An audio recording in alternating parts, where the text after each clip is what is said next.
Alright, folks. Welcome back, everyone. 皆さん、おかえりなさい。今日は315日目です。It is day 315. Welcome back, welcome back. We are wrapping up this unit. So this one today is going to be a little bit short, sort of, because we're going to weave in some writing practice, right?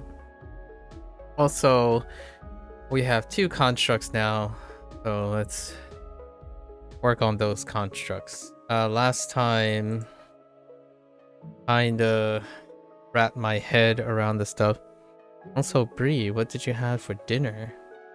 What was for dinner? I have no idea why I said it that way. Excuse me. Alright, that's our Spanish stuff. So, how do we organize our constructs? Let's see, Unit 80. So, let's start with the location. I think we can bank off the location. Okay, so we had things in the sky, right? Things in the sky, locations, adjectives, what we can, and like specific things in those locations. So let's start with, yeah, some leftovers. Ravioli and meat sauce. That sounds delightful. Very delightful. You have, did you have a beverage with your ravioli? It's been a very long time since I've had ravioli. I had some applesauce just now. It's what I typically mean by glucose. Occasionally between sessions, I would feed the brain a little bit. Some easily accessible carbohydrates. Let's start with the sky, right? We learn sky stuff.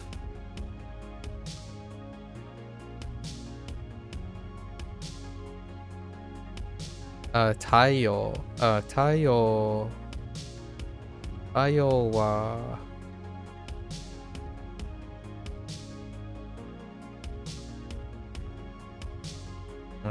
Taiyo, and also Hoshi. Hoshi.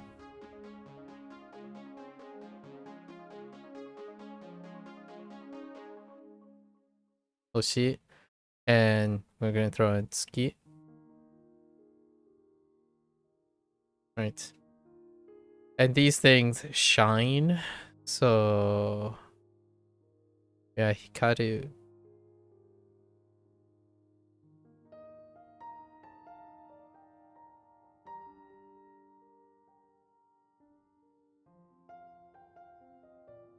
Just water. You've been sick for the past 2 weeks, so lots of water. Okay. You also had a few bites of applesauce, coincidentally. Yeah, I do the...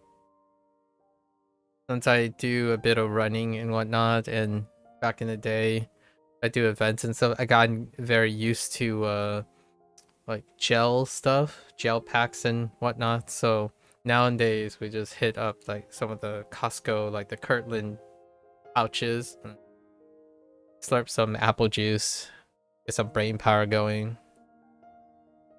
That's the closest thing I have to what kids do these days, you know, pump some like 200 mgs of caffeine into their I just use some glucose from here to there. Right, slightly elevate the blood sugar. Okay, so we have sky, and then now we have a lot of locations. So let's go into our location.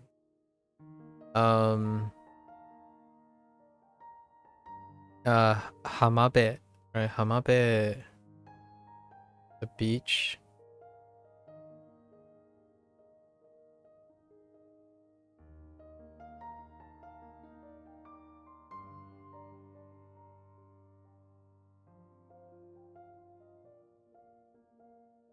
So Hamabe, Mizumi, lake.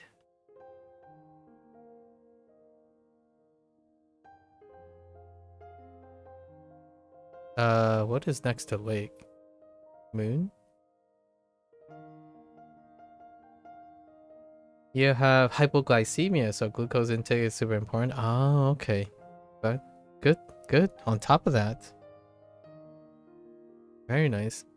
I mean, not the hypoglycemia thing, but understanding how to manage hypoglycemia. We have lake. We also have shima, island.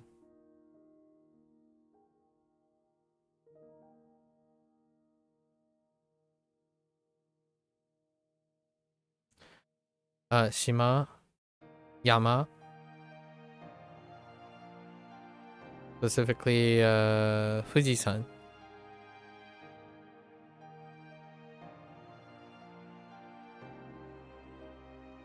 Wait, is that a box? Yeah, it's supposed to be a box, right? And then, yes. And the Fuji. We have one more location. Mori.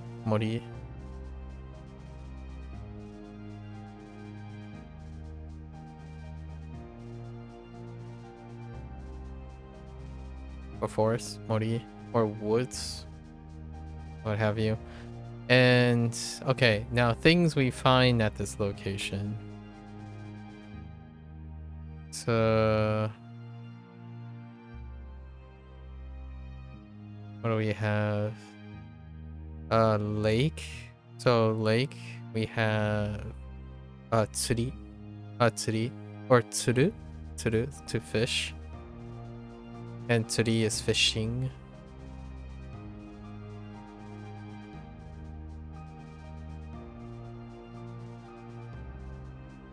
Whoops.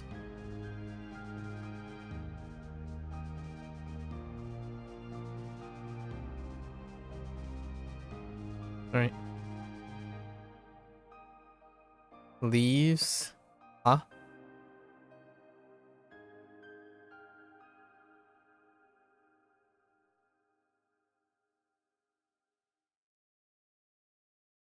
That could be wider. That is really terrifying.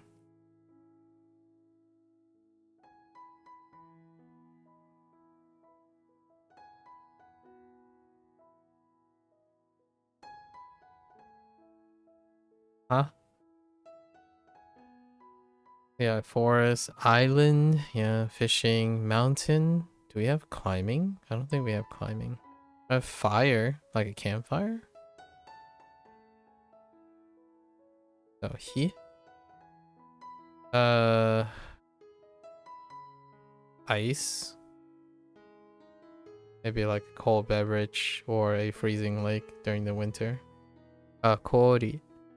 Kori, aksa, grass.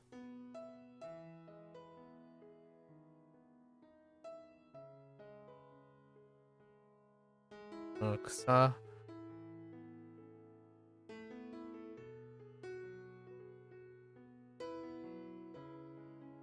Wei, nami? Nami?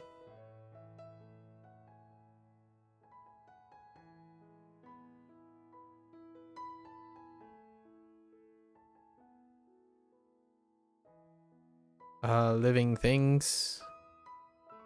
They use the ikimono. Ikimono, which is life. Life. I mono.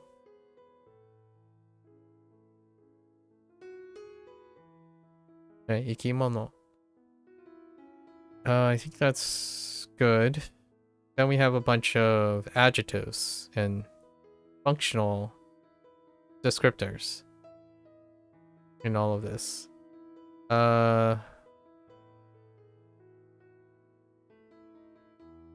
Dry, or to be dry.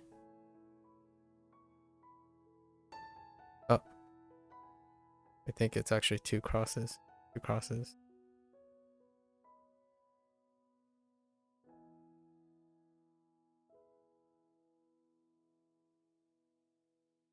Yes.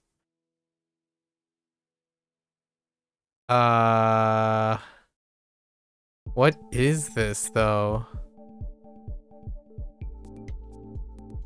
It's not haraku. No. Something. Yeah, I don't remember. Oh, kawaku? It's probably kawaku. And then we have to be wet. Nureru.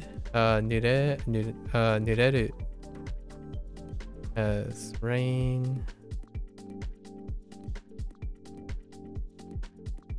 Rained and comb.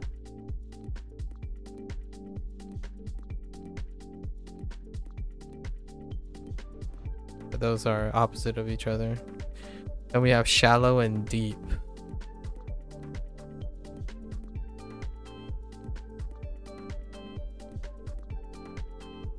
Asai.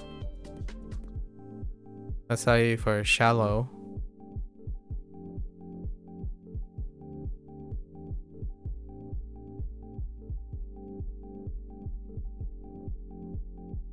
And fukai. Fukai for deep. Then we have thick and thin. Coincidentally, we also have that in Chinese recently. Just today.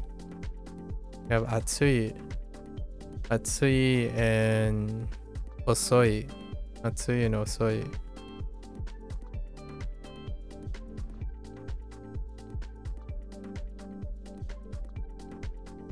I think that's our vocabulary for this section, right? And then this is how we're laying it out. So sky, something that characteristic, shine. These things do shine. All of these things. Hoshi, taiyo, tsuki. And then we're looking at locations because we're describing the outdoors, right? So hamabe, mizumi, shima, yama, as in Fujisan, and mori. Then we describe what's in them, right? So we had tsuru, tsuri and tsuru. Tsuri for fishing, you can do that. Ha, ki, kori, kusa, right? Kusa, nami, ikimono. Then some adjectives and stuff that they threw in to describe more, right? I'm pretty sure this is waraku. It might not be, but this is the most shaky one right here. Waraku. And nureru. Then we have asai, kai, atsui, and hosoi. And we're gonna do the last unit too, as a way to review one last time. Or two. There's still 2 more times. Actually, there's still next time. So unit 79 dealt with the bank or money matters. And let's do the money matters thing. So okanemochi, they have money. Really rich, right? Okanemochi.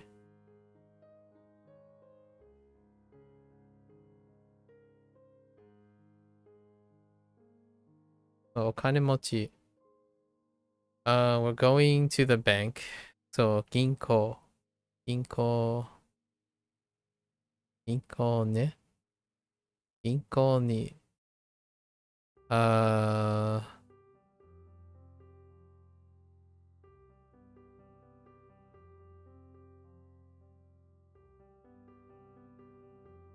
What are we doing at the bank, or things we need to know for the bank, or things we do? Deposit, right? Yeah, deposit, which is yokin suru.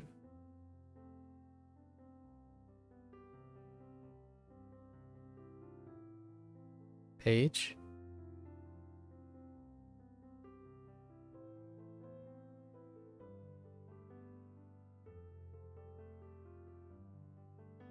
And this can be used as a suru. So a deposit or to deposit.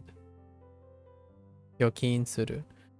There's also hikidasu, to withdraw.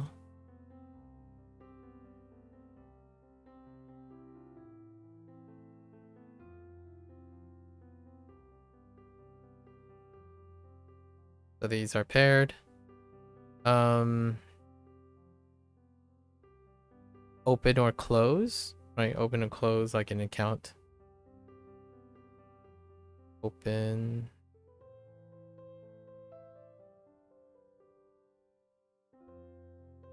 Oof.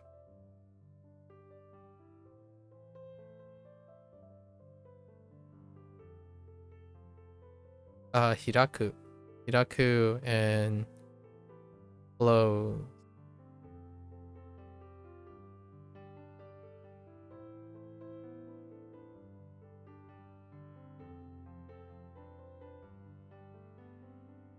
Wait.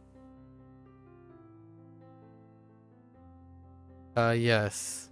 They use this one.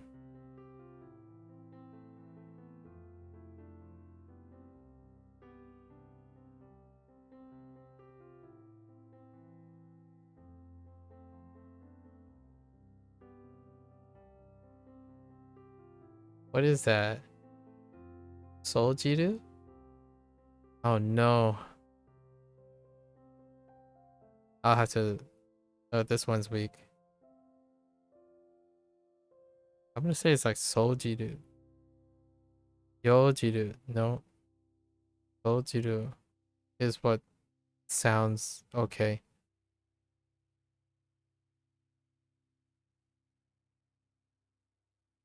Yeah.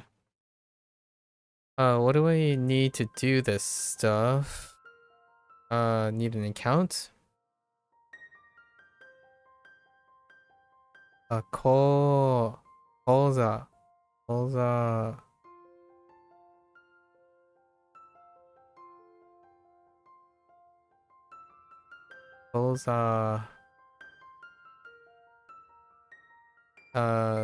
Also balance. What is balance? Oh no, a PIN number. We need PIN number. Or PIN or verification. Ansho. Ansho.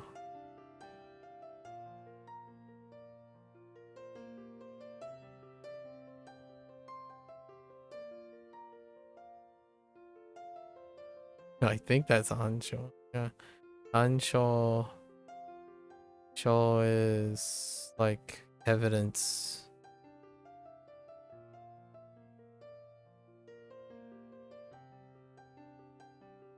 Ansho. And then both of these can be linked, like bank account number or verification number or PIN. With Bango. Bango. Oh.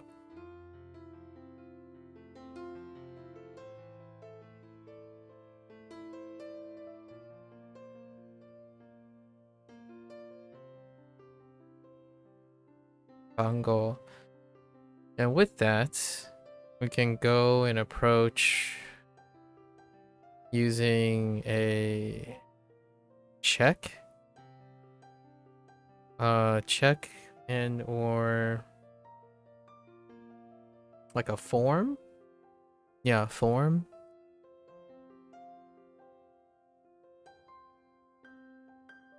Something shi. Yoshi. Yoshi.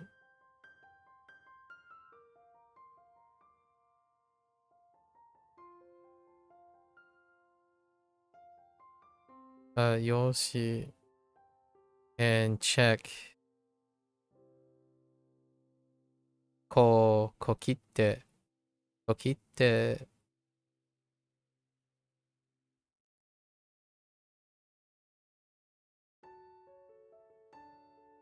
Right. And we're using that. Oh, I don't know why I wrote it so tiny. There's a little bit to the left about domaji.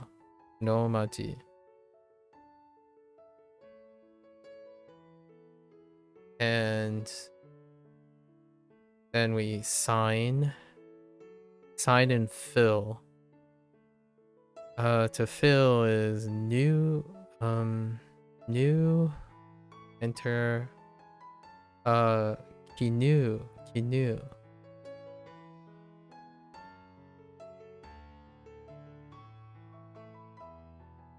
That seems fine. Yeah, kinu. So it's kinu suru.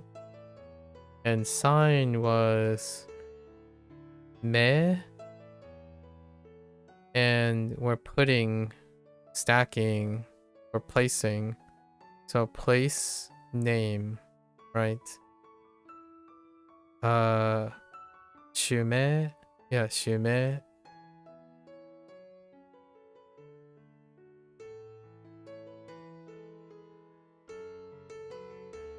Shume. And then also suru, or shume suru. What are we gonna do in this action? We're gonna take this to the accountant, which is kaikeishi, right? Kaikeishi. How do I kaikei this? Kai? This kai. Kaikeishi.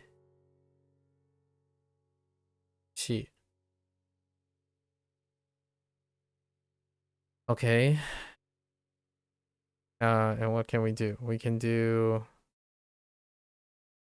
what will we get, right? We would get cash.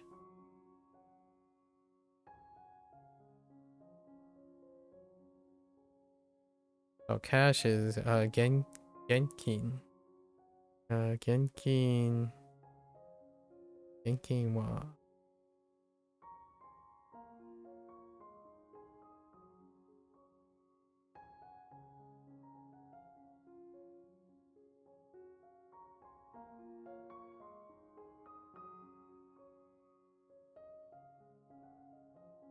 Okay, genkin.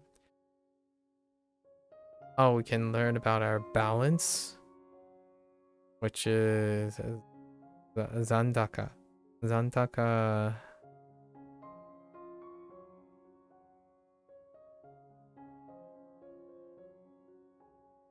Zandaka.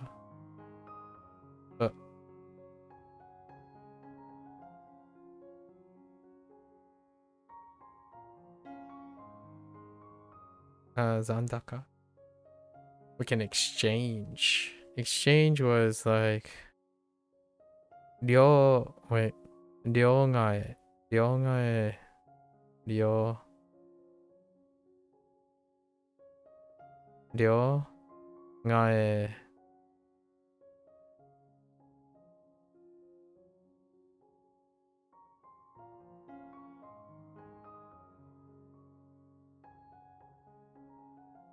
Was it 2 or 3?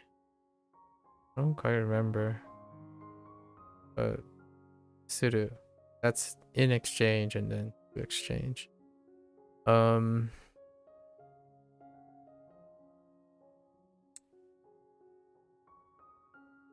We do this to pay for things, right? So shikarau. Shiharau. How do I shiharau? It's like bank branch, right? It's branch.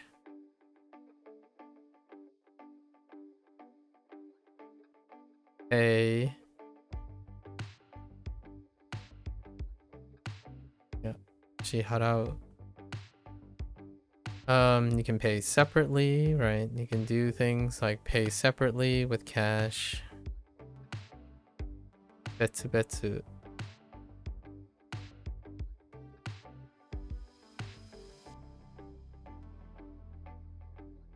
Betsu betsu. And also we have receipt and change. So otsuri.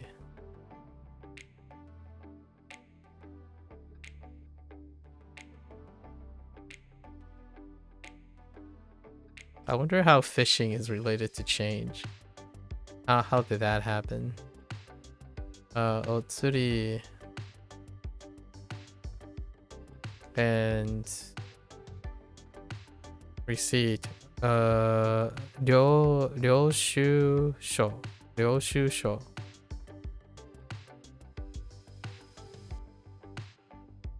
How does that work?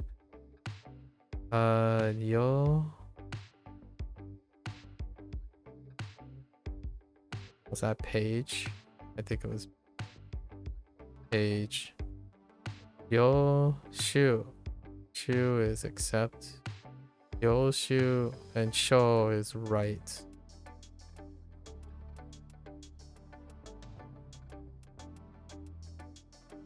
Alright.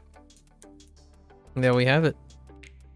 Our currently 2 working constructs from us restarting up our Japanese, and this is gonna be the typical routine. Tomorrow, or the next time, the day after tomorrow, we'll do these 2 constructs again. Maybe we'll figure out if there are any words missing from our practice, right? And then do this one more time, and then unit 79 like leaves for the next construct. And we'll skip a day. We're gonna do every other day. So skip a day, and then there will be one last recall when the new construct comes in for sound 81. And then we just keep rotating. This is our recall session. That's how I abbreviate it. It's a modified one from before we had Hanzuhiro and Wanikani in the loop. Alright, so it's practice.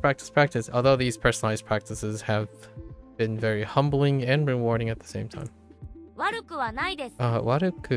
Waruku da nai desu. It isn't bad. It is not necessarily bad. Actually, you don't need necessary. I'm kind of curious if they'll accept it. Yeah. Technically, waruku wa nai desu. It is not bad. It's good enough. But it's like a nai has like a slight I forgot what this is called, like a there's a word for this where when you use the opposite, it is opposite reflection in degree. So this is not saying it is not bad, is not as is badder than it is not necessarily bad. And then that's kind of what that is. That's why there is necessarily here. But when you say it is bad, it is not bad, is badder than it is not necessarily bad. And that's kind of encaptured in the nai desu. Something wa nai desu also in Japanese. It's a weird thing. It happened in Hanzuhiro too with Chinese and stuff. What was the phrase? Spare no effort. And the term itself might capture that. Spare no effort, as in spare no effort means like put in all the effort, right? It's the opposite. It almost sounds like it's the opposite of what it's supposed to be. It's a weird thing. I don't know. It happens in all at least coincidentally, the 3 languages. I'm not sure about Spanish right now. I don't have a good Spanish example. Yeah, I don't. Maybe something with like solamente or usualmente. Something of a mente. Like you use a degree, but then you negate it, and it reverts to the opposite. So like when something is usually bad, then it's not necessarily good. Or something like that. I think it's universal, but that's only applying to English, Japanese, Chinese, and possibly Spanish. I just can't think of an example at the moment. It is neither good nor bad. Oh, this is the mo, right? So waruku mo yokumo waruku mo yokumo waruku mo desu. Nai desu. Right? So this is our way back.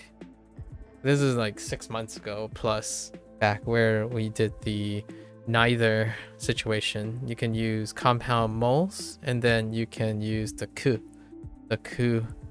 version, and then add it to the negation of suru. At least I think this was supposed to be suru, right? So, yokumo warukumo, right? Yokumo warukumo nai desu. この肉はとても新鮮ですよ。この肉はとても新鮮ですよ。ね? This meat is very 新鮮 fresh. It's very, very fresh. Like super fresh. Exclamatory fresh. Is really fresh. Okay. 肉もね。買いましょうか？買いましょう。Should we buy more パンは meat? 本当に硬かったです。パンは本当に硬かったです。硬かったです。ね。硬かった。There is no kanji in this. Wow, this is really far back before the kanji. Because honto, yeah, honto could be in kanji. So this is katakata desu. I've forgotten what katakata. Oh wait, that's tough, but it can also mean we do have the kanji for this. Off wanikani. The bread is very tough. Bread was really tough. ステーキは硬かったです。ステーキは硬かったです。硬かったです。ね。ステーキは硬かったです。彼氏と喧嘩しました。彼氏と喧嘩しました。喧嘩しました。Boyfriend and Ken kashimashita. Oh, ken kashimashita. That's a full phrase. Ken kashimashita. I fought with my boyfriend, or I have a conflict. I had a fight with my boyfriend. Okay. Kana only reading is still, that's gonna be a crutch for the forever. 新しい彼女と喧嘩しました。ノートをコピーします。ノートをコピーします。I'm going to make a copy of this notebook. I'm going to make a copy ofどこ where are you going to make a copy? どこでコピーしますかね？どこでコピーしますか？遊園地は混んでいました。遊園地は混んでいました。Oh man, I need when it comes to this stuff, it's so weird. Like, I prefer to just listen instead of reading this. This makes me a secondhand guess what I'm listening to. 遊園地は混んでいました。混んでいました。So, 遊園地, it's like a theme park thing, mascot thing is very crowded. It was crowded. The theme park was crowded. Yeah, I am not great anymore. There is no way I'm used to this anymore, reading kana. So instead of reading kana, I just listen to it. 遊園地は混んでいました。 Yeah, 遊園地は混んでいました。That's okay. What? 遊園地はとても混んでいました。手紙を読みます。手紙を読みます。Alright, we're back to kanji. I will read my letters. or the letters. It doesn't really matter which letters, but I will read my letter. That's fine. Oh, the letter? Oh, I guess, but it's not true. It can be it can be any of them. I think this is an error. Like, it doesn't specify who it is. It can be my letter, your letter, his letter, her letter. So that's a Japanese thing. But unfortunately, Duolingo is... I need to remember that they go with non-specific first. They prioritize non-specific than personal. Because if I was saying this, it would be my letter. It would be understood by context. Tegami. Interesting how that has changed. I wouldn't have been used to explaining that right away or having these quote-unquote mishaps when we first started Duolingo Japanese like over a year and a half ago. And those aren't like, it's not that big a deal. Obviously that's because we no longer operate in the same context of hearts and whatnot.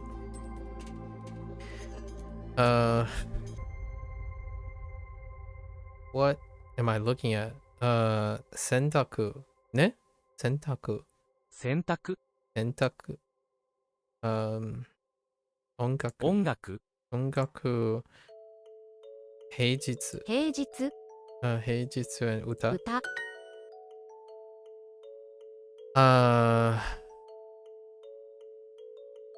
似て。wait. 手紙で。oh no. 手紙に no. Immediately.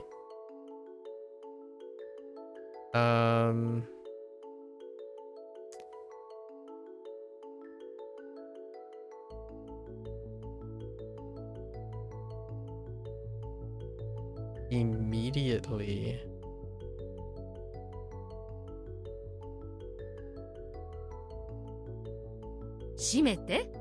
No, that's 浴び yon. Immediately. How do I get immediately from... Okay, so we got 手紙 tegami, right? Tegami に ni 4 yonde kudasai, く right? ださい Or wait.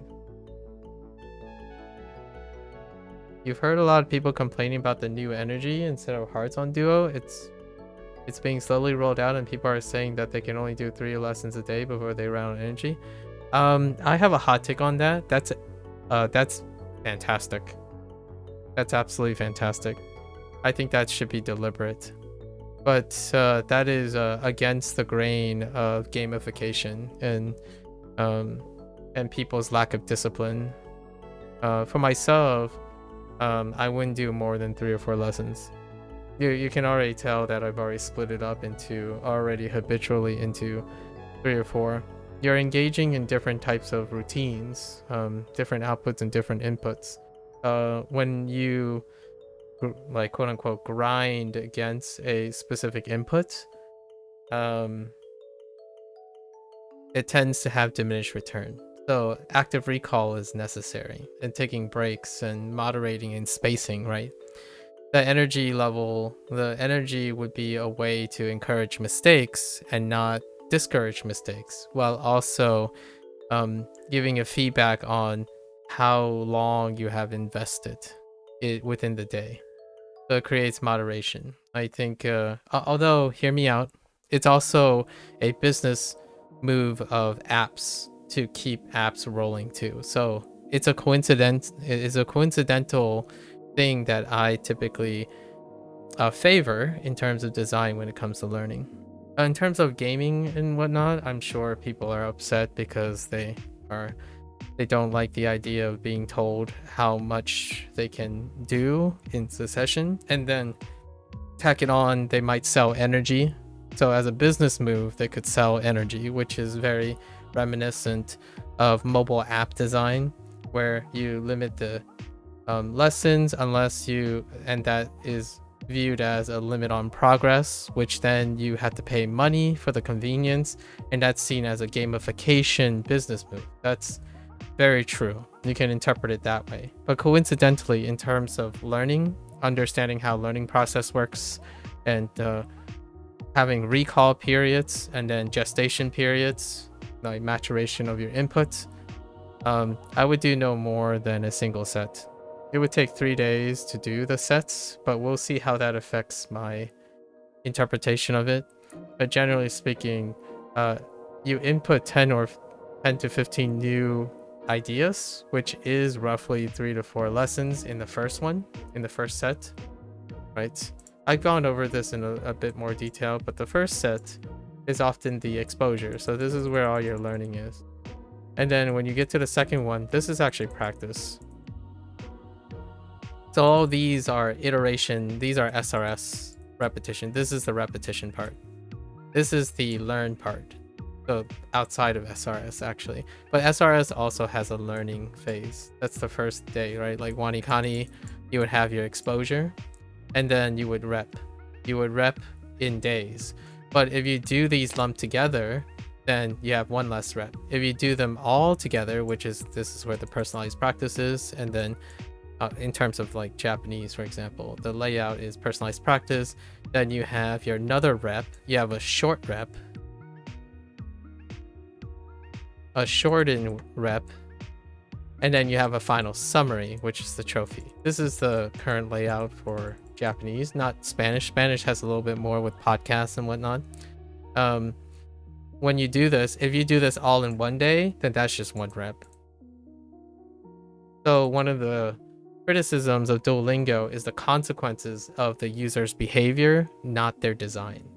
So if you spent one day doing one unit and then suddenly you've become responsible for 5 kanji characters, like kanji, and however many vocabulary words, you saw the early recall, I would say 20 plus vocabulary words. If you do all of this in one day, which is, in my opinion, the impression that I get from Duolingo, you will remember none of those things. Most of them would be gone within 1 or 2 weeks. Especially the way personalized practice is a fraction of the units. And people don't like that because Duolingo is incredibly repetitious already. But the repetition comes from the idea that you're doing reps upon reps with diminished return. And that's why, by the way, someone did already mention this to me about the rolling out of the energy thing. And coincidentally, I have no qualms with that. Yeah, I split up the sets as well, because they're split up in sets. This is day 3. There's a 3-day rep. I've covered this in a different video, but I will probably modify it new in the future. The first set is the 5 set, right? Or the 7. It's 5 to 7, which is what I think their energy is going to allow, hopefully. You don't really know because the sets actually vary depending on what course you're in. So it's 4 through 7. You can also split up the set as well, right? Because and then they stay. I've already broken this down. So if this is 5, which in Japanese, in this unit, it's 7. So they do vary. So if this is the 7, it is going to be matched by this in the second set. So these are sets, and these are lessons, right? And then the abbreviated will be 1/2. It'll be 1/2 of this. And then there's a personalized practice that's always 3, generally speaking.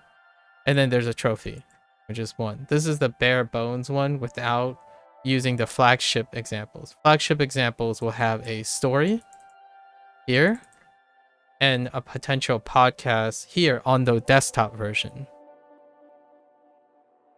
And then there will be a repeated story here, right before the personalized practice, a repeated story. For a different reason, but that's only when I'm doing Spanish, so I have to go over this in Spanish. But in Japanese, it will vary from 4 to 7, but because of where we are, it's usually 7. So if the energy only allows 3 or 4 lessons, then you probably cut this in half. The other alternative is lesson energy is probably not partitioned if you're a subscriber, but even then, if they're only doing 3 to 4 lessons, then splitting these up into halves will be perfectly sufficient, especially for the Japanese section. That means you're being exposed to roughly in where this is, right? 7 concepts of kanji, and then another 7 concepts of kanji. So if you're taking 7, that's a lot. That's a lot to remember. Wanikani, which also use an SRS system, but a vigorous SRS system, when someone says they need to pace their elements, it usually ends up wrapping around 7 kanji. And the reason why I'm using the number 7 is it deals with the concept of new isolated things. Obviously, when you become more proficient, which Duolingo is not about catering to advanced learners, so it's about early learners, right? This concept can be grouped, so then you can take on more. Interesting, you're the first person you see that has said they like it. I didn't use it yet, so I wouldn't know if I like it or not. I'm suggesting that it's very appropriate for the problems that I see and observe that people share with me. It is substituting for a lack of discipline in learning. The learning process is not particularly conducive to speed and haste. It's conducive for time and like efficient use of that time too. When you're going fast, that doesn't mean you're being efficient in learning. You might be hitting diminished return, even going fast. So I guess you just like sticking to a routine and you gotten used to doing your 1 set a day. Like 1 set, you mean like these sets, right? Which is great. That's what I'm used to too. So the energy thing, if it's breaking up your 1 set a day, that can be slowing things down. And I agree with you. That would be very upsetting. Especially when you have to adapt to a new routine, right? Adapting new routines will require an input of effort to change it up. And for myself, using Duolingo, regardless of Duolingo's design, right? Regardless of Duolingo's design, my routine changes after a month, usually. Most of my routines tend to change. So like originally I just do 1 unit in the beginning, like the whole unit, to see what it's like. Then at 30 days, the routine was changed. Then I actually did 25 days. It's a long history with Duolingo Japanese because this is like 300, day 300, and there was a 6-month stint with catching up with Wanikani. But originally at day 1 to day 25, I do evaluation. And then 25 days was pretty good on the retention, so then I paced myself to doing every... So it went to day 50, then we decided to increase the like range.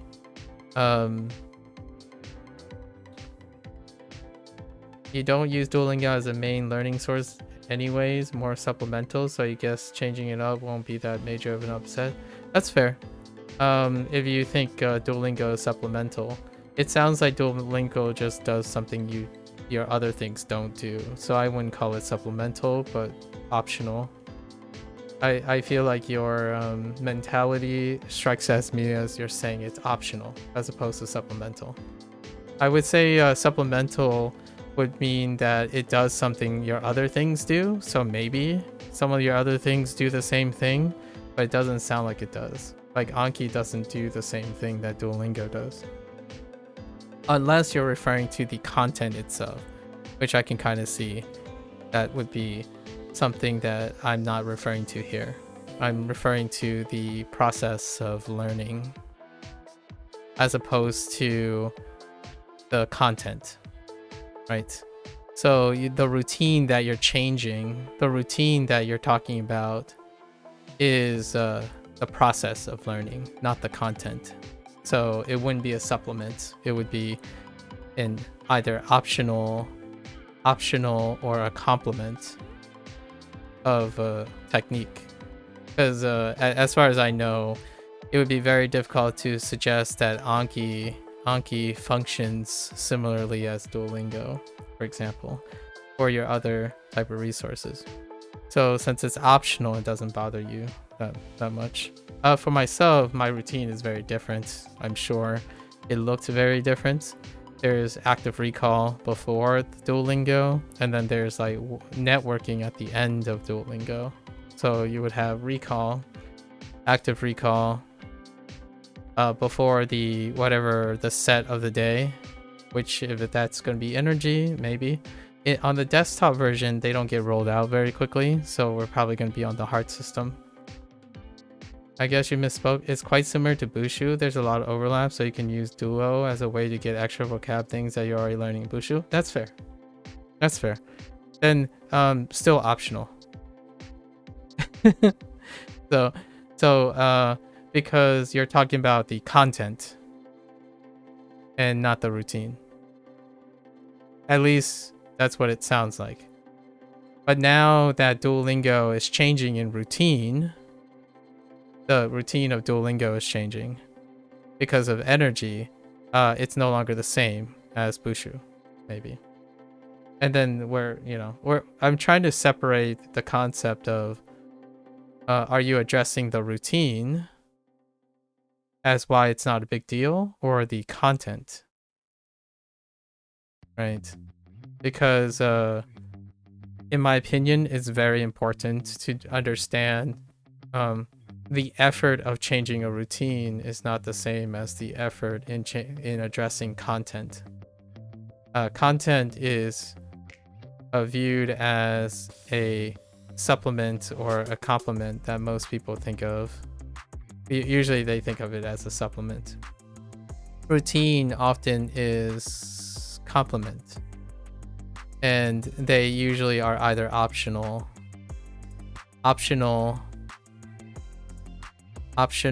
or mandatory.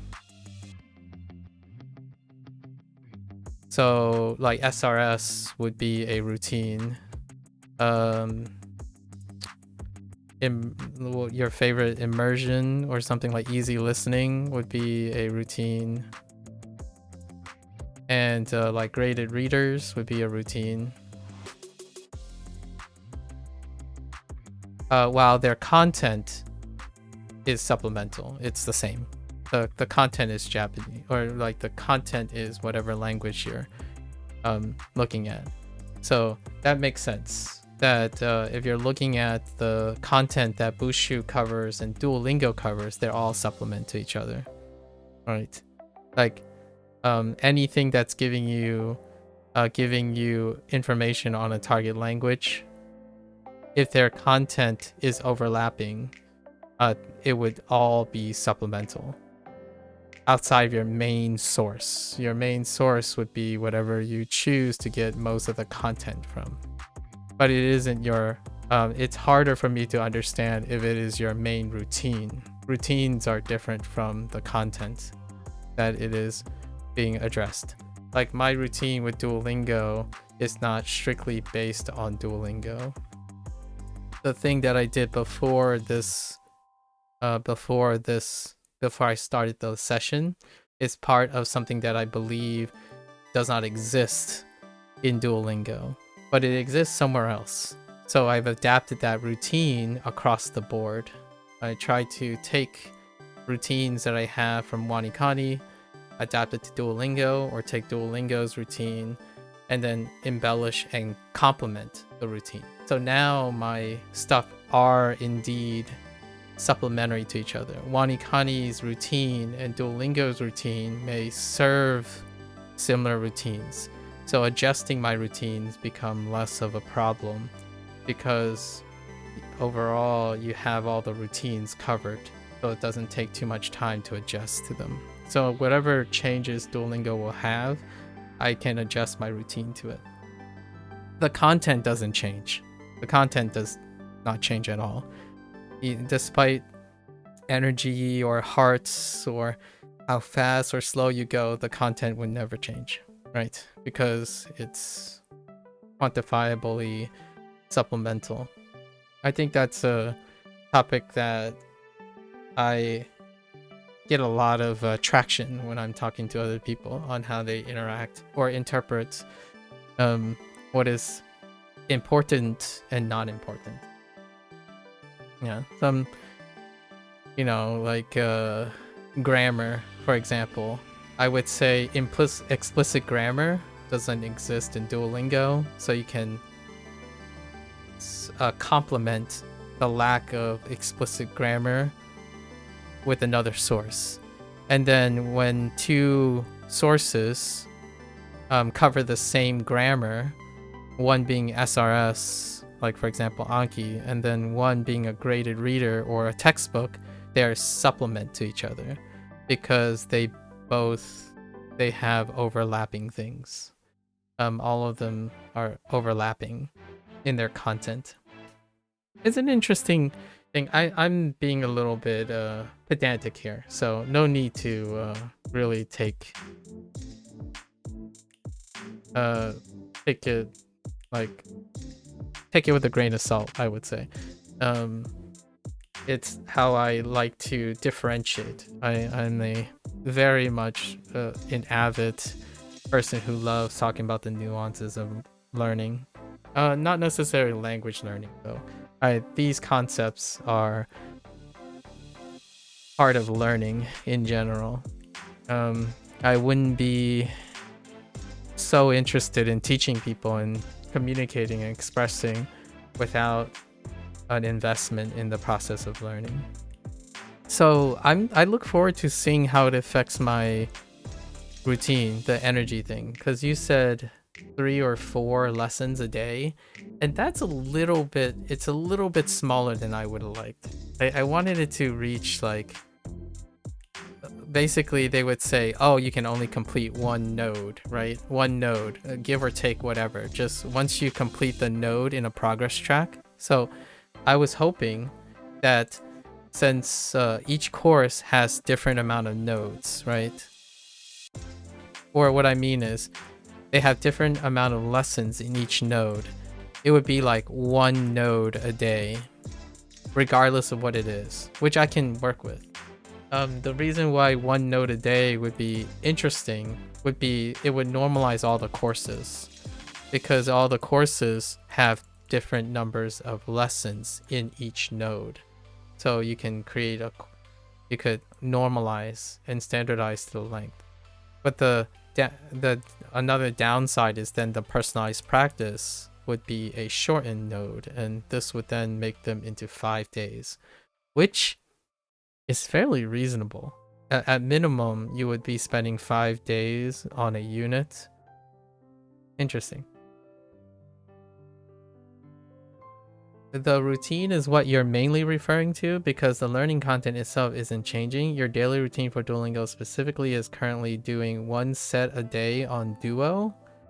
But if with energy that changes to only being able to have the half day, then I guess that's not being of an upset, because you don't focus all your time on Duo, so losing 1 to 3 lessons won't affect the French, in your opinion anyways. I can change your routine, balance that loss out with others. Yes, but you use the word supplemental. It is not supplemental, is what I'm making my adjustment for. So I agree that you're referring to your routine, but your statement earlier was talking about whether it is supplemental, and I disagree with that. You are not talking about your routine when you are talking about something being supplemental. These are 2 different routines. So if you were talking about routines, you would be comparing them as though they do not overlap. What you're referring to is the lessons again. Your routine is accommodating less lessons, and the lessons, the content doesn't change. So therefore, you're not changing the routine. Like, what I mean is you're able to change the routine, but you're looking the readout as the content, not the routine. Your routine will change and you will learn a new routine regardless of whether you got your lessons or not. So that's a learning thing. You have learned and adjust new routines. I don't challenge your ability to create and adjust new routines, but that has no output, in my opinion, to whether the lessons are lost or not. You're not adjusting to the lessons, you're adjusting your routine. So I agree with you and disagree with you at the same time. I know you're talking about your routines, and I was making a clarification that whether you learn X number of lessons or not, the routine is the thing that's changing. Not whether you get to your lessons or not. The lessons are unchanging. That content doesn't change. Yeah. So it doesn't really matter. Like, or what I mean is, I can definitely tell why you think it doesn't really matter, because you're flexible and very adaptable, which is good. That's what I mean by I like it and I don't like it at the same time. I think people are not flexible in their routine. You are adjusting very well. At least it sounds like you are adjusting very well. Like, because you understand what the routine is getting you, so you can just go and get it somewhere else. You can segregate between content and routine, right? If you're not getting access to the content now, you can access the content somewhere else. That does involve two separate routines, which is fine, right? That means you can do two different things at once, which is excellent. I love when people encourage themselves to be able to do that. Otherwise, every time when something changes, it can be tough. Like, one of the points that I kind of want to make here is something that I've been very forward about, and other people have been very forward against me about. Like, it starts with them being forward against me, and therefore I try to demonstrate this difference. When you learn using Duolingo, your routine is different. Now, most people think there's no point. There's no point in learning routine if the content is the same. That's one of the biggest things in language learning when it comes to aggressive arguments and debates. If you're going to learn 2000 kanji, right, for example, this is a big one in Japanese. Japanese gets way more of this, from my experience, than Chinese or Spanish. And I imagine French would be less too. Something about Japanese, because it's quantifiable a lot of times. 2000 kanji. If it takes you 3 years to learn 2000 kanji with a routine, let's just say Duo, and then it takes 1 year to learn 2000 kanji with Anki, which is a different routine, because in order for these to be comparable, a lot of times their routine also has to be comparable. But that's not how people compare them. They compare them based on the content, which is supplemental. So the easy to reductively say that there's no point in Duo is because it takes a longer time to do the same content. And that's how most people, like, in my opinion, my anecdotal experience is how people evaluate readouts of performance, and then evaluating the routine by the readout, right? And one of the readouts is speed, oftentimes. And to me, how does this relate to the energy thing? Because energy is seen to be related as negating speed. For example, like there's sort of like a stamina system, right? It lowers speed, and that speed is affecting the content, like the consumption of the content. But for me, there's something that is not considered oftentimes that feed into this. Retention.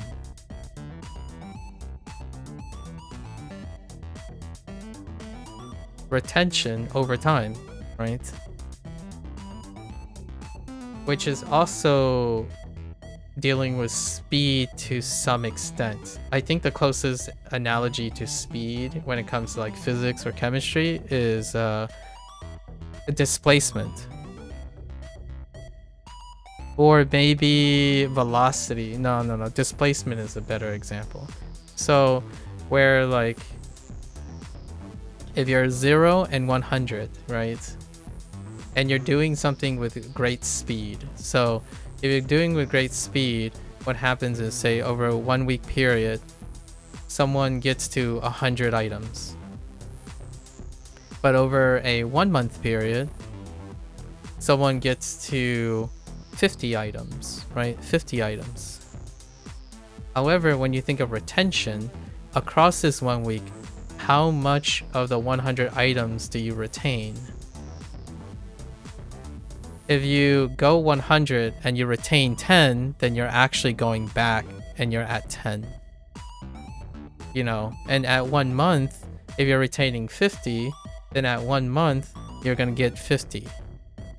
Now, this guy has 3 extra weeks, right? Let's just say roughly 4 weeks to the month, 3 extra weeks. So they would end up getting another 10, which gives you 20, 30, and they would end up at 40 net place displacements. So they would overall spend 1 month going fast with a displacement of 40. And then the person that spent a month would be going much, much slower with a displacement of 50 after a month. So this is where the equalizer happens. There are methods where if you focus on content as a operation of speed, that doesn't necessarily translate to retention. And that's why SRS is pretty brilliant in the sense that they're trying to optimize for that. SRS, the principle of SRS is trying to optimize going just fast enough while tackling the question of retention over time through space, right? Retention over time. And Duolingo doesn't do that in its current state with Hearts.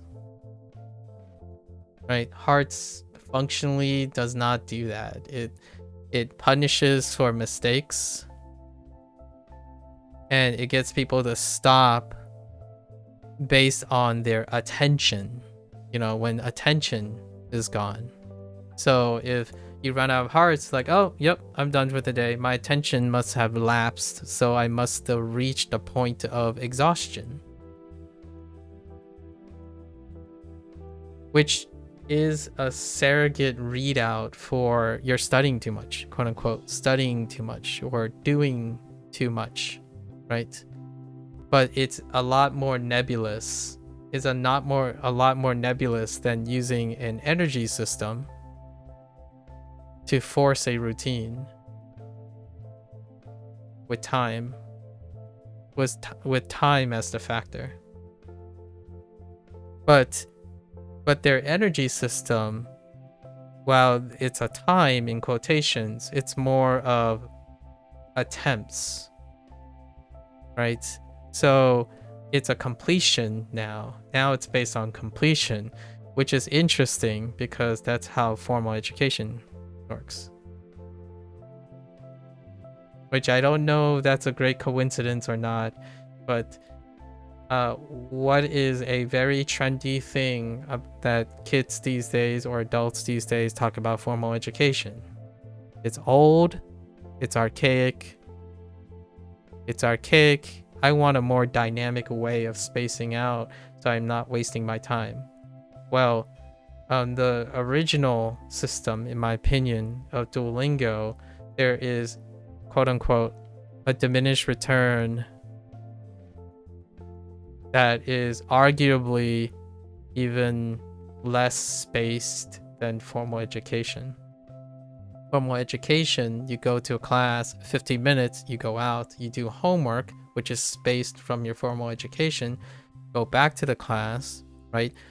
Generally, like, it used to be every day in a fraction, so you get that iteration on space, and then there's a space between you and your homework, and then the homework leads to that space to your class, and then you continue to do that, and it's a one-size-fits-all situation, so it's less dynamic. Energy here is not dynamic either. At least I don't think you gave me an impression whether you can restore energy, but you can still buy out of the energy probably. That's a one way that businesses sell stuff. You can probably buy super and sell it. If they don't sell energy, then subscription model dies. As in, like, what I mean is, if they decide to force the turnover of time while in a subscription, then that is in conflict with live service. So I imagine they still lift the energy cap because of subscription, which then can be seen as a greedy move for people to want to progress. But for myself, I probably wouldn't do it in the first place, largely because you hit a gap of diminished return. And one of the diminished return is when you treat routine as an output of content, or routine is involved in content output and input, I guess, input, if we're talking about what you're gaining, right? So if all of your routines are not dramatically dynamic, then you're doubling down on the routine. And what I mean by that is it's gonna feel like a grind because you're treating the routine the same because the content is the same. And that's how I think a lot of people treat formal education and language learning. So graded readers is the same as watching a podcast, which is the same as watching anime, because the readout is how much content you're getting. So they're all the same, even though the person is doing 3 different routines. The reason that works, despite what they think, it's not the same, right? That's why it works. The reason why it works a lot of times when people read some graded readers, then go watch podcasts, then go and do their SRS, is the routine is not the same. When the routine is not the same, you stay active.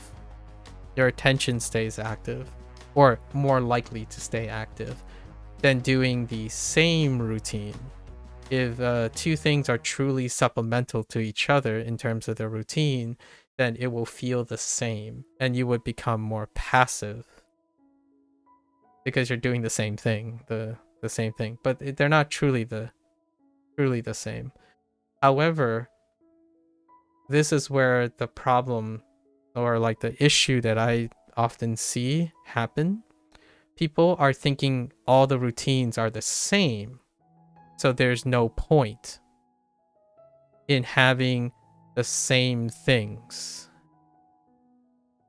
So there's no point in doing Duolingo with Bushu, for example.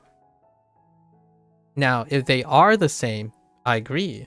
The routine would have no point because they are also supplemental in content.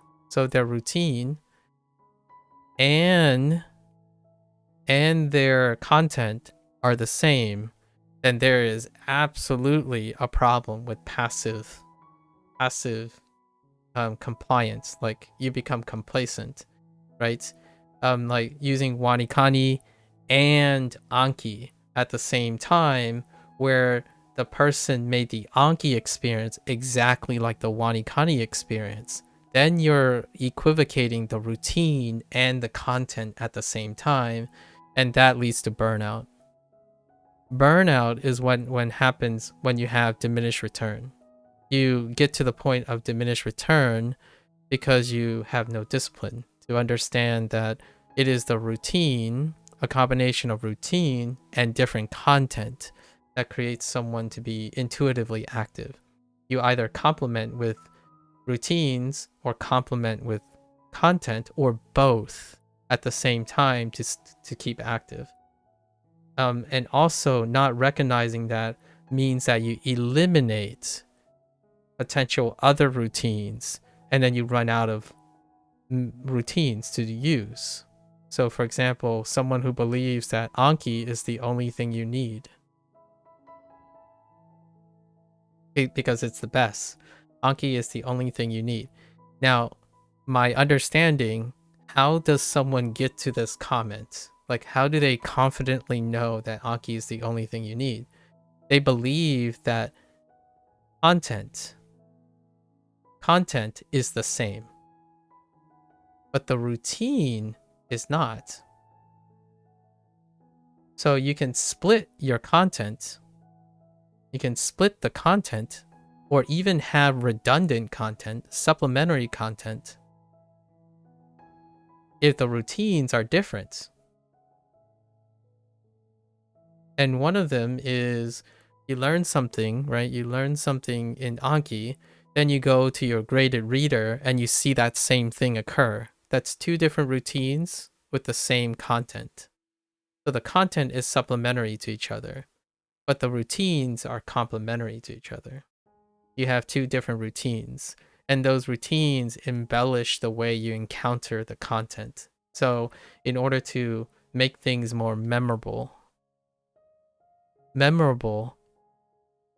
when you have to practice the same content, right? You're trying to when you're trying to practice the same content, you want to engage, right? The word engage in the same content with more routines.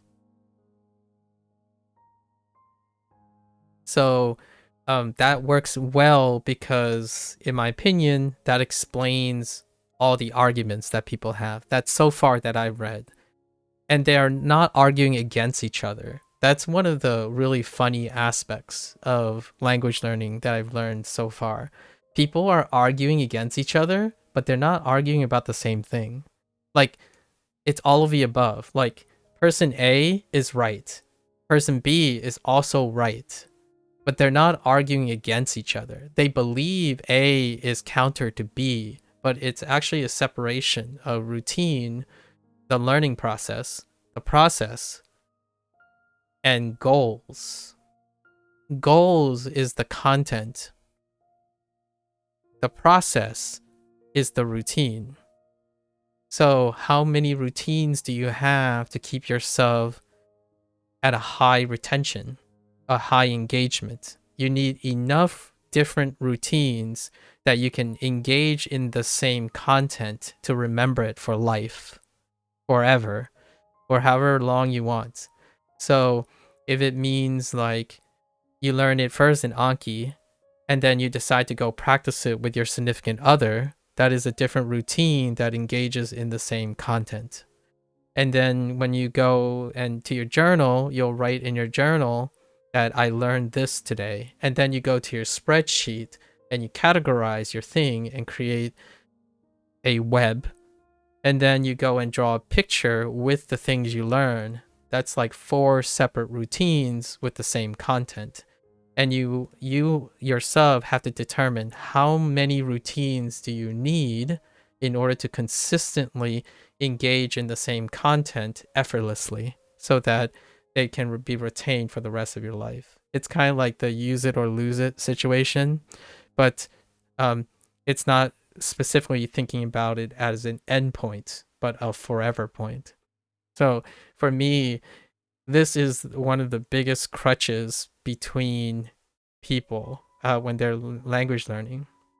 And I don't think you're doing that. Again, Brie, I don't actually think you're doing that.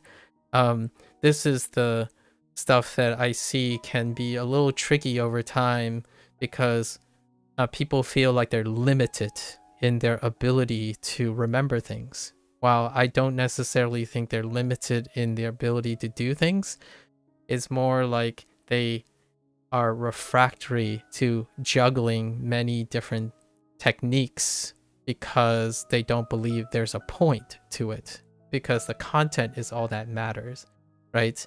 Like, for example, money. This is a good flex. It's going to go out of the field of field of language learning, finance. You can think there's only one routine to make money, right? One routine to make money. You work hard, you get a paycheck, and that's it, right? You get a salary, for example, or a wage. That is one routine to get money. What is another way? Well, lots of people say, like myself or other academic professionals would say side hustles. And side hustles open an incredible avenue of different routines that you can do. So while the output is money go up, right? Money go up or down, however your initial routine is. What you're developing is you're developing other skills that lead to the same output. So in language learning is very much, in my opinion, adapt a lot of these concepts. The miscommunication often happens when with themselves. Like, it can be miscommunication, like dissonance. It can be cognitive dissonance, right? Self-cognitively, or with others. With others, right? It can also be outward with others, is the idea that understanding the goal of making, like, consuming more of your, like, pick up more languages, like more kanji, but there's no maintenance. You haven't been, while pushing for more kanji, there hasn't been a discipline for maintenance. And one of the things that happen in language learning a lot is discipline is absent. So it is up to the tool. It is up to the tool to impart the discipline. Because in my opinion, not a lot of people care about that anymore. Like, you don't need discipline. Like, manage time. What is this? Time management? What is that? I just want to consume as fast as I can, right? And Duolingo this isn't the greatest. I don't think the energy thing is that great, but it is certainly a little bit step up, personally, from hearts. Now, in video games, that's a whole different story, because if you don't functionally think that learning something is the task, then yeah, don't have energy levels, right? But mobile apps do that to make money, which is terrifying, by the way. I don't necessarily think Duolingo is doing it specifically to make money, but it will likely make them money, nevertheless. So that might be a coincidence. So I'm trying to be fair to those who understand how mobile apps regulate time and then get people to buy things. This does too. Maybe they're trying to kill two birds with one stone kind of situation. But I think maintenance is an incredibly difficult thing. Manual maintenance is like the internet's crutch, in my opinion. Automation is what removes the maintenance. And for myself, I kind of like doing it every once in a while. And you do too, Bree. You clearly give me a person who understands how to do maintenance. Like, oh, okay, well, all right, I'll just adjust this time here. And it's wonderful. I think, though, when I'm considering the average Duolingo user, and if the average Duolingo user is reflective of my encounter with the average Anki user, or the average podcast only, immersion only, all input all the time, that is what I'm referring to as in a misunderstanding in routine. Those those individuals, I don't believe they have a routine. Like, they do not have a routine. They have a goal, and they're trying to get to their goal as fast as possible, which is like asking Icarus to not fly towards the sun. But they can be young, so when you're young, you can burn out. You can definitely risk burning out, and then grinding, right? Grinding, and then the grinding comes to a halt. Then they go to the next thing, and eventually they can get to their goal. The idea is, if your goal, let's say everyone's goal is to get to 100 of whatever it is, right? You could go here, burn out, or you could do it this way: go fast, burn out, go fast, burn out, go fast, burn out, continue, and you can get to it. This means that you're going to burn 1, 2, 3, 4, 3 routines. 3 routines are going to get burned, right? And depending on how long these periods are, these could be years, like 2 years. So when you burn a routine that takes 2 years to develop, then starting a new routine is going to suck. The input for this is going to be 2 years worth of catching up. And then you're going to repeat this psychologically each time, and it's going to get harder and harder each time. Alternatively, you can go the maintenance route, right? The maintenance route is you start with a routine, R1, and then you modify that routine through this pace. Then when you have R1 not, you increase the rate that it's going. And then you can be a little bit more greedy and push for R1 not 2. So then the distance improves over time. Your efficiency goes up, but your routine is being built on the same routine, but it's a modification of that routine. And that's how my approach would be. So by the time you get to this routine, your routine is no longer the same thing as the first one. And so this is a modification. The routine is consistently changing, but with the foundation. That foundation is your discipline, right? And the change is to offset burnout and diminish return. And in order to do that, you inject new routine while maintaining your old routine.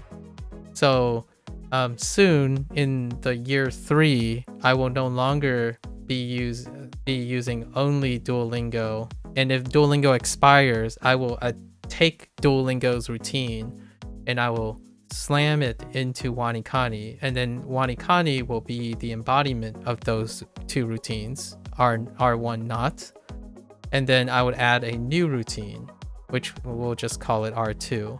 And that is, I've already have this planned, which I teased a little bit, but it has something to do with a Boon Pro. And then in the future, it'll be LLMs. In the Chinese routine, will be incorporating LLMs next month. And because Duolingo expired. So right now in Hanzi Hero, it is a combination of the dual Chinese curriculum and Hanzi Hero's baked in system, which is the SRS.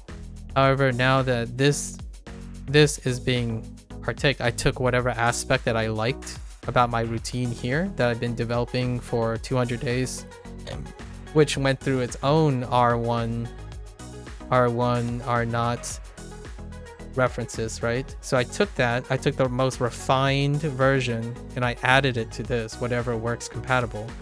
And then next month, I'm starting LLMs. So then I will be simultaneously doing these 2 routines and then adapting whatever I learned from here to this. And at some point, this may become writing reviews in Chinese, which is a new routine. and or speaking to native speakers or something. So that's kind of how I go about it, which is very difficult to describe momentarily, but I do try to chronic these in record these in like very specific days. So for Duolingo Japanese, it's probably going to be at the end of this section, so end of section 3, whichever. So I pick very specific points. In Wanikani, for example, it's every 100 days is the gap. And Hanza Hero also follows the same pattern. Every 100 days. We'll do an introspection, reevaluate, look at our current routine, and then supplement or complement or adjust the routine so that whatever I took from value, it doesn't have to end at the content. Which oftentimes, I think most people, when they reach their goal, they throw away routines. If a routine is less efficient, it's not about taking things that are good about the routine or useful, it's to throw away the routine entirely.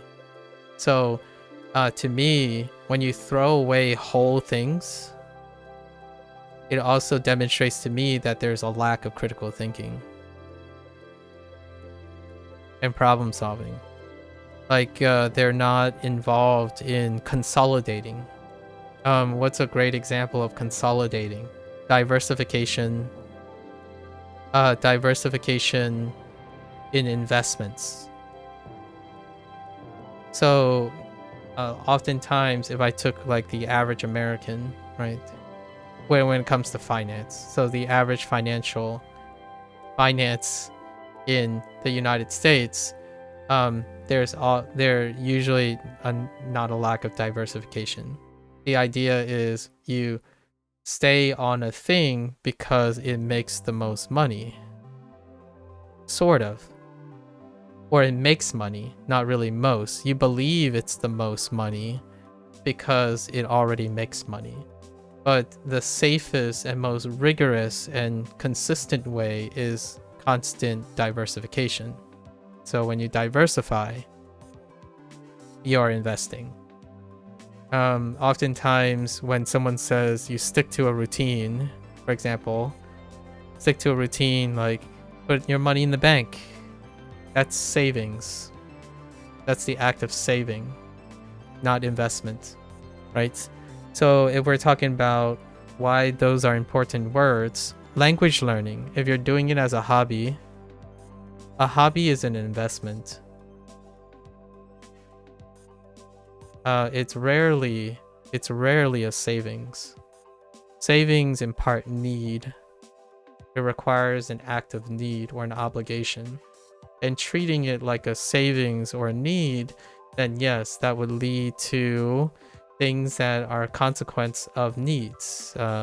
Stress, right? Negative stress, not positive stress. Negative stress, burnout, right? Grinding. These are the mindsets that I've seen associated. And then when you think of hobby as an investment, then it's closer to what you're describing, Bree, where you think of it as optional, adaptable. Adaptable, and lots of different routines. You can take in lots of routines and you're able to problem solve, right? Problem solve and critically think, which is wonderful because our conversation, like early on when we were talking, represents that quite well. When it comes to this side of things, then you enter people who think like, oh, here's the right way and here's the wrong way to do things. You have to do this way or else you're never going to reach your goal. For example, you have to learn 100 kanji in 1 week or it's not worth it. That sounds like someone who has a goal confused with process. Right, because 100, so where are you getting that 100? Oftentimes people would start slow. And the people who would think very critically over time, you know, the delta could change. You could have a delta 11 here, but then you can have a delta 12 across the same time. And that's often due to routine adjustment. Not necessarily content. It can be due to content, but your routine in your head has changed. So like, for example, when you think of a learning curve, right? You think of a learning curve. This is real-time routine adjustment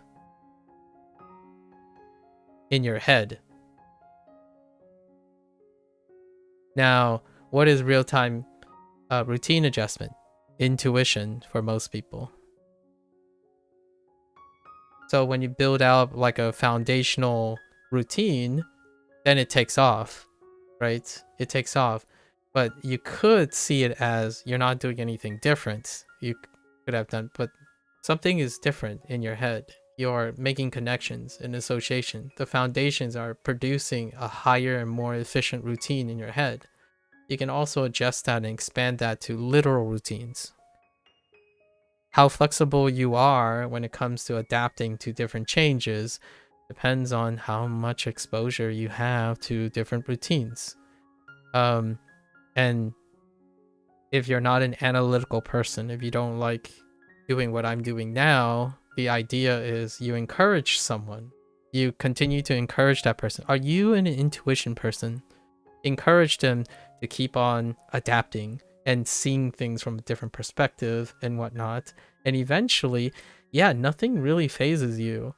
In like you see like, that's too much work. Let's just move on and work on a different thing. But whatever I used here, I could just take it elsewhere. So to me, I'm sorry if this is really long, but I really love talking about this topic. You have already intuit that. And I was being pedantic. Like, I'm sorry if it sounded like I was nitpicky, but I was being pedantic in order to demonstrate that intuition makes up for a lot of things, and analytical skills make everything really extra, like, picky. And for me, it's a topic that I like to pick apart because nowadays people do all of this stuff by intuition, if they can. So does Duolingo's energy, like we're gonna go back to the whole Duolingo thing that sparked all this. Does Duolingo's energy change? Will that make people intuit a result that demonstrates to them that you can actually use less time and liberate that time to practice active recall or engage in other routines and combine them? I don't know, because oftentimes when people think about routines, they find what is lost. So while you, Bree, have a wonderful Bushu thing going on, right? Bushu can complement the routines. So you're already getting a different routine that's allowed. When a lot of people think of a results bound, they would try to replace it. So then they wouldn't necessarily have a change. So if Duolingo was already working, they would replace it with, they would substitute it with whatever they used to have, right? So that means find a Duo Delta, whatever that is. Something that looks like Duo, exactly like Duo, and do the same routine as Duo. So that means this person stays stagnant. So of course, this would feel awful because they believe it's the only thing they can do. It's the only way they can learn with Duo, the old way, the way that is unchanging and never flexing or evolving. That's a non-adaptive person. It's a person who cares about results, but not understanding their learning process, right? I change my routine over time, even using the same tool. It's a natural process. When you learn more, you have more things you can do. So the content, when your content reaches like 1,000 kanji, my routine has changed. How do I maintain 1,000 kanji?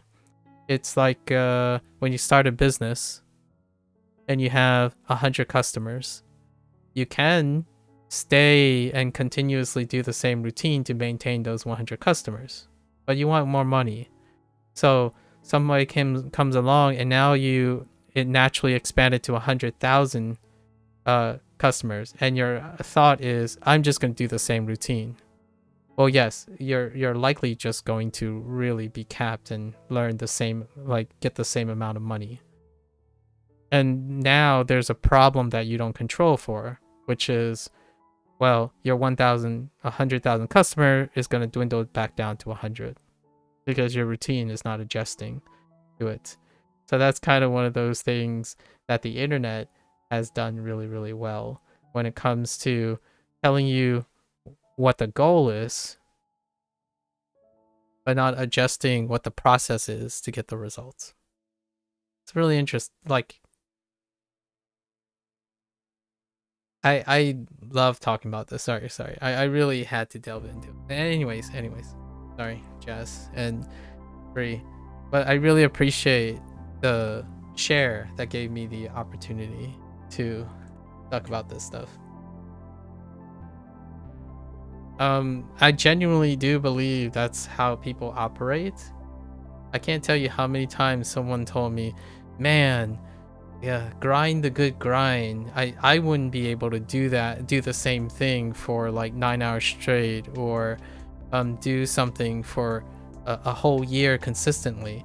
And my first thought was, I think you can, but you don't have to do the same thing for those days. You can remain engaged and dynamic about it. You don't have to change everything.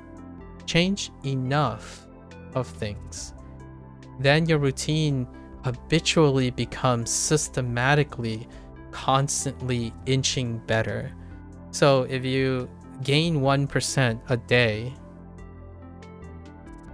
like if you gain 1% a day, imagine what happens after a year. You've gained like 360. That's not true. That's not how that works. But you get 1% early on, right? Say you get 1% for the first week. And then the first month, you get like 1.2% because it has a depreciation value, right? 1.2. But after 2 months, you have like 1.7%.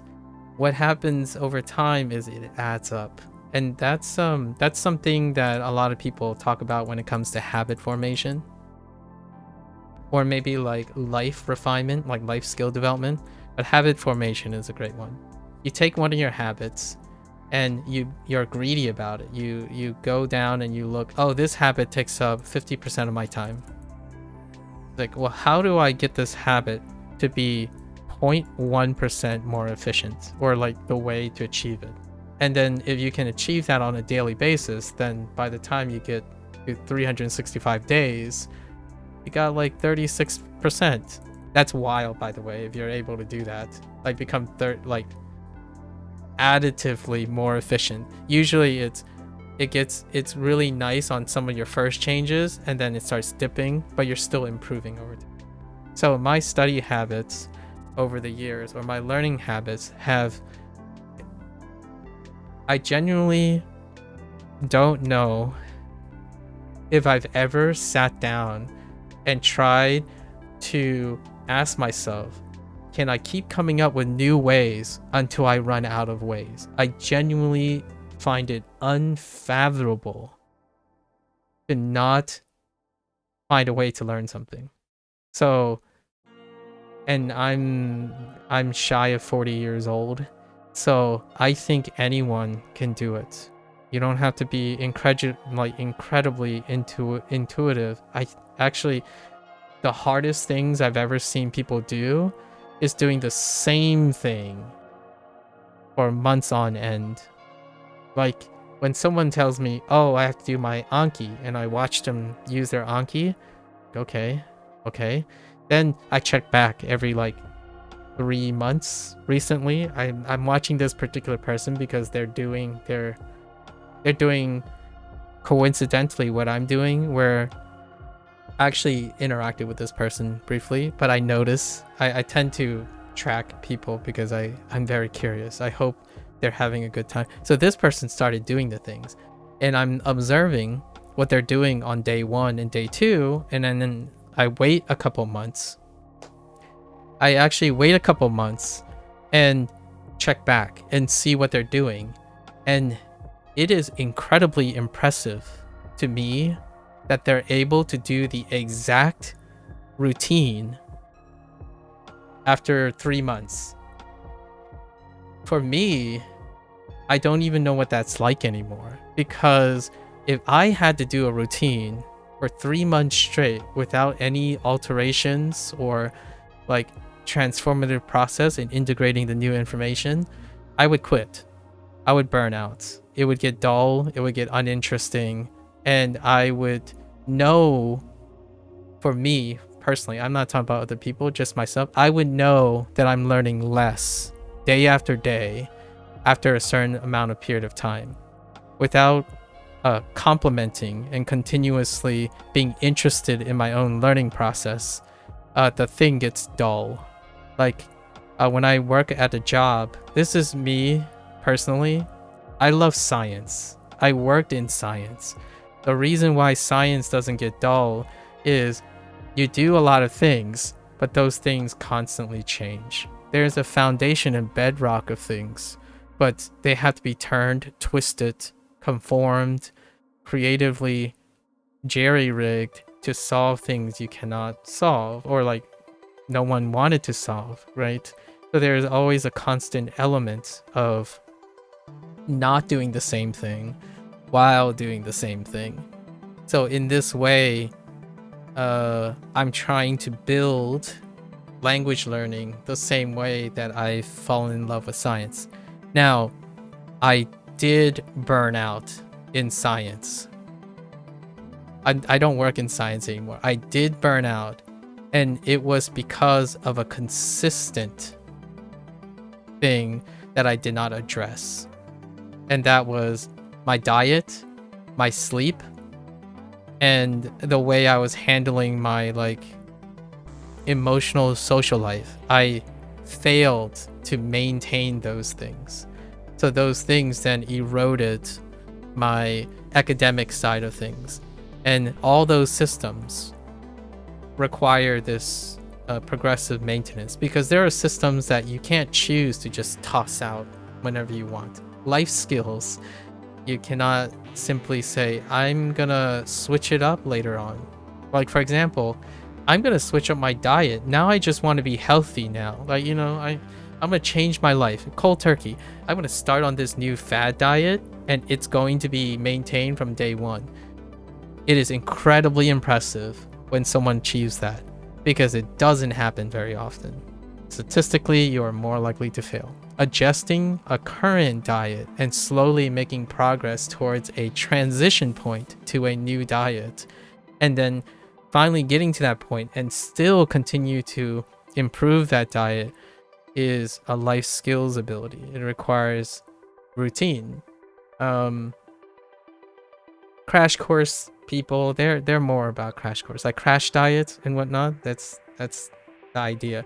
And finances is a great example. In order to create financial investments, I don't give financial advice, nor is this any advice. Like I don't want to, this is not professional advice. I don't do this professionally, and I'm not paid to do this. So grain of salt. But generally speaking, there's a reason why I'm able to do this too, and not have to worry about finances as well, because over time you're building your skills for finances. So it might not sound like I have a lot of time for certain things, but I work on them progressively over time. And language learning is no different. Like I look back on my day one video. The first thing I've ever started in language learning was start up Duolingo Japanese. And that first day, night and day.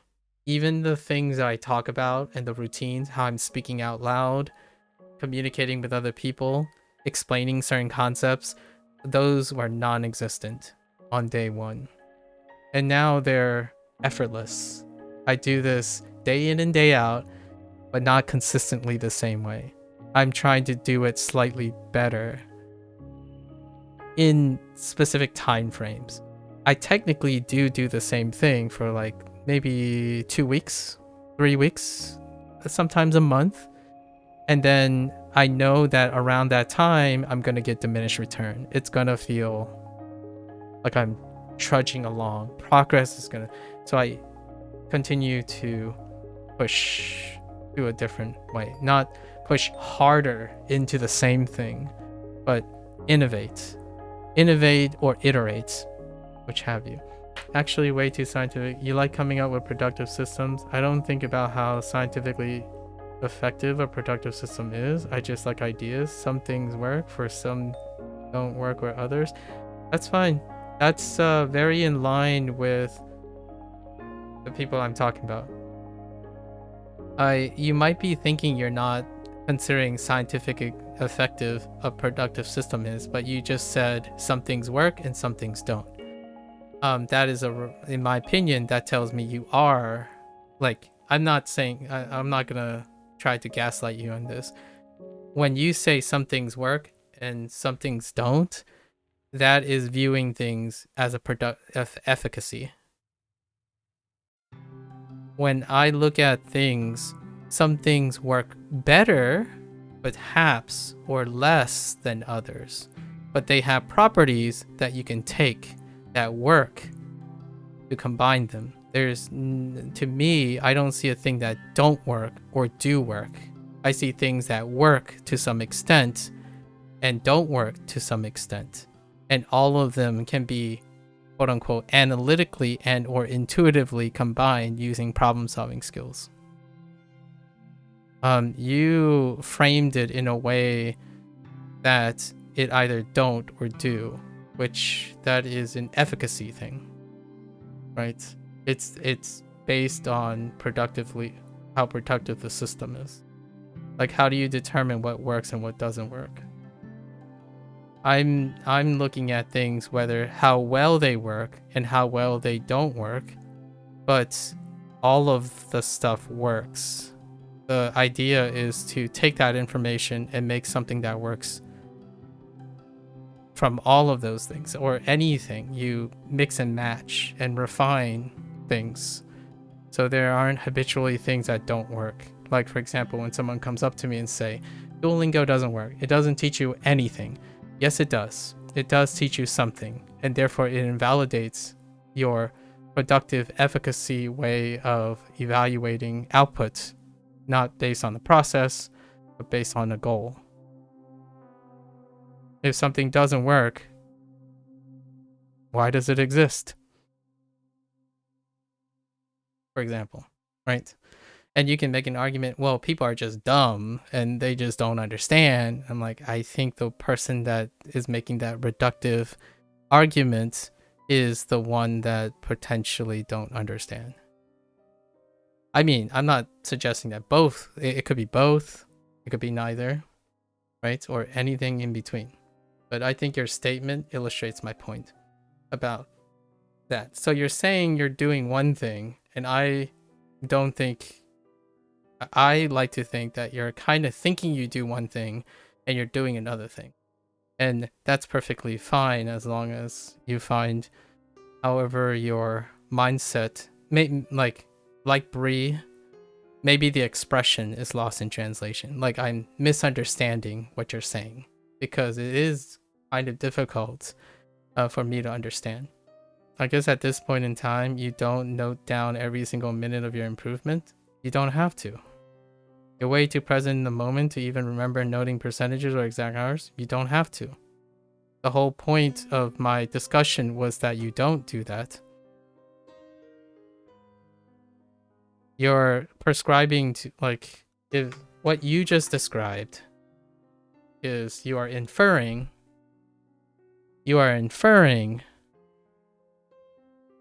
a routine.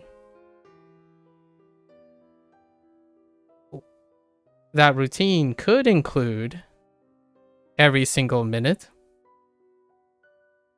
even though I said every month, or every year. I didn't even say minutes, but okay. And then recording percentages. Percentages don't tell you anything. It's a form of relative. I use percentages to illustrate a relative. You don't know what those percentages are or what they mean. And I didn't mention any exact hour. Those were used as examples, right? And those examples did not have any specifics. Like, I like to think that I hope most people saw relative terms that don't have any value to them because there aren't any specifics to them. Not only did I didn't mention any specifics, your routine implies that what I said requires someone to do every single minute. Unless you're suggesting you saw someone who did this and you don't have time for that. That's perfectly all right. Routines do not require like micromanagement. In fact, the word I said was intuition more than anything else. Intuition is not analytical. I even made a comment specifically that one does not require to be consciously analytical, right?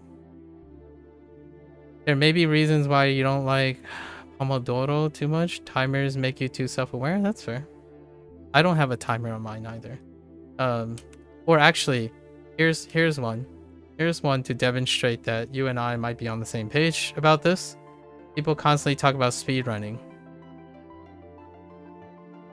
I don't speedrun, but a lot of people think I'm speedrunning. I don't have a self-awareness. I don't give a lot of weight to the self-awareness of a timer. Occasionally, though, I do some of these for a timer to make sure that I understand what it's like to have a timer. And sure enough, being aware that not using a timer means you're not going to be well practiced in the timing. That's true. I suck with timers, right? So that's a different story. But speedrunning is one thing. How long and efficacious that speedrunning is another thing. That's involving the process. So yes, it does involve some sort of note keeping, right? You do a daily journal. That's more than the average person I expect with a routine. When you're writing a daily journal, or like, for example, today would be the third day we're going to talk about the theme. What is the theme for today, right? I was about to ask you, sorry, I ranted a little far too much, but what is the theme of today? That is far more frequent than what I think people should even consider when it comes to routine. You have a very systematic, categorical routine already. In fact, I think you are far more analytical than what I described. What I did was a curation of like 20 plus years of experience, and that is not expected to happen overnight. So I don't record every waking moment of my improvements or percentages in order to achieve that thing. It's to achieve an improvement wherever you can find it without burning out, right? Without micromanaging.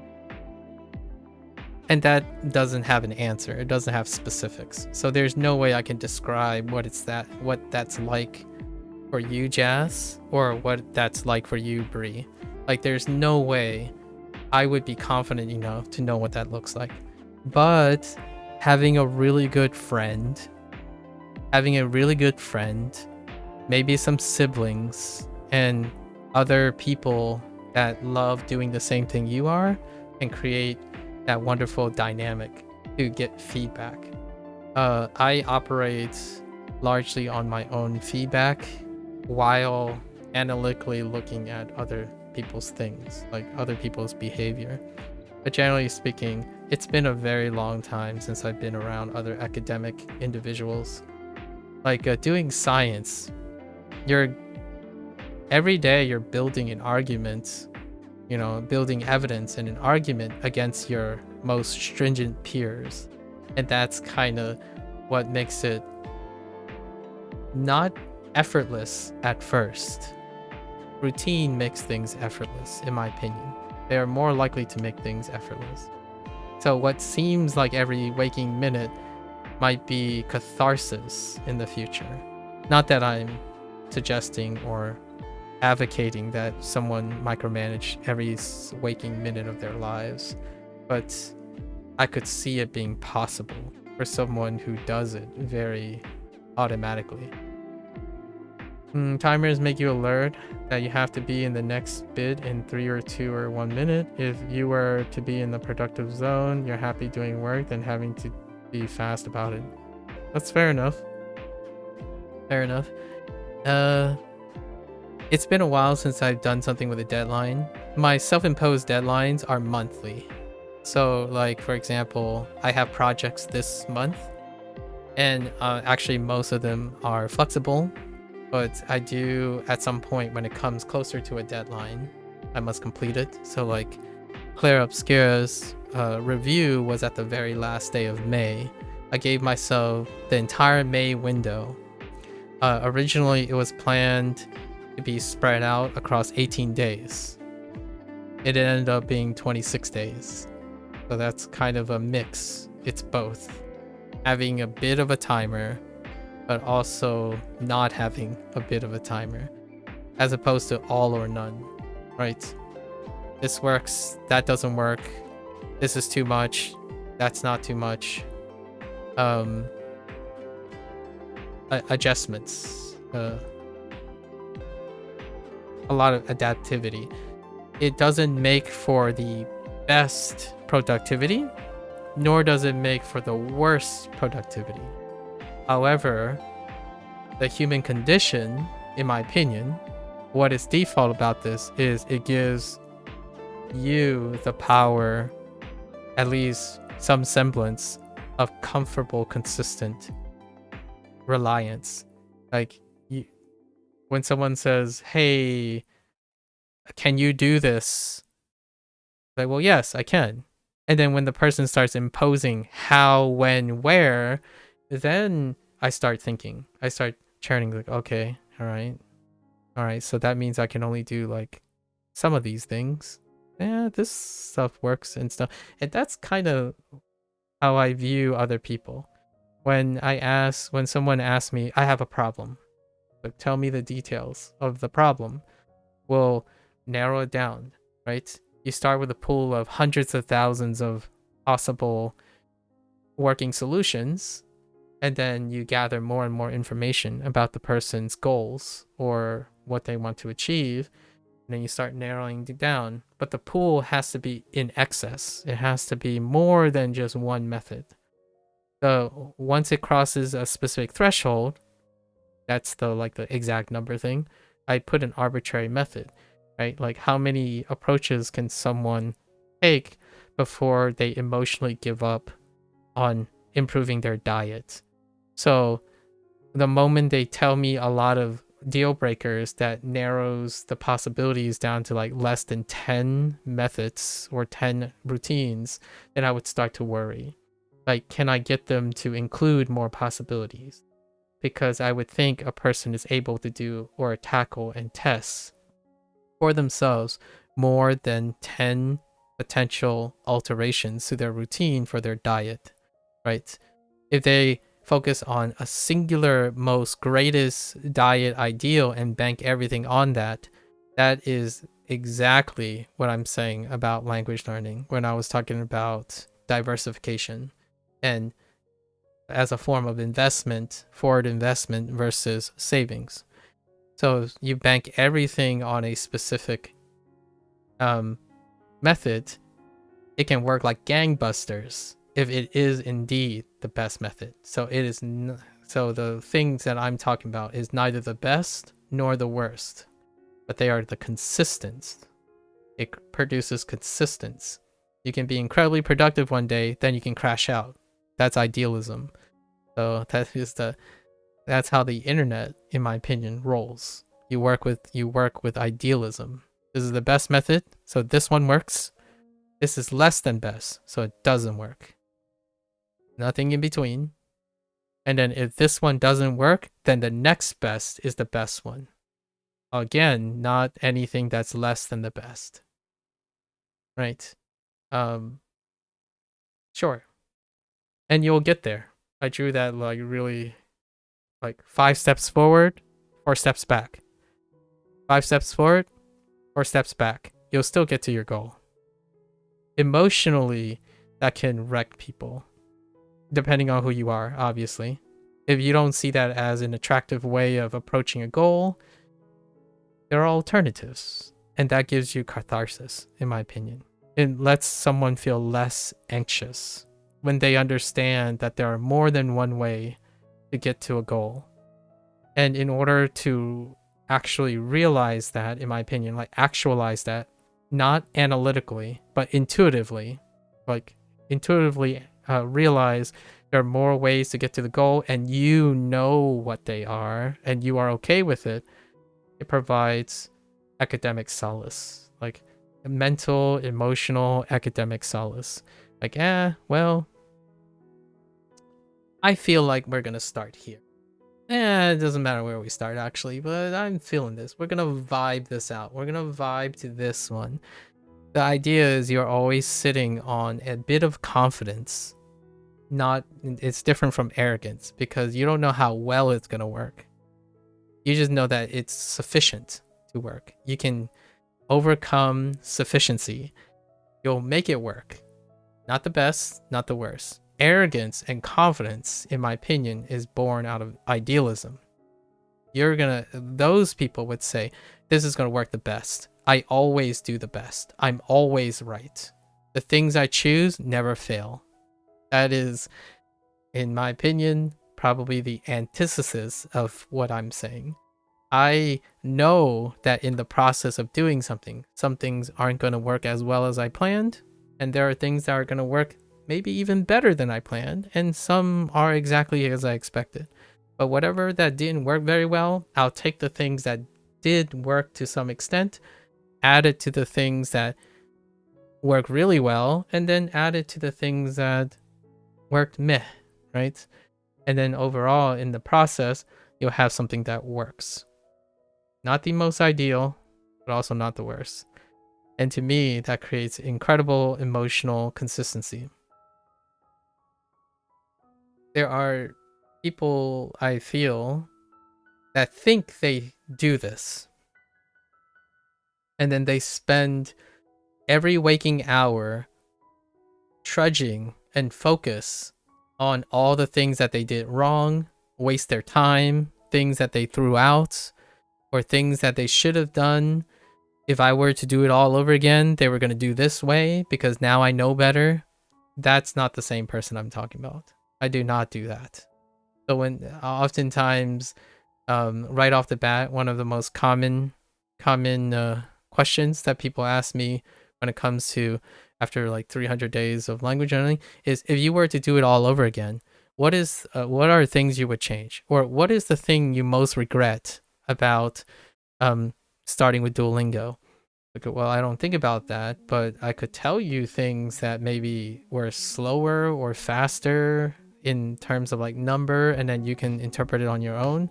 I don't regret what I do. Like things I choose voluntarily, I don't regret those things. They're functional regardless. Like, I do my best in the moment. As you said, if you're always focused in the moment, Jazz, I focus in the moment. All the summations of my skill is ever present in the moment. So when I reflect upon that, I can only rely on the sole comfort that I was doing my best at every waking moment in the past.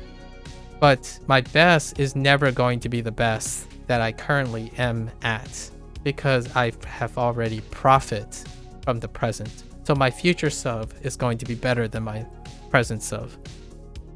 It's highly unlikely that that person that I'm recording this for, this is why I'm recording these things, by the way, one of the main reasons.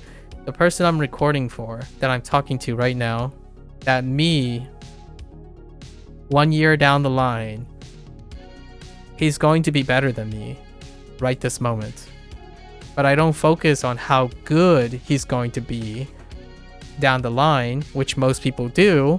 They're like, oh, I can't wait till I'm fluent in Japanese. Then I'll move to Japan and I'll get a visa. And that is looking at the future self, in which it hasn't happened yet. And then these people are using escapism to make them feel good towards what, and that's fine. That can move them forward. I don't really need to rely on that. I don't need to think about when I become fluent in Japanese. I do brainstorm with other people though. Like when people say like, oh, maybe 2 years down the line we can speak Japanese together, because it would be really cool to do that. While at the same time, I bring them back to the present. What are you doing now? What have all your past skills work up to now? What can you do now and in the immediate future? And in the past, if you have regrets, find functional uses for them. And one of, not like absolutely mandatory, you chip away at it. Write a story. This is why I was talking to Bree earlier. Like, write a story. Write your journal. Chronicle something. You don't have to chronicle like every waking moment, but it creates value from your past. So if there are things that are not valuable now, and they take center stage in your mind and your forehead, you can give them new value. This moment, you can work towards making these things of value.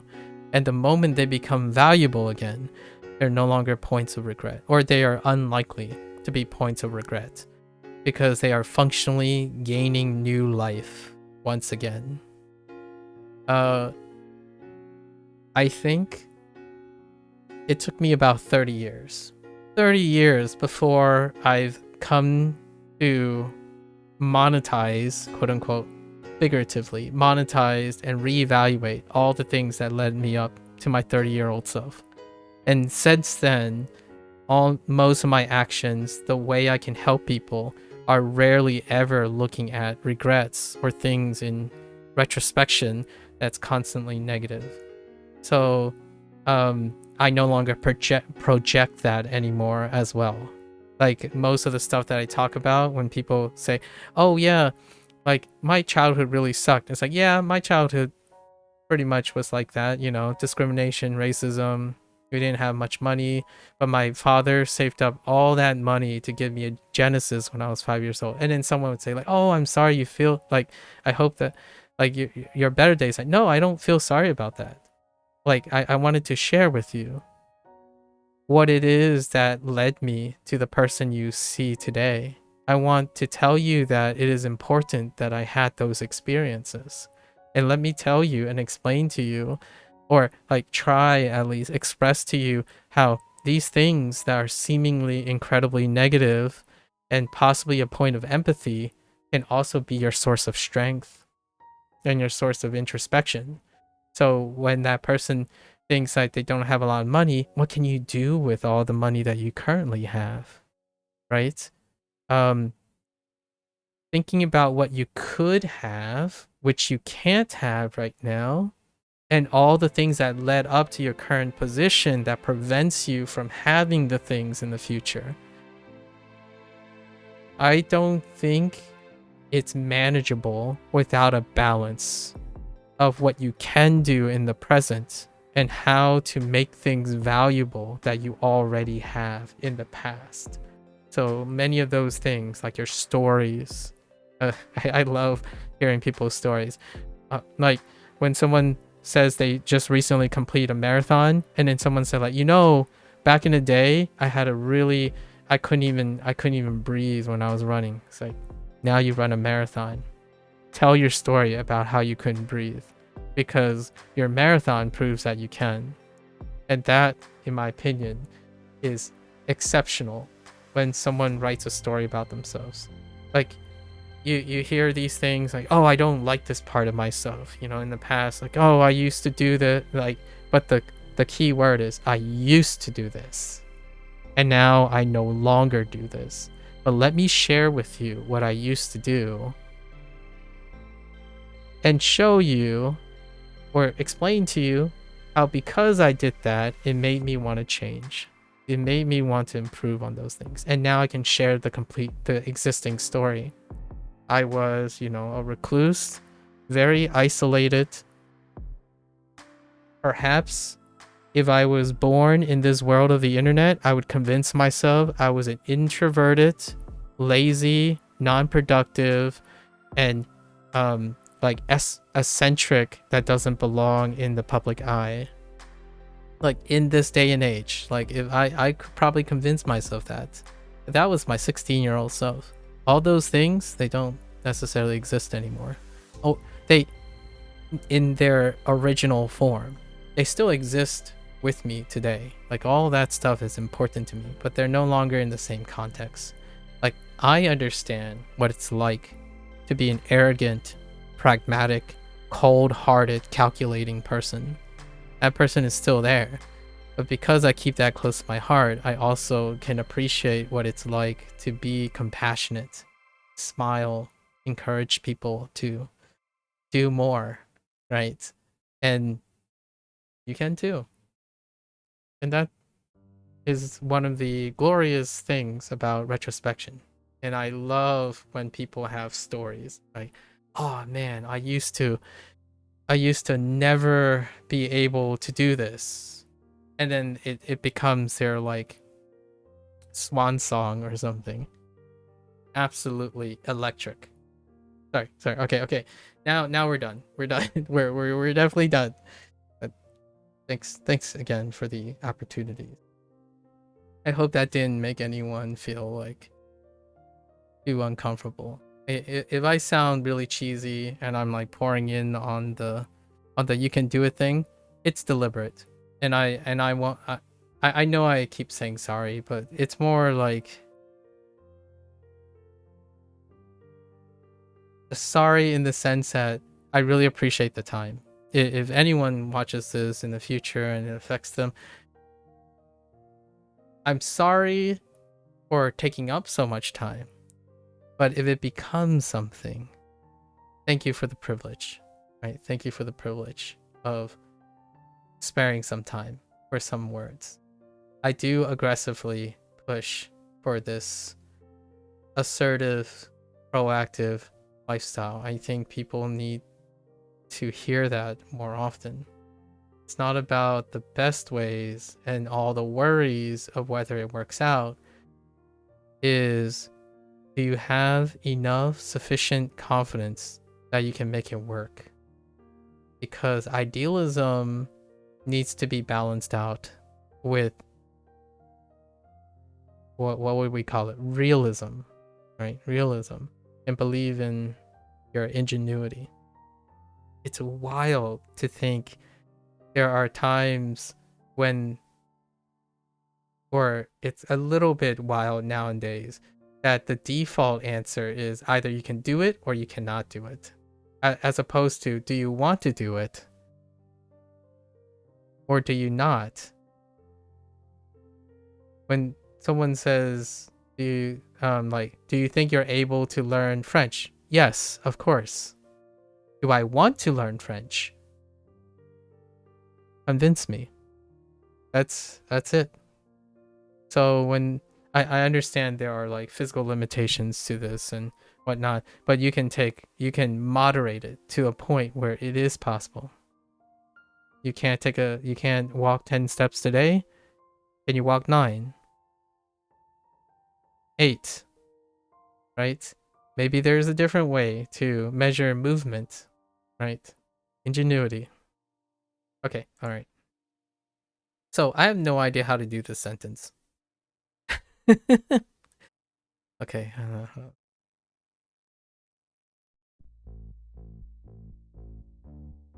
So that's definitely read, please.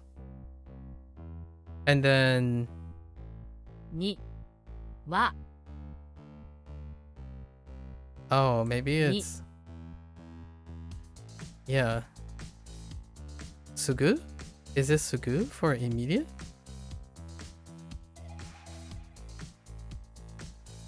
Sugu.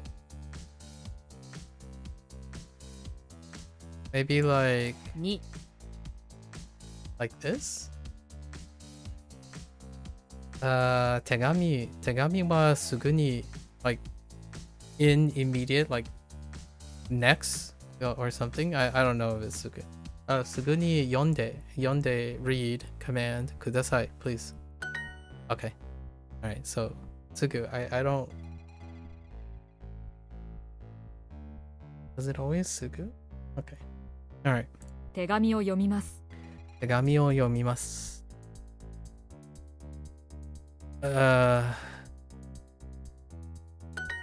Oh, and for the record, Discord, right? If you want to pitter patter and chit chatter and throw a few hypotheticals around, and you're very, very comfortable in throwing back ideas, not like negating and vetoing ideas, but just constantly like adding to pools of ideas, I'm all for that. My voice ends up giving out for the day, so I try to eventually limit physical limitations, right? So however, I can type all the time because during stream I don't type as often as I do, so plenty of typing. We can link things, we can emote, you know. I can't speak fluent French, but I most definitely could leverage other people's French to my benefit when we're talking about things. Yeah. Where there's a will, there's a way, sort of. Oh, that was just the first lesson? Oh man, これは私のものです。これは私のものです。ものです。This is mine? That is mine? This is mine. This is my stuff. This is mine. Okay. 人気のデザートは美味しくなかったです。人気の what? デザート。人気のデザートはレザートはレザートは美味しく No wait, デザート That's dessert, right? デザートは美味しくなかったです Oh, not good. That wasn't delicious. The dessert wasn't tasty. Oh, popular dessert. 人気。そのレストランのね、船好き。ピザは美味しくなかったです。Okay. いくら引き出しますか？いくら引かったわきいくら引き出しました出しますか Wait いたしますか引き出す So how much do you want to withdraw? How much do you want? Are you going to withdraw? Much are you going? That's good enough. ATM. Oh yeah, these are really early, way before the kanji section. But at least you can see hikidashita. Yeah, hikidashimasu. 出します。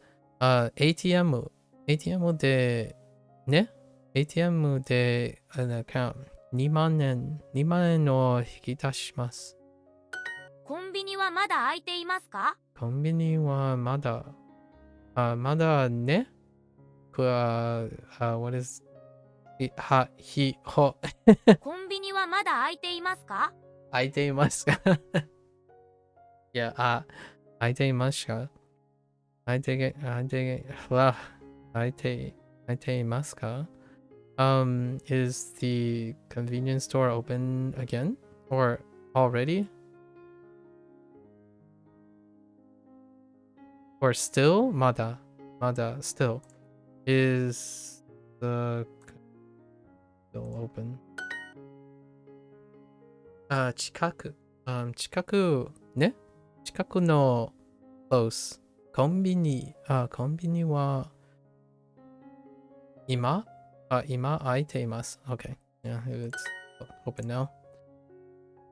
It's the convenience store open. There we go.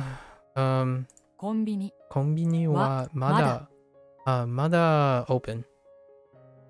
開いていますか？もうすぐ彼氏と別れます。もうすぐ is like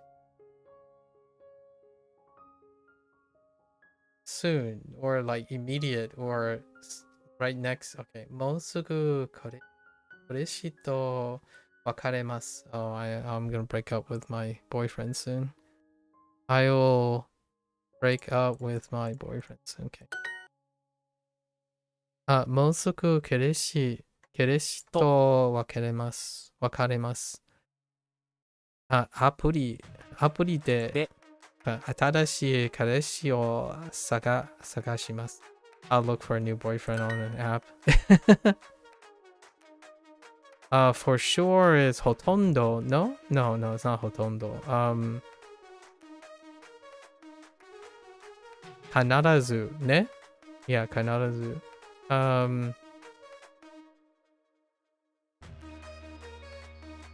女。wait, 必ず彼女と別れます。別れます。別れます。別れます。まだ終わっていない。まだね。まだ終わっていない。終わっていない。it still hasn't ended. Or it's still not over, something like that. It's not over yet. Okay, that's fine. まだ終わってない。まだ終わっていない。まだ終わってない。Yeah, ここで歯を磨かないでください。ここで歯をね、what is that? ここで歯を磨かないでください。磨かないで Wait. 磨かないで。磨かないで。磨かないで。So 磨かないで。I don't remember that. What? So what? Please don't brush your teeth here. Please do not brush your teeth here. It's such a weird. Sorry, I'm thinking of like a funny image of like someone brushing their teeth, like at a restaurant or something. They're just sitting there brushing their teeth. It's like, oh please, like the waiter just saying like, oh, please don't brush your teeth here. Oh, I could draw a fun skit. Some of these have some fun skits. It's not over yet. Oh, it's gonna be. Yeah, we're definitely gonna have to take some good like Duolingo sentences, like weird Duolingo sentences. Draw a picture, and then take some like weird mnemonics from Wanikani and Hanze Hero for October. It's gonna be fantastic. Not over yet. まだ終わってない。Wait. い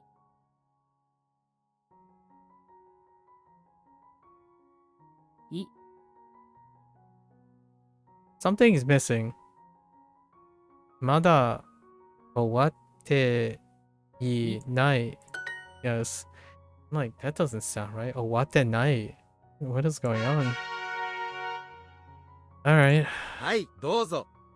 はい。どうぞ。Here you go. Looks like here. Yes, here you go. Okay. どうぞ。どうぞ。Oh, I got receipt. Oh, it's probably receipt. Receipt, as opposed to, what was our word that we got? 領収書. Right? 領収書. どうぞ。どうぞどうぞ。レシート。レシートです。です。肉まんを2つください。肉まんを2つください。Two bowls. No, wait. Two dumplings or two buns. Two pork buns? Alright, sure. Two pork. How much is this pork bun? いくらこれのこの肉まんこの肉まんはいくらですか？肉まんはいくらですか？か。どんな問題がありましたか？どんな問題どんな問題がありましたか？Yes, can I hear that again? どんな問題がありましたか？ Do you have any questions? Or what kind of questions do you have? Something like that. What kind of problems? Okay. Were there. That's fine too. あ、スプーンは大丈夫です。スプーンは大丈夫です。Okay. Oh, spoons are fine? Or spoons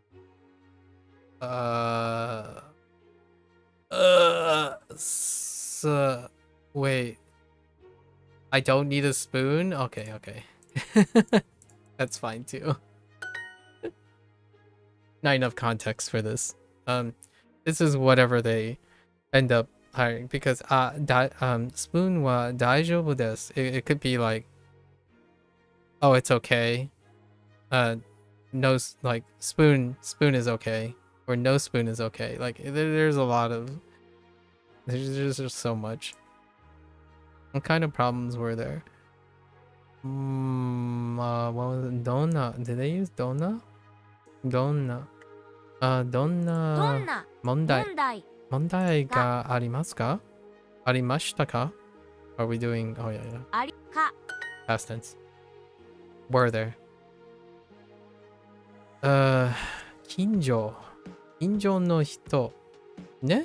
近所の人neighbor 近所の人。サ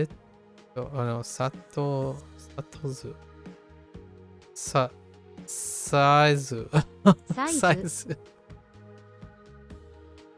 I'm so bad with I'm so terrible with loan words. What is this?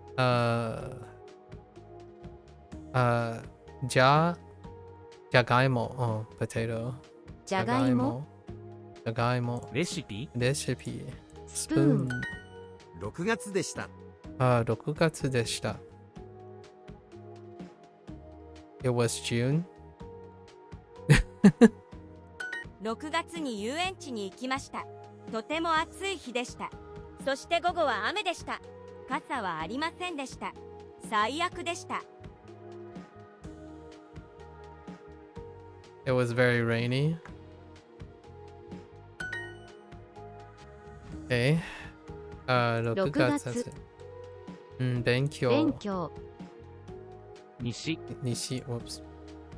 シリアル。水泳。もっと小さい茶碗はありますか？ Okay. Alright, is there a smaller bowl? Chawan? Or did I hear chawan? Yeah, chawan. Or do you have do you have smaller bowls? That works too. この茶碗は少し小さいです。もっと大きい茶碗はありますか？この店でできますか？この店でできますか？ It's like deku means a lot of things. In this case, can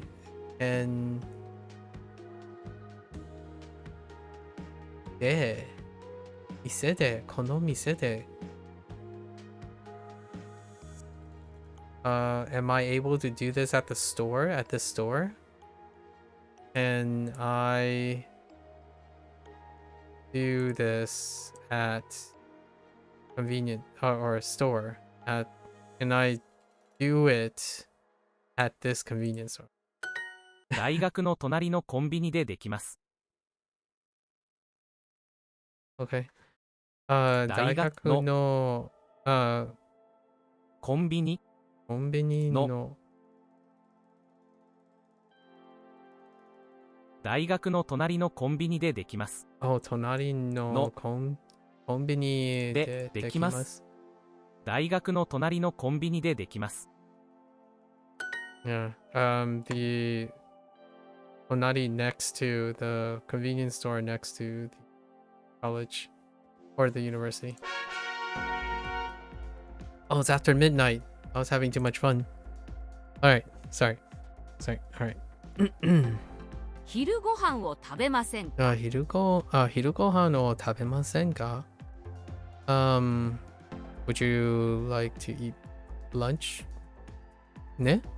Would you like to eat lunch? Okay.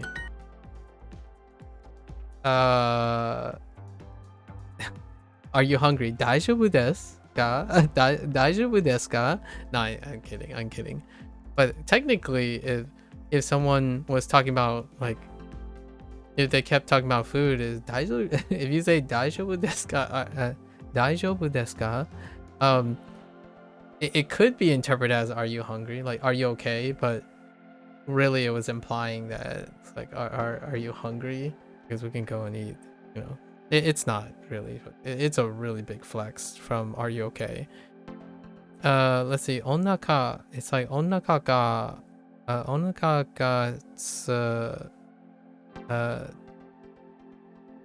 hungry. I don't know. It's like stomach or something. お腹 So, お腹がすきました。すきましたか? ね? Or 入りますか？入りますか? 入りますか？すきました。砂糖 Sato is not it. か I'm gonna go with this. Yeah, すきましたか sounds okay. I need to see Suki. I need to see Su. I don't remember anymore. Onaka. This is stomach. Stomach is empty or something. Like the status of the stomach is empty. Is what I was looking for. 牛肉はあまり美味しくなかったです。牛肉はあまり美味しくなかったです。The heckin' dumplings. Oh no, 牛肉. The beef is not really あまり美味しく not very tasty. The beef wasn't very tasty. Okay. Fine. 床はベタベタでした。 Yuka? Wait, what type of yuka? Yuka wa beta de shita. Beta is like sticky, right? And yuka? The floor? The floor was sticky. Okay, yeah. アプリはちょっと。アプリはちょっと. I don't really like apps.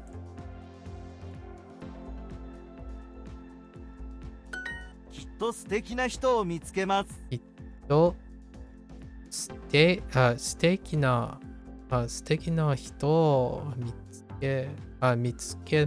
つけます。I found pretty lovely people. きっとね。きっと other? Or きっと sure. I don't know. And then present tense. So I'll find another, maybe other lovely people or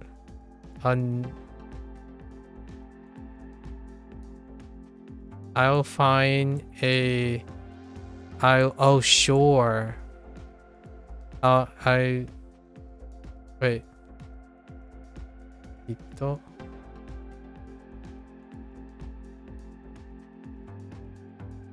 a lovely person. What? Hold. I'm sure I'll find a lovely person. きっと That's a weird. I don't know. 醤油はいりますか？醤油はいりますか? Do we need soy sauce? I just don't read these anymore. Sorry. You just listen. Just listen. 醤油はいりますか？ Do we need soy sauce? 6月5日6月5日. 6月5日 is June 5th. 豚肉を 200g 使います。I need 200 grams of beef. Oh no, pork. 豚肉. Right. Or I use. Or we use whatever. It's whatever the subject is. We'll use 200. Oh wait, yeah, I heard 200, right? 200 grams of beef. Oh, pork. Oh man, I defaulted. I immediately thought of beef, and then I said butaniku or pork, and then I swapped back. 魚はいりません。 You know what's in my head right now? Pork or beef? 魚は入りません. We don't need fish. 残念でした。残念でした. 残念でした. What? 残念 is disappointing, right? So it でした. It was disappointing. 牛肉を 400g 買いましょ牛肉を400 400g 買いましょう. We should buy 400 grams of beef. We should buy 400 grams of beef. It's not butaniku this time. 玉ねぎを8つ買います。玉ねぎ, onions? 玉ねぎを8つ? 玉ねぎを8つ買います。8つ. Oh yeah, that's right. 8つ買います. We're going to buy 8 onions. We'll buy onions. Exactly 8. シチューはどうですか？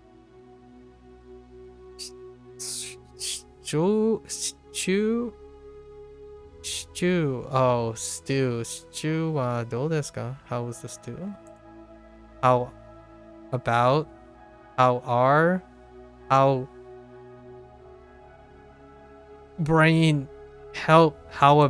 stew? Oh my gosh, my brain. 昨日の映画は面白くなかったです。昨日の what? 昨日の映画は面白くなかったです。The movie was yesterday. The movie was not interesting.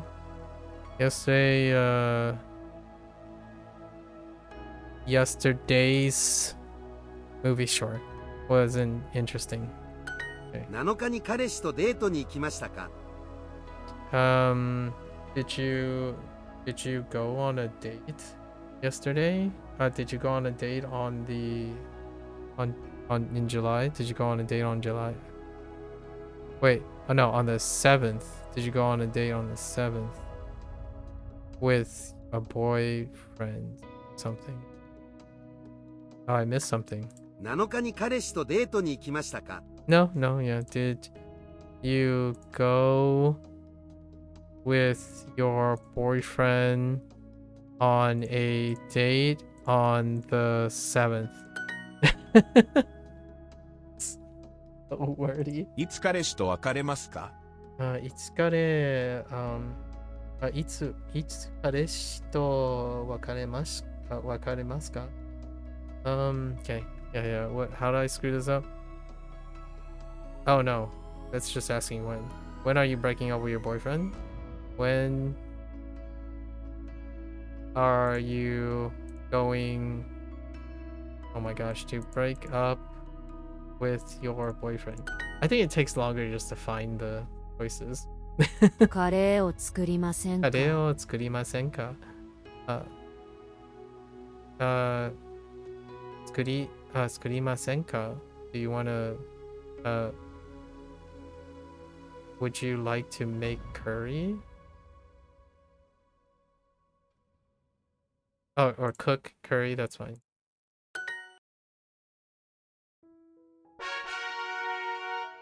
The satisfaction of practice. It feels like Spanish now, basically. At least this part, like using Duolingo feels like Spanish. So you just listen to it. Just listen, it's fine. And then occasionally you read the kanji, occasionally. Until we get back to the current unit, right? Some of the personalized practice is still going way back before they substitute a lot of kanji. So, describe. イギリスは島の国です。イギリスの島? No, イギリスは島の奥ない。Wait. Oh no. イギリスは島の国です。Where's イギリス? イギリスは島の国です。Island country. 光。彼は一人で島に住んでいます。彼は島に二つ。wait. 一人で島に住んでいます。Right? 住んでいます。Okay. 星。今夜は星がたくさん見えます。今夜は星がlots たくさんね。たくさん見えます。See? I don't know why I did this hand motion. I'm thinking of like the stars, like twinkling. Spirit fingers twinkling. 浜辺ね。浜辺。あの国には多くの浜辺がある。あの国には多くの浜辺ね。浜辺がある。Okay. There are many beaches in that country. あの国。湖。Yep. 浜辺。光ります。星。湖。島。ね。空に太陽が光っている。空に太陽が光っている。The sun is shining in the sky. Okay.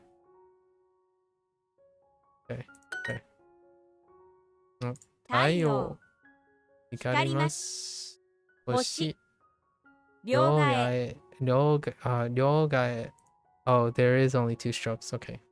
I wasn't sure if there was 3 strokes or 2 strokes in the box. Was it a sun or eyes in 両替? 両替. 元気。元気. 魚、湖に、魚の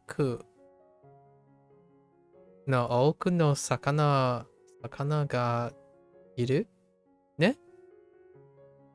let's see. 湖に奥の魚がいる。この木の葉はきれいですね。この木の葉は綺麗ですね。This tree's leaves are pretty, aren't they? Wait.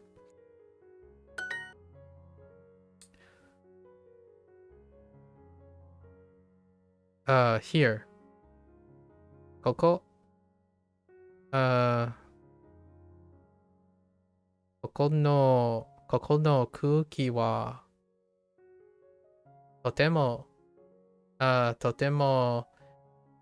素敵のとても綺麗ですね。let's see. ここの空気はとても綺麗。とても綺麗ですね。ね。今夜は月が明るいです。今日は好きなが明るいです。明るいです。The moon is bright tonight. The moon is bright. Fair enough. Fun times. ここの川は浅いです。ここのの川は小さいです。小さい。no, 浅いです。浅いです。Okay, that's fine. I thought of a small river, of a shallow one. Let's see. 濡れて。wet? 濡れて。濡れて。猫は頭のいい生き物だ。just 濡れて。what? 猫はね。猫は頭のいい生き物だ。頭がいいね。where's 頭のいいだ。猫は頭のいい生き物だ。君も、生き物だ。They're clever. It could just say cat is clever, but they said cat are intelligent creatures. 森ね。森。ここの川は浅いです。ここの川は浅いです。です。Okay. 乾きます。I don't know if I said 乾きます。I'm not sure if I said 川。I forgot this read earlier today. But now I know. 川。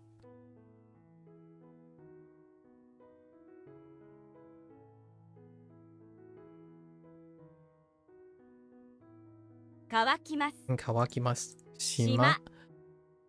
深い。深い。太陽。浅い。Was the water shallow?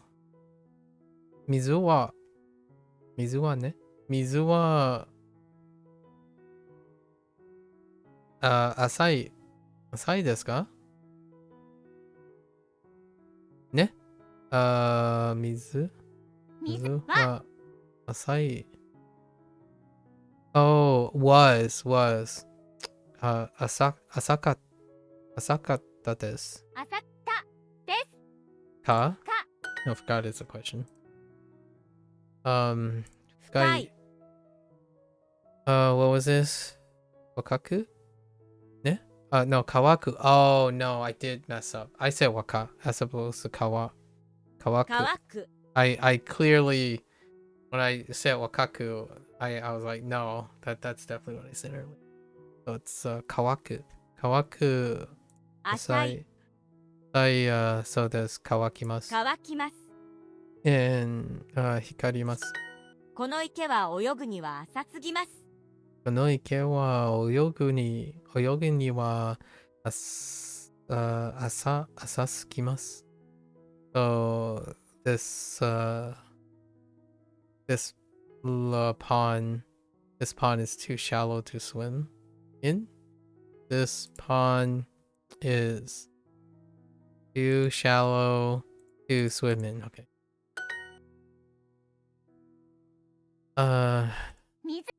水は水はあまり深いです。Yeah. あまり Oh wait was 深 no not so がなかったです中 Wait, where's 深く Oh 深くなかったです。湖はすごく深いよ。湖はすごく深いよ。すごく is very, right? Other very or extremely sort of. The lake is very deep, you know?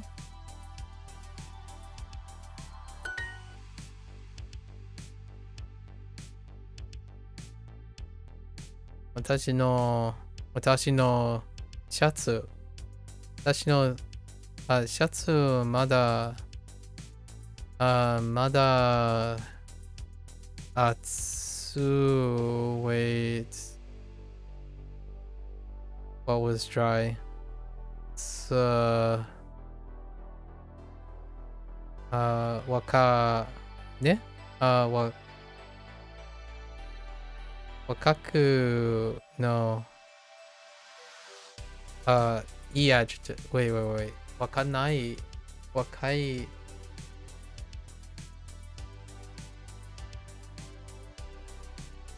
若いないる若いない wait still is not yeah 若いない I see ない and then that's it okay that's fine の I don't know if this is formal or casual whenever you read this so can't tell 私のシャツシャツはかわいかわいいかわいないまだかわいない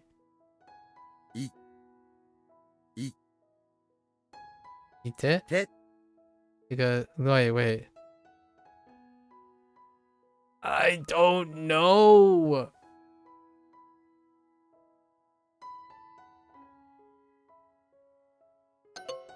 I don't know かわいいていないかわいいていない Okay so oh no ite is bad because nai has to end because it is not and then kawaii and then tei nai I need to brush up on that 森にはたくさんの動物がいる。森にはたくさんの動物がいる There are a lot of animals in the forest there are many animals in 雨で濡れていた雨で濡れていた Data. Okay. Okay. Yeah. Okay. I get it. I get it. Nurete. Oh, that makes sense now too. Nurete ita. Oh, it's te because it's to be dry. It was dry, as in like to be dried. Because nurete functions similar, and then you add iru to it. So I was conjugating. Oh wait, but there was e in it. It was ending with an e.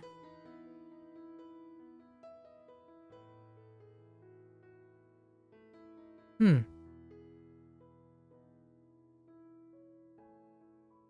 Hmm. I am wet from the rain. I was wet from the rain, or he was, whatever. I was.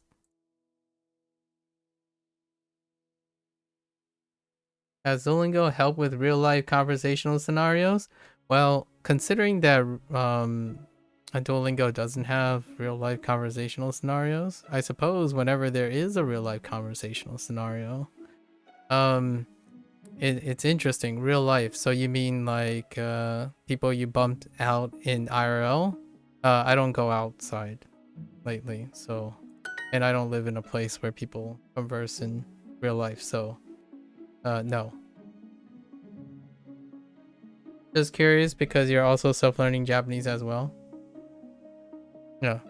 But if you're talking about do I ever talk about this stuff and use this stuff not in real life, yes, every single day. With actual real life people. So that's the difference. Because you're asking, does it help with real life conversational scenarios? You're suggesting that it has to be in person, right? First. And you're also talking about conversational scenarios in which it's not about Japanese. So no, I don't talk to people conversationally without talking about Japanese. Now, if you're talking about interacting with humans conversationally about Japanese nearly every day. Like right now. This conversation we're having is probably possible because we're using Duolingo, for example. You choose when to use it though. Now, if you're talking about like trying to converse someone because they don't care about language learning, I don't interact with people who don't care about language learning very often. Like what I mean is in Japanese, the people that I interact with who don't care about language learning do not speak Japanese. So that can be very tough. Yeah. How are you self-learning Japanese at the moment? Kimchi. Yeah. How are you self-learning? Do you have any opportunities? Yeah, I don't really converse in real life with people.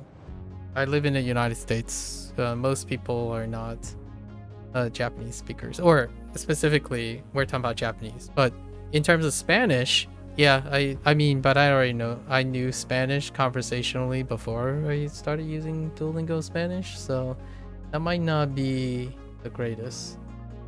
And then in terms of Chinese, like I did the Duolingo Chinese course, that was for literacy, so technically yes, I talked to my parents and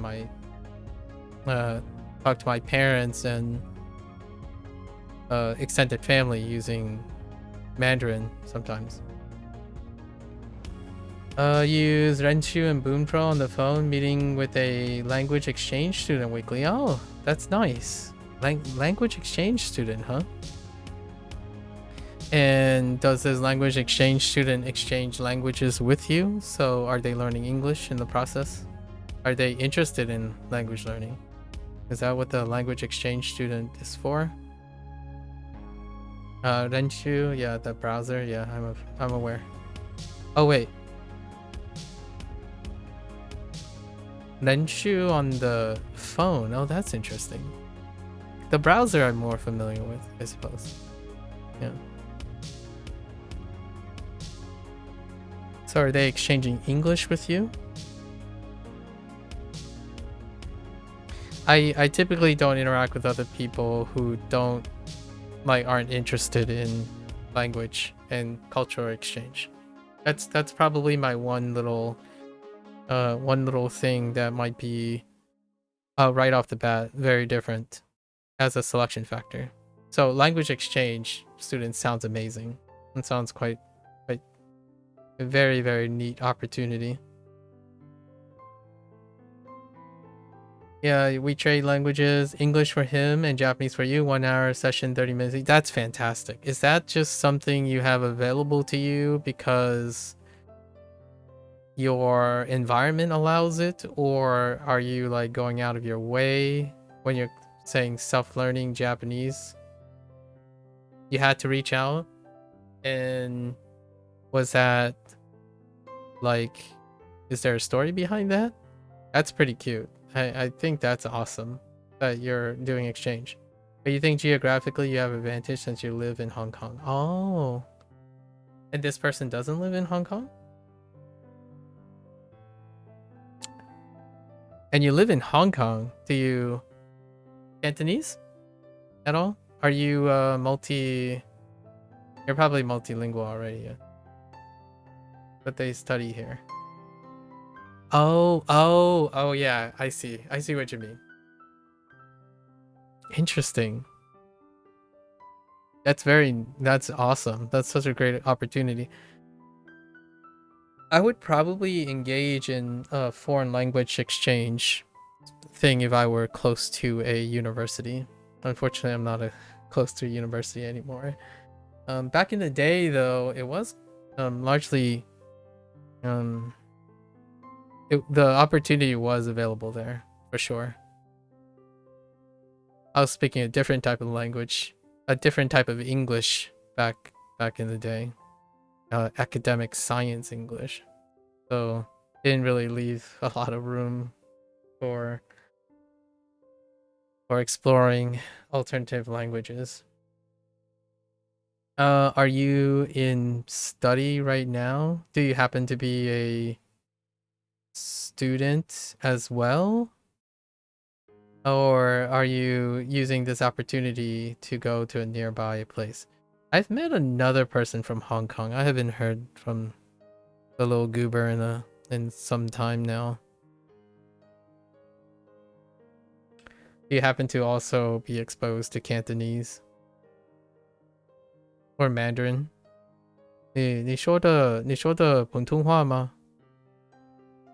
你听到的普通话，还是I have no idea how to say Cantonese in 中文。一点点哦，可以说。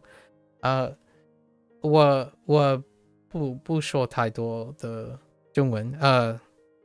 我现在学习中文。My parents and we speak Fujiwa. 我在福州話教書，因為在普通話推薦冇推薦。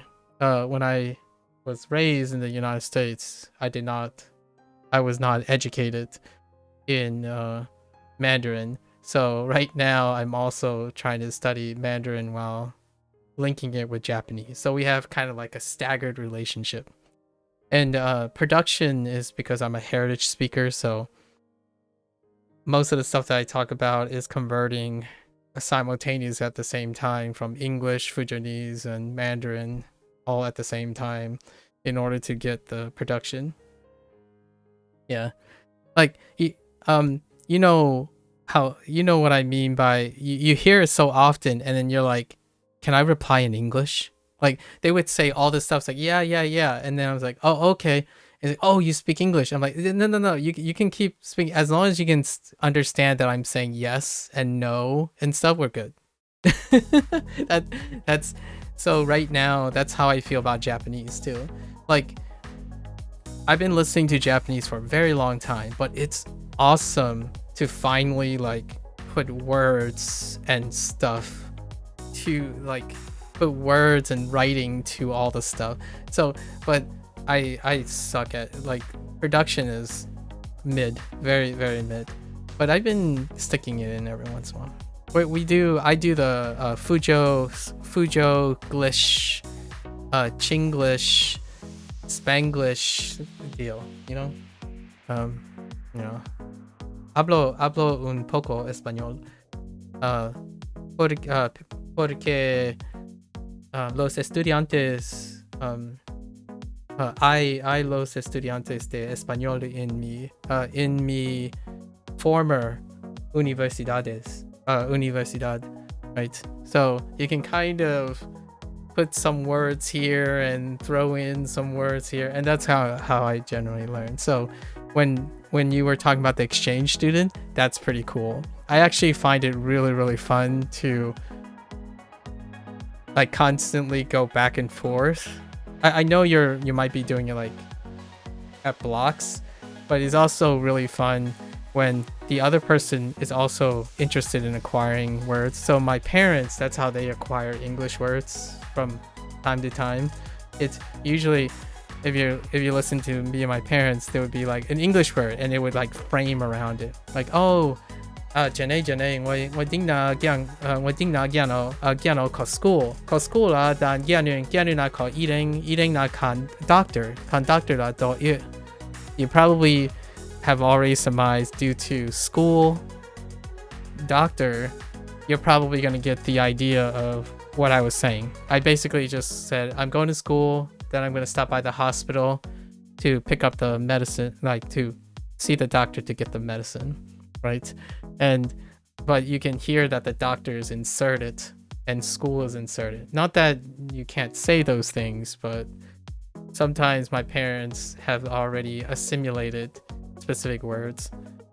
Yeah, so I think that's awesome when people can do that. And I totally look forward to hearing how your exchange stuff. How long have you been learning Japanese, Kimchi? Learning Japanese in Hong Kong, though. I wonder what it's like for your exchange student.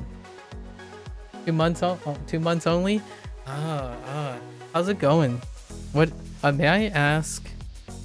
What are the things that an exchange student, like someone who speaks Japanese, you know, it raises some. Yeah, Japanese is actually, even having an exchange student from Japan choose like, you know, a Chinese location is kind of interesting, because my parents are Chinese, and it often raises eyebrows when they come in and I'm like self-learning Japanese. Like, why are you learning Japanese? Like, Dad, I'm telling you, this is your fault. You're the one that bought me a Sega Genesis when I was 5 years old. This is what happens. You set it in motion already for the rest of my life. You exposed me to Japanese gaming. This is what happens. This is your fault.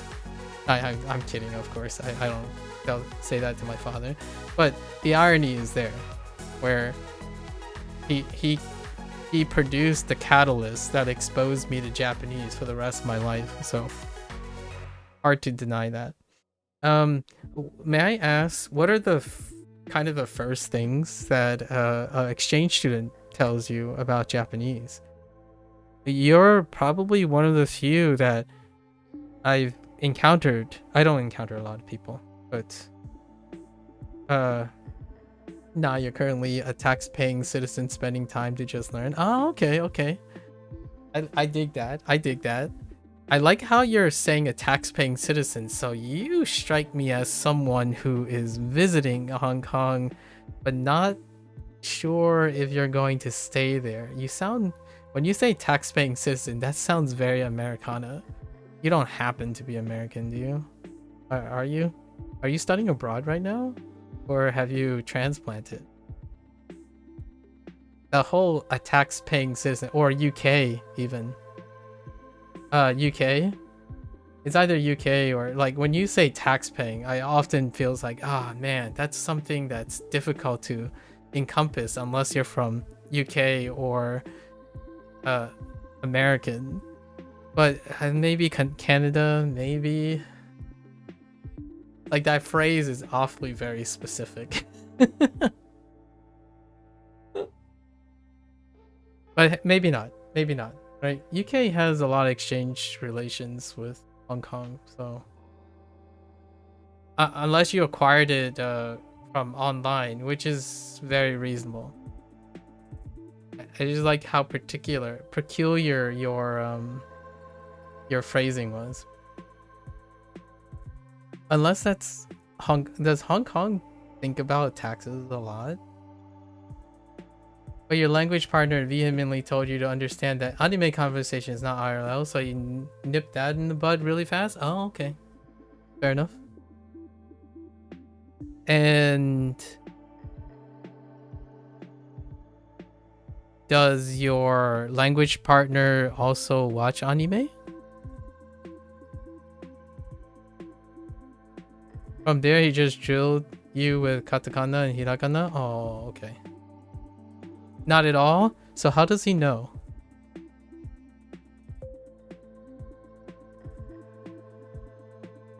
I'm using what I call Asian pragmatism right now. Because you asked? No. What I mean is, how does he know anime conversation is not like IRL? If he doesn't watch anime anymore. Or ever. Or anymore.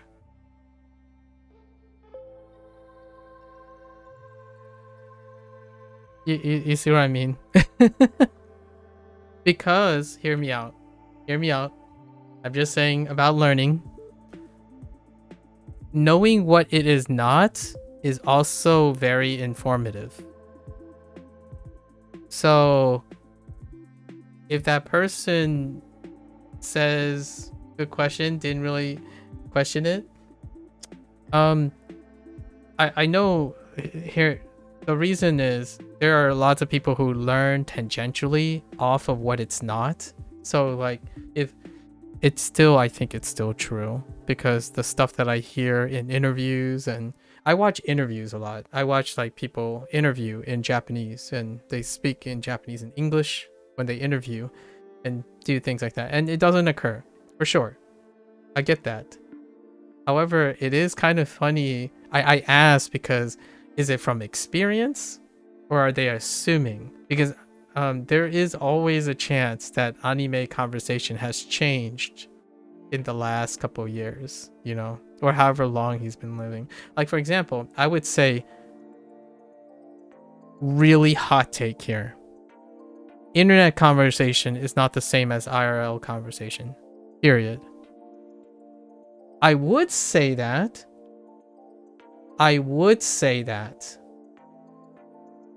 But that doesn't stop me from turning internet conversation that I have on the internet into actual conversation IRL. Now, why do I say that? Because the substantial, nearly 90, I'm going to say the substantial amount of people who speak English is based on the internet. And I'm going to be real, internet conversations, there is a distinct difference, but you can still have them in IRL. Like you can talk, like I've talked to someone like that IRL. It's really funny, but at the same time, pretty particular. Like for myself, this conversation is not representative of Twitch conversation. How I'm expressing and talking in communications in English is quite dissimilar to your average internet conversation. So I'm kind of curious if your exchange student, your exchange partner also takes cues from the internet from a different source. And oh, you could also ask him, what about Japanese internet conversation? I do have occasionally I have like conversations with people using Japanese, right? But it could be like, oh, that's not real as well, because you mentioned conversational Japanese, right? Or real life conversational things. I feel that oftentimes now the most conversation in English that people have are over online, and that the old school way, using communication, nonverbal cues, and context and environment when you're sitting in places, continuity and time, they don't exist usually anymore. So when people exchange ideas online, that is the closest, that's where they start. That's how they acquire the language and then expand from there. So there are quite a lot of individuals who are interested in anime, and they use their anime to branch into conversation. So the thing I want to ask your language partner, I have so many questions. Sorry, I might come off as intense, but I really do enjoy language learning. The idea is, when you told me that your language partner says that you have to understand that anime conversation is not like IRL, in what way is this person motivated to tell you that? Is it suggesting that you should not learn from it, which I disagree with, right? I think that's pretty short-sighted. Or are they suggesting that, I think that's what they're suggesting. They're suggesting that the anime conversation is not useful, or like can be used in it. But hear me out. I don't think they even can describe. Oh, you know what? Ask them to explain all the things why it is not. And I think that would be so wonderful. And it will get you to learn. In my opinion, I would learn a lot from getting this person to tell me everything that it is not like IRL. That would demonstrate to me that this person knows what they're talking about, and then how functional it is. Like, for example, I can tell you what Duolingo doesn't teach you. It does not teach you conversation. Like, now the question is, do you want me to tell you what it does not do, or do you want me to tell you what it does do? I'll give you both. And then I'll tell you like the other things I do that, complements what it does. But one of the things that Duolingo definitely does not help you do is active recall. It does not force you to be accountable for things after like the first exposure. So it's, and I go with that with Renshu, Bushu, Babel, the stuff. So you have to come up with ways to do that, and you already have different routines. You already said you use 2 different things and you have an exchange thing, so all those routines together. But man, do I have questions. You should ask. Sorry, I'm so intense. You should come up. I would love to ask you questions in which you could ask your foreign exchange partner in Japanese. Like, ask them, do they know? The way interpreting it was that anime is not representative of the way an in-person would converse with another, but I'll ask them for sure. Oh, okay, I see. So I do have a question then following that. So people who watch anime, and then when they converse with each other about the anime, is that no longer representative? Because I'm genuinely curious. So when a Japanese person, right, see 2 non-Japanese people conversing about Japanese, using Japanese, do they consider that not an in-person conversation with another anymore? That would be really interesting. Like for example, if I go out and I look at a Japanese person speaking English to another Japanese person, and their place of study is online, that's not considered representative of the way English is spoken in person. I always am so curious as how someone, if you flip the script, would it be would they also consider that? So the only way you can learn English, right, is to be in the position that English is typically found, which is not how you guys are arranged here, which is interesting. I'm always, by the way, I don't have access. I'm not like a university student or not. It's been a very long time since I've been in a university, but all of these things, I'm not saying it's bad or good. I'm saying all these things are really interesting questions, and that makes me want to learn Japanese. I don't know if you want to learn Japanese because of this. Like, I want to legitimately, oh, can you point these things out? Like, if I'm watching anime, right? Like, I like anime. I watch quite a lot of anime. Can you tell me can you watch anime with me? Like, hey, let's get on Discord, watch anime with me, and then point out what you would say instead of what they said in the anime. And there would be a lot of learning, like intrinsic learning. The brain would become a sponge. At least that's how I would do it. And then you could do the reverse. Like, oh, hey, let's go watch, I don't know, I don't know if you're into Hong Kong films. Or maybe some sort of English content. And you can point out the things that aren't there and are there. And that sounds like, that sounds like really, really fun content. Oh my gosh, you could do that for days. It would be really fun because you not only know what isn't and what is, you'll be able to explain that to other people as well. And that just gets, like, at least that gets the juices going for me. Well, you definitely didn't have the thoughts you had, but this brings a lot of fun and interesting perspective I didn't even consider. Your intention was to just be proficient enough to not be bothered when you visit Japan. Oh yeah, that's fine. Do you watch anime at all?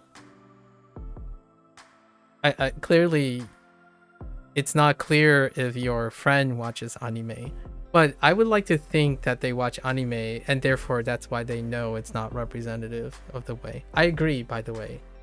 I do agree that whenever I watch anime with my friends who are not interested in language learning, right, in Japanese, but they become semi-interested because I typically point out stuff like, oh, okay, yeah, but nah, just sumimasen is daijoubu desu, right? Sumimasen is good. Like, or like when someone is just like dame, and like, no, that's a little harsh here. So that's fun because you get to practice pointing out differences and whatnot. And even despite me not being a native Japanese speaker, the other person who's enjoying something naturally ended up soaking some of that and become enthusiastic about it. It would be really interesting to see how you guys interact like that. Obviously, you guys are on a time limit.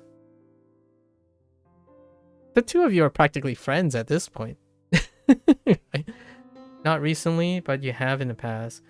He told you to watch Japanese reality TV called Terrace House. That's really good. Terrace House is awesome. However, you still have yet to get around to it. I do enjoy Terrace House. Someone did suggest that as well. It's quite...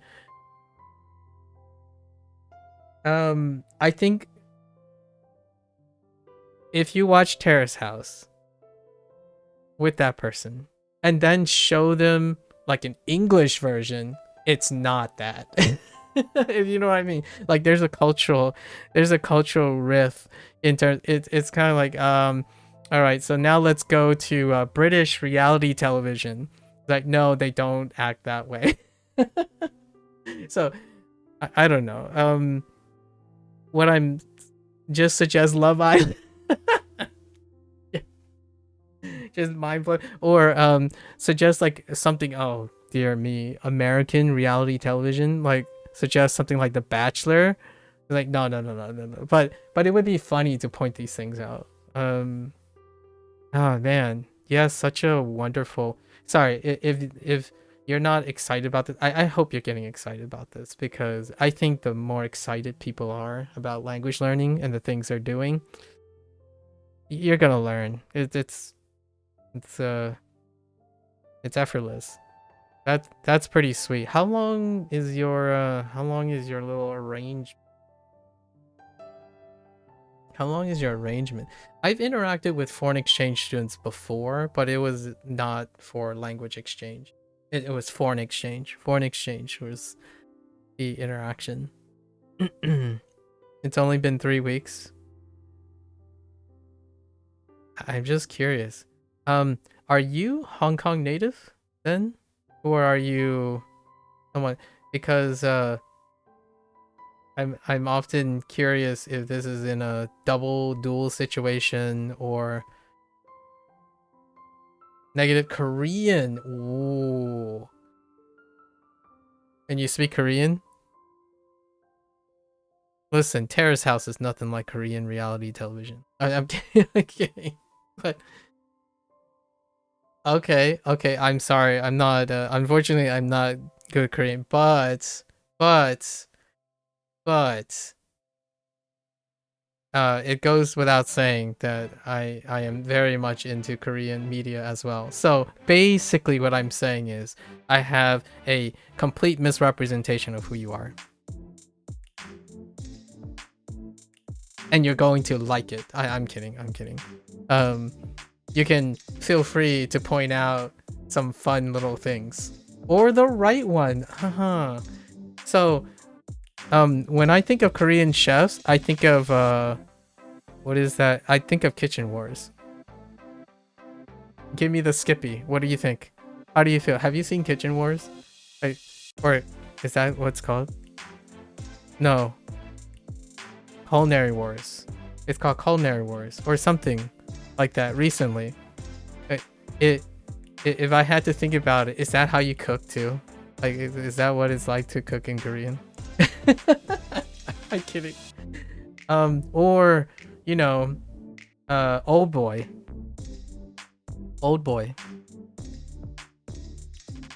When you're distraught, down on life, Old Boy. That's how I imagine Korean people. That's exactly it. I'm kidding. I'm being a little facetious, of course, but I understand what isn't and what is not. But it does get me excited. You know, like, oh, when you guys play game shows, it's obviously Squid Game. It's obviously Squid Game. Actually, do you watch Squid Game? This might not be. If only we were as cool. Yes, dude. The Old Boy, the Korean actor. Whoa. What is the closest thing I can think of in terms of the American to Old Boy? I would say something like Robert De Niro or something. It's just like, yeah, if only you were that cool. You're a Squid Game. Hello there, fictitious. You're always here for the quips. Now, I asked this because since now I know you're Korean, it's curious if Korean enjoys similar programming around the world, right? Like, for example, a lot of times people would say, oh yeah, you're from New York, you must like Jersey Shore. It's like, what are you talking about? So now I'm doing the same thing that you and your exchange partner has, but now I'm curious about your Korean roots because I don't know anything about Korean. And like, what I mean is outside of media portrayal. So, you love this topic. Okay. I'm gonna throw some Korean. I'll be right back. Okay. Oh, and that means he's in Hong Kong. What time is it in Hong Kong? Like right.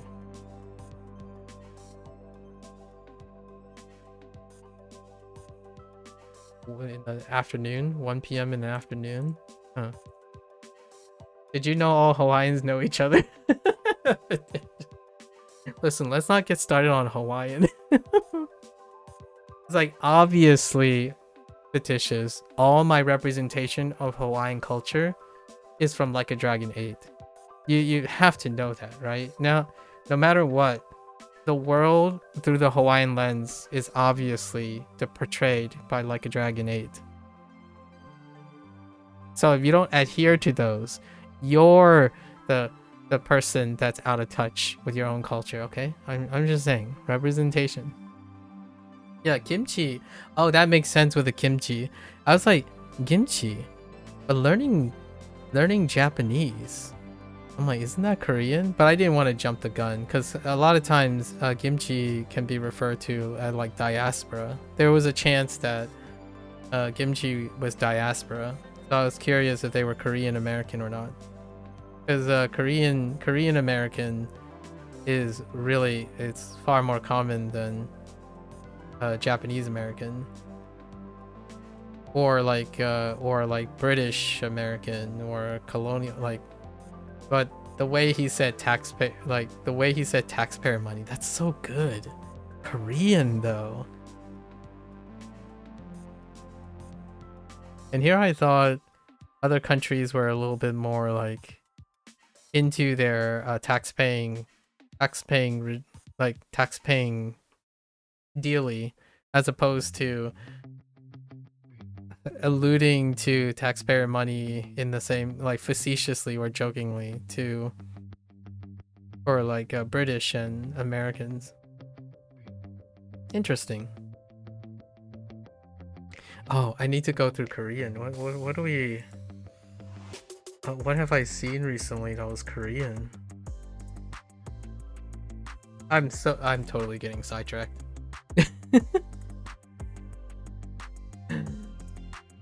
Oh, what's a good Korean thing recently? I mean, yeah, Squid Game 2 was the last thing I watched. I'll have to get the Skippy. I'll have to get the Skippy on Korean stuff. So, we clearly have someone who's excellent at English, at least typing English. And Korean, learning exchanging with Korean, and then in Hong Kong, and have some semblance of hearing training with Chinese or Cantonese. That's super neat. All right, anyways. あそこの草はとても緑色です。We'll wait till Kimchi comes back. あそこ I gotta ask him about Korean food. あそこの草はとても緑色です。緑色です。Okay. Okay.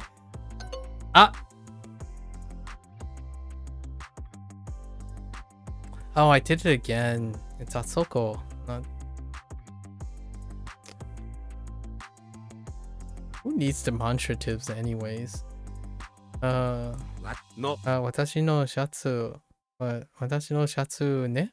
Oh no. But yes, 私のどこ? ね? シャツはまだ not dry. まだ not dry. What do we got? 川乾いていない？乾いてないね？いない。Yeah, いない。Right. This is conjugation. あそこの草はとても緑色です。Yeah.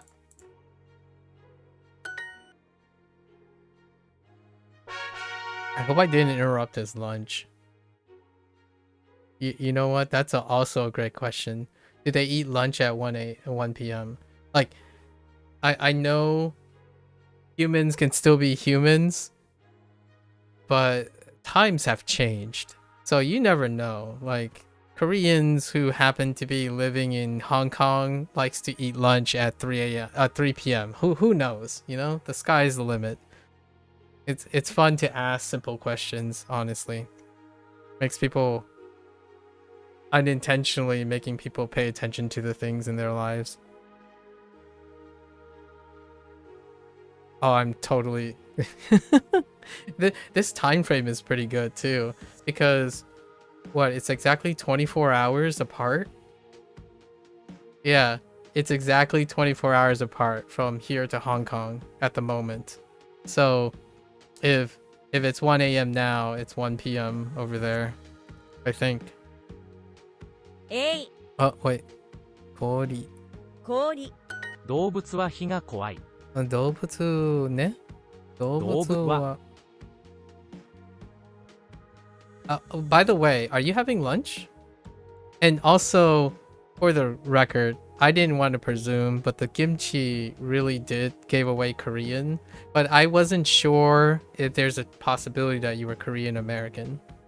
You just finished lunch? What'd you have for lunch? I've had the privilege of meeting quite a few like Korean Americans around my time in like school and stuff, and it is definitely an interest. It's fun to like share diaspora stories, but your diaspora in terms of from Korean to Hong Kong. Szechuan rice noodles. Why? I wish I could just walk out and have some Szechuan rice noodles. What the heck? I haven't eaten yet. I will eat soon. I typically eat the meal after the stream. Szechuan rice noodles, man. You can just. I'm kidding. I'm kidding. By the way, if you had, how is access in Hong Kong? By the way, how's the internet access in Hong Kong? Do most of your peers access this internet, or do you flip between internets? And you probably know what I'm referring to. This is kind of an important topic to me specifically, but I'm not sure of other Americans, or like if you've met other Americans and talked to other Americans, they might not be concerned with this. It's generally quite open. Only TikTok is banned. Okay. And then you're on this internet, right? Or do you also, is there like a do you participate in like the circle that is Japanese community wise and then Chinese community wise, like mainland Chinese? Or do you usually spend your time in this internet? If you know what I mean. I'm not sure what the default is nowadays. It can be very tricky, especially in that region. Yeah, and I don't use TikTok, so I think you're. Well, we won't. I won't grill you on TikTok matters. This is an interview. This is an interview now. I'm kidding. I'm kidding. Yeah. How? May I ask what he? Okay, so your foreign exchange buddy, your language exchange buddy, emphasized that anime is not a representation. So what did they tell you? What did they teach you? You haven't interfaced with Chinese net yet. Okay. But you think Hong Kong's net is most similar to the Western countries. Okay. Yeah, I haven't. It's like my parents are not like net users. They're not technologically. They're boomers. So it's very difficult to ask them like what. My mother sometimes go back to Hong Kong, because she's a citizen. So dual citizenship, right? I can't ask her for like, oh, what is the internet like there, because it has been a long time and things have kind of radically changed lately when it comes to the I suppose the politics involved. And being American, that's difficult to know what's happening outside when it comes to the internet, so it's not automatically assumed. Besides that, I'm curious, what did your language partner teach you, and what did you teach your language partner? Curious. Oh, you know I'm gonna ask you all about this. You're trapped forever.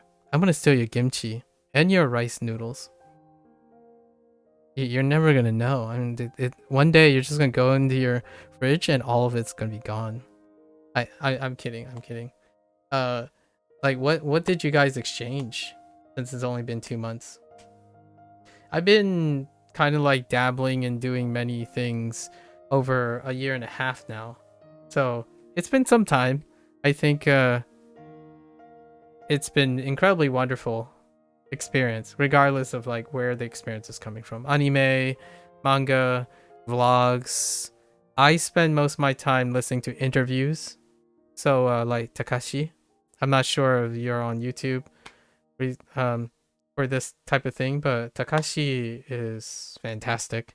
And then there was also Nihongo no Sayaka, or I think her name was Sayaka. Pretty wonderful person. And then there was a Kyota. He's a writer on Japanese culture. I forgot his last name. Kyota is his first name, I think. Kyota Ito, maybe something like that. And then there's this also orphanage, the guy who runs an orphanage. Quite like his little reminders and skits. I think his name was Taka, maybe Takashi as well. Yeah, I'm actually kind of curious what a Korean and now that I think about it, are you exchanging English to Japanese? Or are you exchanging Korean to Japanese? Now that you're Korean, is it English? Before meeting me, his exposure to English was mostly Apex streams. Oh no. So his vocab was mostly in-game callouts, so it was oh, that's cute. Oh wait. So this student didn't learn English in school, or is it Apex Legends on top of the English that they're speaking? I always imagine this type of scenario would be so much fun as a language teacher on top. Like someone, a couple of people have asked me like, oh, but you could do the JET program or something, you can go overseas and be an English teacher, right? And my first thought is, a lot of times people would think like, oh yeah, you're probably worried if you know enough Japanese. Like, no, I'm actually just kind of curious, like how do Japanese people even learn English now for conversational? Because if you think about it, what your friend said about anime not being a representation of Japanese conversation IRL, kids interact like that here. So it does happen in IRL, but not in Japan. Now, if you reflect it, like I mentioned earlier, then that's true about Japan too. Where when in Japanese, when they interact and talk in English, and they're always interacting with tourists, that's not reflective of IRL conversation in English. And a lot of times, whatever they're using as an English representation, it's not in IRL conversations, right? So it's kind of interesting. And you too, which you're from Korea. So, however, hear me out. For English, it's an exception, because whatever way you're learning English is sufficient, and whatever the way they're learning English is sufficient. If they Apex Legend, I don't even know what an Apex Legend call out is, like left smoke, like I don't know, I'm using CS:GO terms actually, like A B, I would be okay with that. I'm like, fine, like I know what you mean. It's not really about like the properness. It's more like, where's your English from? And that's fine. He wanted to know some English jokes, but he was so effortlessly funny without your I get that. On your first session after we finished our coffees, he just exclaims, "Coffee. One shot finish and down."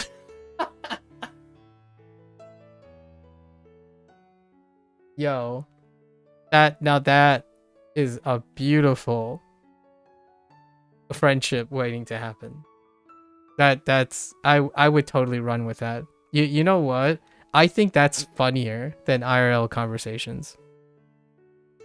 But I'm a little bit biased since English is my common language that I use. So most of the time, I think everyone's English sounds like that. Like, I'm not necessarily exaggerating. It's kind of true. It's only funny because most people's English is funny because of that. While I understand from the Japanese perspective, or maybe even Korean. I don't know if you feel this way about Korean. Where like, yes, there's definitely definitely Korean now that I think about it. Especially Korean and Japanese. In English, it's like if you sound like a goober, you just sound like you. At least take it with a grain of salt from an American that is in the academic system, like used to hearing other people speak English in the way they speak English, like colloquially, that the way you speak IRL in your country using English is a representation of English in your country. So whenever we come down to like he said, she said, it's more like, can I understand you? Oh, Korean English speaker. So if I like heard you speak English, I'm like, oh, hey, that's cool. It's been a while since I heard Korean English. And then, that could get a little bit contentious when it comes to people from a strongly identifying country where like, well, there's no such thing as Korean English. It's just, or like there's no such thing as American Korean. There's just Korean. And then, there's no such thing as American Japanese. There's just Japanese. And then you start thinking, there's no such thing as American English. And then you're like, all right, you're out the door. Right? Because there's American English and British English. And then you can have like British people say something like, no, there's no American English. There's just English. And the world is very big now when it comes to English. I don't know if it's going to happen with Korean or Japanese, but it's certainly getting there. It is certainly getting there. And I'm always genuinely curious if a Japanese person, when they come to like, say, the United States or another country, and they're learning like, they're hearing that a lot of people are learning Japanese, do they embrace it or fight against it? I'm often wondering. Because the internet does this weird thing where you say this, but you don't say this. And then English enters the conversation and you're like, I prefer to say this. I don't prefer to say that. But it comes off as don't say this and they say that. Coffee, one shot finish and down, that's good. I didn't even know that's what Apex Legend English sounds like, actually. I'm learning quite a bit. One shot finished and down. Do you play Apex Legend? I'm ranting now. My bad. But do you play Apex Legend? Oh, you guys could play Apex Legends together. And then you could make English jokes on the fly. Actually, I'm not even sure what English is like for you, Kimchi. Do I sound like everyone else? Can you identify me where I am in the like what my background is when it comes to my English vernacular during this conversation? I don't know of how much Korean actually, where was Korean your English largely from your education? Used to, you would sometimes go to the Japanese servers randomly. Oh, okay. Ah, I see. I so want to ask your friend, does do the people who speak Japanese on Final Fantasy 14 forum count? Or like on Final Fantasy 14 in Final Fantasy 14? The gaming culture is much better there. Oh, in Japan? Oh. What about the Korean? Wait, do Koreans have a server? Oh, compared to HKCN. Oh, yes. But what about Korean servers? Do Korea have a server? Yeah, HKCN, I can definitely see that. Not that this is not coming from like prediction, it's coming from you. Oh, you do not think so? It's been a while. I see. Do you acquire most of your English through education in Korea or in Hong Kong? Like I have so many questions. I'm sorry if this is fatiguing. I just haven't met someone who is who has moved from a place and then now engaging in language learning, and then also engaging language learning with another person who has moved from another place and then learning a target language. To me, that's the closest thing I will ever get from a different country. That is where my perspective, because I am diaspora. So I was born and raised in the United States, but my parents raised me under Chinese values, like traditional Chinese values. And then when I became an adult, I spent most of my time adapting, like wholeheartedly, but generally it's a mix. It's been constantly a mix. So the closest thing I can get to are people who are half generations, like they're 1.5 generations, where if you were moved from a younger generation, like when you're somewhat young and you spent a lot of time in another country and then you're learning another language, that's where it gets really interesting. And it's quite rare. It's not as exciting as someone who's born and raised in a country and then deciding to learn a second language. Not that I'm saying it's not as interesting. This is one of those rare moments. TLDR, it's mainly from education from a young age. Okay. How long have you been in Hong Kong? English and Korean simultaneously at an early age. Is that mandatory in Korea? It is not mandatory anywhere here to simultaneously learn two languages. But by sheer coincidence, I would say the first words I've ever heard were of Chinese origin and not of American origin, probably. Or the first couple like years was not English. You think in the Korean curriculum it is mandatory now, but when you grew up it was optional. Oh, you make yourself sound old. Are you a boomer? No, okay. So how long have you been away from Korea? By the way, if you feel old, okay, for transparency, I'm 38. I'm 38 years old, and I've often operated on a 20 year gap, so I often feel like I'm 58, or I talk like I'm 58. I look great for 38, but you're Korean. You're Korean. You should assume that. No, I'm kidding. Oh, thanks. 32. Oh, there's that Korean perspective. I imagine you look 6 years younger too. If you know what I mean. Don't let stress stress take a toll on you, right? Don't let stress take a toll on you. Yeah, so 38. Been around the block. I was alive before the internet. You're 29, like everyone else trying to do better. Like everyone else trying to do better. I see. That means you were alive too before the wait.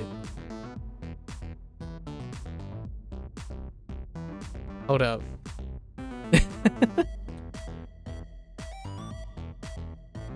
Yeah, before Y2K.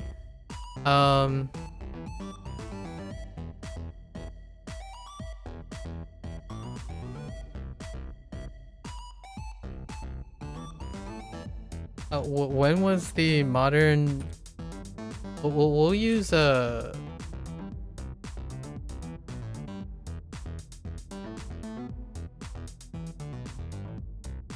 Okay, technically I wasn't alive before the internet, but I think the modern internet. What was the first webpage? Oh no, it might have been a little bit before your time, but pretty much you were alive before smartphones. Sorry, I like talking about like technology things because it really does put things into perspective how far we have come. The tactile flips. Oh yes.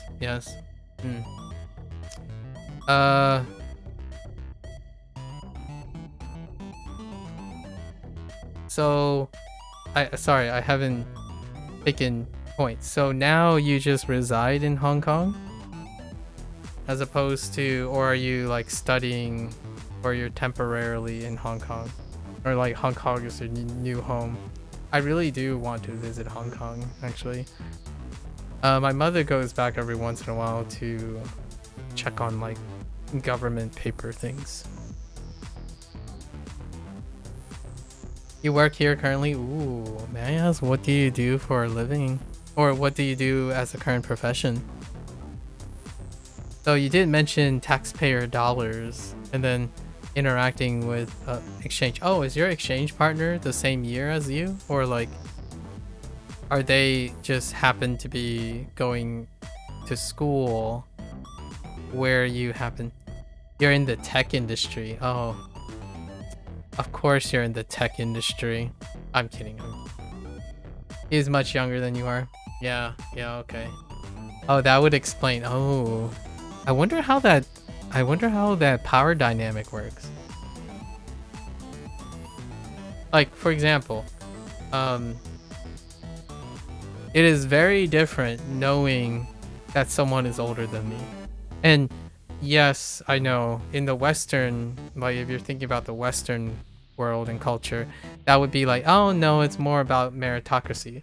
But for me, when I'm thinking about someone from Japan, I kind of empathize with them quite a lot. There's this like instilled power dynamic when you're exchanging knowledge and like exchanging wisdom, that when someone is substantially older than you or noticeably older than you, it kind of makes it a different type of experience. It's funny you mentioned that because culturally Korean and Japanese have an age hierarchy. Yeah, so does Chinese. so I often wonder like how does that work for the two of you? Like for me, I still hold on to a lot of those things. Like wisdom is absolutely insurmountable to me. Now, I'm not saying like young people are not as good as old people, but there's this like level of venerance, like basic level of venerance, and I still offer them to my like other American colleagues. I still do that. I project that in some way, but when it definitely comes to interacting with other diaspora or people who are of either Korean, Japanese, or Chinese, because those are the most common ones, age hierarchy is viewed as a very positive thing. A very positive thing. Hence why I mention my age. In order to create some sort of level of comfort.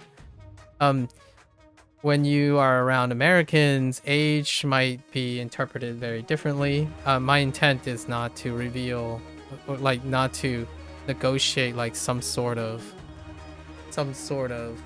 thing. It's just out of curiosity. In that sense, you think it's quite fortunate you did not grow up with the toxic age values Korea holds.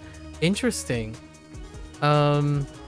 There is some, like, from a foreigner perspective, right? From a foreigner perspective, I know that in Japan, which I would ask your friend, by the way, there is some tension between youth and the schism, the big gap between youth and senior ages. And I am also led to believe the impression is also true for Chinese.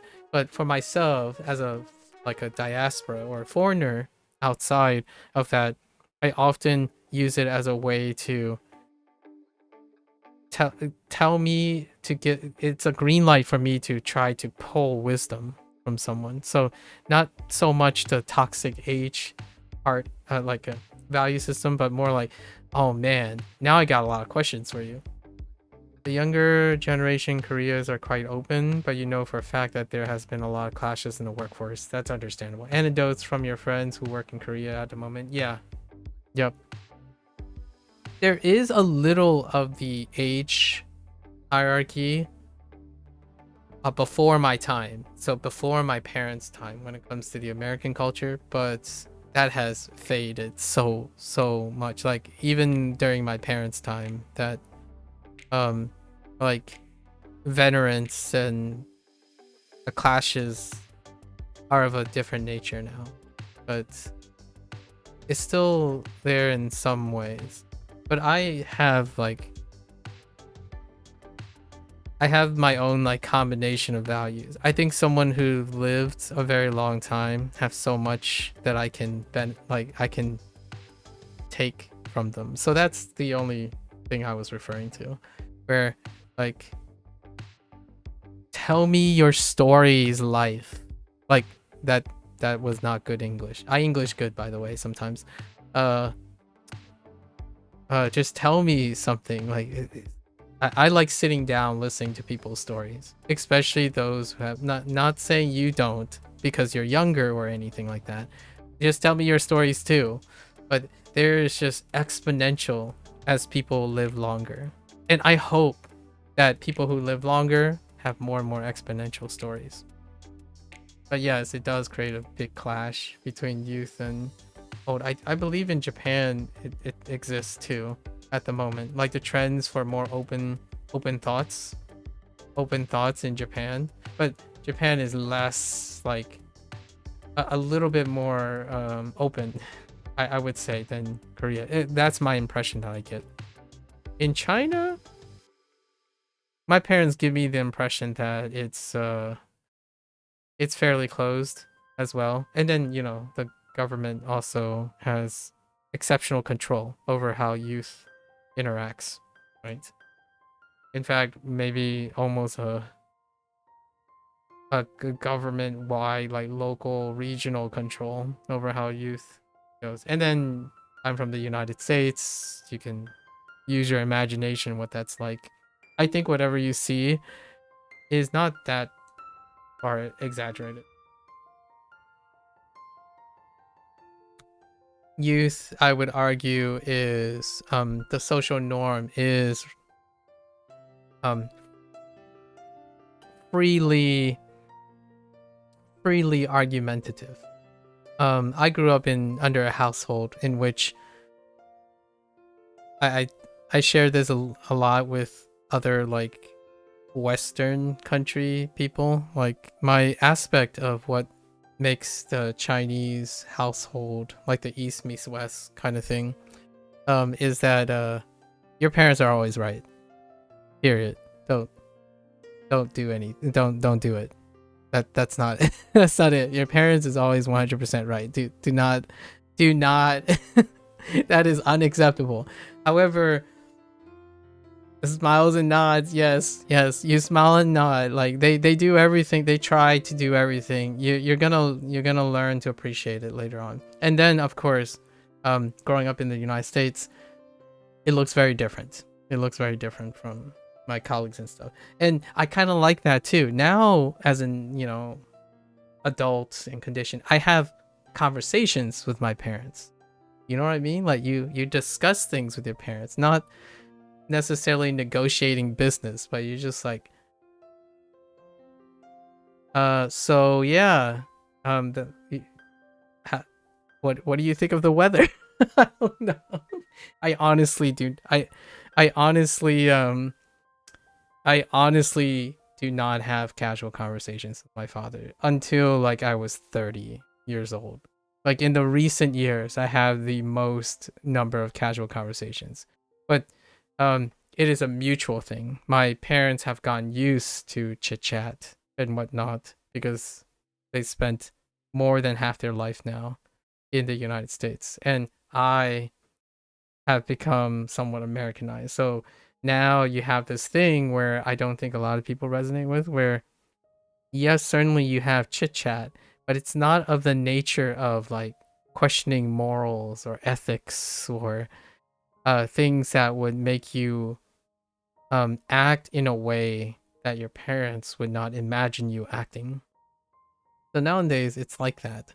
Like my mother would constantly talk about things like, oh yeah, you know, Americans do this and Chinese people do this. That's how it is. And then you can interject and say, not necessarily. That might be true like 30 years ago, but this is no longer the case. That kind of thing. But you don't really engage in that too often, especially when there's a age hierarchy. You take what you can. In fact, there's a lot to be gained by just listening. And then when the time comes, you get to decide. No, anyways, sorry. I digress. I would love to hear in like 4 months time or 6 month time how much your the Japanese experience. So what can you tell me any phrases that you have told your friend and then you in reverse? Your English is fantastic. I don't know if you need to know that or not, but honestly, some of the ways you organize your thoughts really does strike me as someone who is inclined on the American internet, like an Americanized way of speech.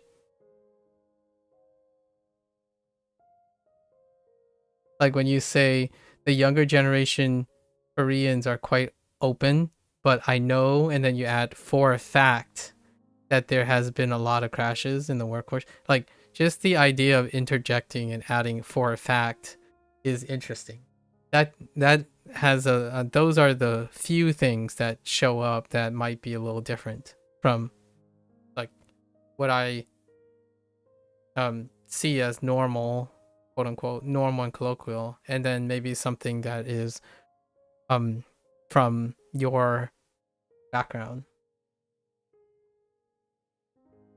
And I do appreciate the apostrophe S's. that to me is definitely something that's nice. You use apostrophes. Yeah. Apostrophes are interesting. I think it's been a very long time since I've seen an apostrophe.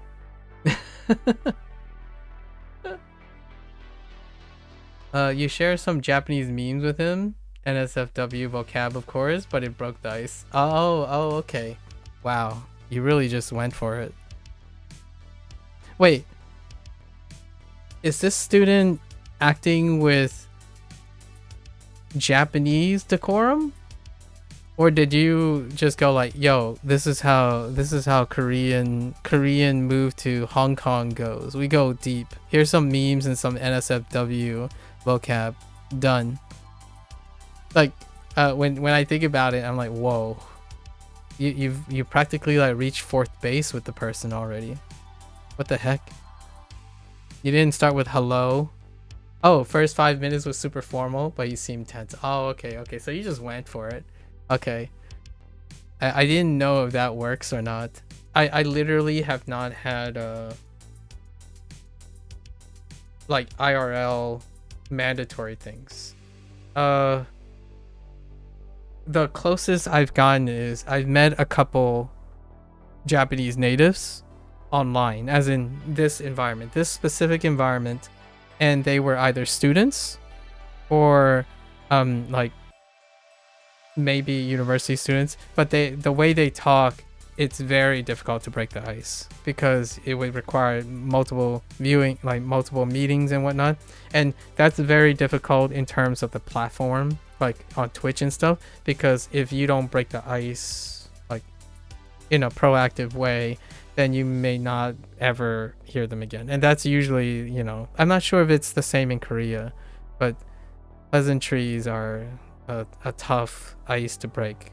Typically, having common interests and being in a workplace environment in which you have to interact frequently increases the like chance of getting more casual quickly. But you went for it. I'm glad it worked out. being the adult though, that kind of gives it, yeah. You believe it helps when they know you're a foreigner? Oh yeah, that's true. That's true. That's a fair point. And they're technically a foreigner in a you guys are weird. You guys are a weird mix. That's so neat. Now you make me want to like join a foreign exchange program and like interact with like foreign exchange programs in the foreign exchange program. I think weird decisions make the best stories. I know, right? And for the record, I'm as eccentric as it can get, in my opinion. I think like it's hard. I'm not sure if you have the same appreciation like at the moment, but it is very difficult to express how rare it is in which someone spends time obligatorily in another environment, and that environment is prone to meeting other people that are in the same position. So when it comes to like weird decisions, weird is the norm, and they make for really wonderful stories because they're no longer inherently monotonous. Not that I'm saying mundane and conventional isn't they have their beauty, right? The simple life and consistency have their beauties as well, but they have the beauty and elegance of being simplistic. In this case though, when you're in a situation like this, I can't tell you how often I code switch. I'm not sure if you do code switching at all. I can only imagine how often you're doing code switching. You're a Korean who's in Hong Kong, who's interacting with a Japanese student who's not in, while not being in Japan. So you gotta take it. That's pretty funny that you went with a meme route though. So did you learn? What did you learn? Oh no, wait, maybe is this safe? It's not safe for work. What are the memes? What is a Japanese? Did you just straight up went baka or something? Feels like a cloud just float around. You know? What did you go with for Japanese memes? I'm not even sure what the Japanese meme was. Like chizu? Did you go with a chizu meme? Chizu and chizu. I don't got a lot of Japanese memes. I'm gonna be real. Kids have been informing me what the new age Japanese memes are. Like from a foreigner perspective. Oh, a dirty joke. Oh. Wait, how old? Wait. Hold up, Kimchi. How old is the kid you're interacting with? You're saying the person is significantly younger. You be just laying down some lewd memes and oh, 21? Oh, okay, that's fine. Oh, that kid, 21-year-old. I'm gonna say a very stereotypical joke. 21, he might as well be 40. That's Japanese, you know, Japanese. He might as well be 40 years old. In American years, you know. That's the American joke, right? Like Asians always look younger than they actually are. Haha, in both figurative and literal. Like when someone says like, "Oh, you look 23," it's like I feel 60. When I live in the United States, like when people talk to me when I was younger, right, when I was 21 or something, They're like, man, you sound so old and wise. It's because I feel old and wise around you guys. Like, you guys pay attention to things that I should be paying attention to as a younger person, but I was raised a 60-year-old according to Western customs. So, like, when I went out, what did I think about high school? I was paving my college path and graduate school and how I would find financial security or future investments in high school. Meanwhile, my high school friends were just talking about the girls they have crush on. I'm not sure if you feel this way, considering you stayed in the East largely, but that's kind of how I feel when you're like, oh, you're 21, but you're like 60 years old. In our links allowed in chat? Yeah, sure. Yeah, sure. I will like typically take the links and then I'll watch them in the evening. You're always free to okay. See what this. I trust you. That's what I'm saying. Oh, this was a okay. Hold up. I'm gonna open a tab.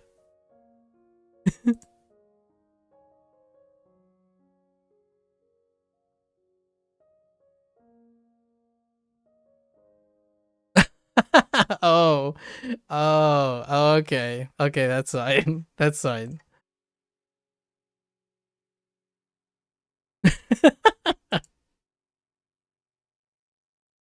That's pretty innocent, honestly.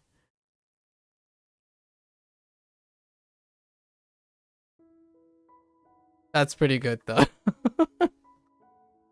Yeah, that would definitely break the ice. That would honestly, I don't even know how to say that in Chinese.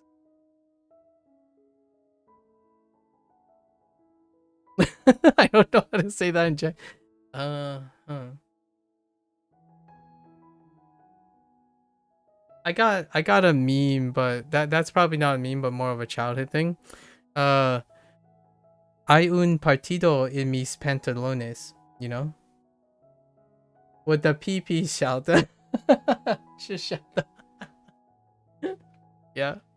Or something like in Spanish class in high school, I remember doing Spanish, and immediately when the students learn how to say things, like say a lewd thing, right? They would say something like hay un partido en mis pantalones, right?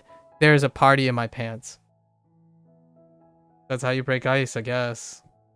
That's legitimately the first time. I think the very last thing that at the moment they learned I, as in there is, hay un partido. Partido ends up coming up pretty, right? And then pantalones, pants. So hay un partido en mis pantalones. Like, oh, okay, fine. And then the kids laugh it up. I see. I'm starting to resonate with your type of humor. Good job. Good job. I had no idea that was a Japanese meme, by the way. No idea. What is how does that even start? Is that an old one? I'm getting cultured right now. I have my Japanese memes are like all language learning related memes. Like do you already have Chizu?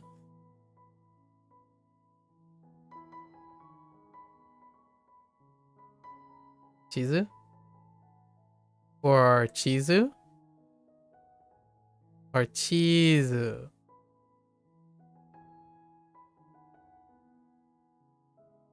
Are you familiar with this meme already? Sorry, I'm writing with my mouse, but fine.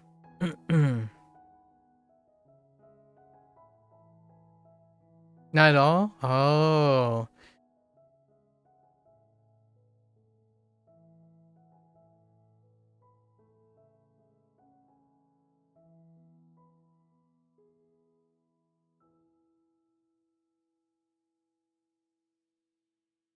Wait. Wait. I don't... I'm brain farting. What's the katakana for zoo?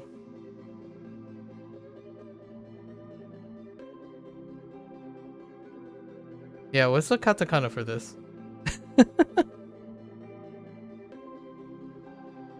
Then help. Alright, katakana is not my friend. But you get the point. I wasn't gonna write in hiragana, but oh, this is your quiz. I'm kidding.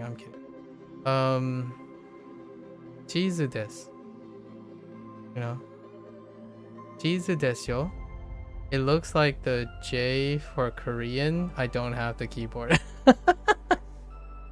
Well, aren't we a very apt language learners, huh?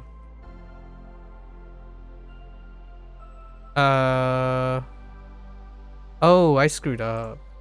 Sorry. It's this way, right? And then yes, Chizu. So Chizu and Chizu.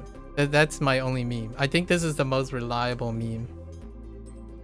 Yeah, I think this is the most reliable meme that I have, which is this is map and this is cheese.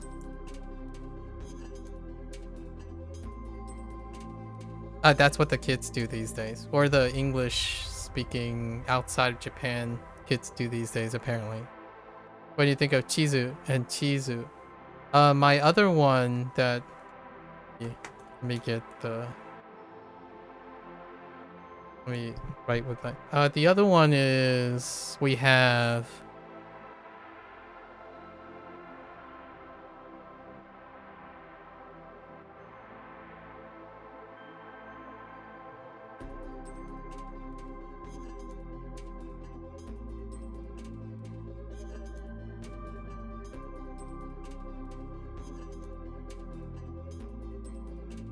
We have Biru and Biru. Biru.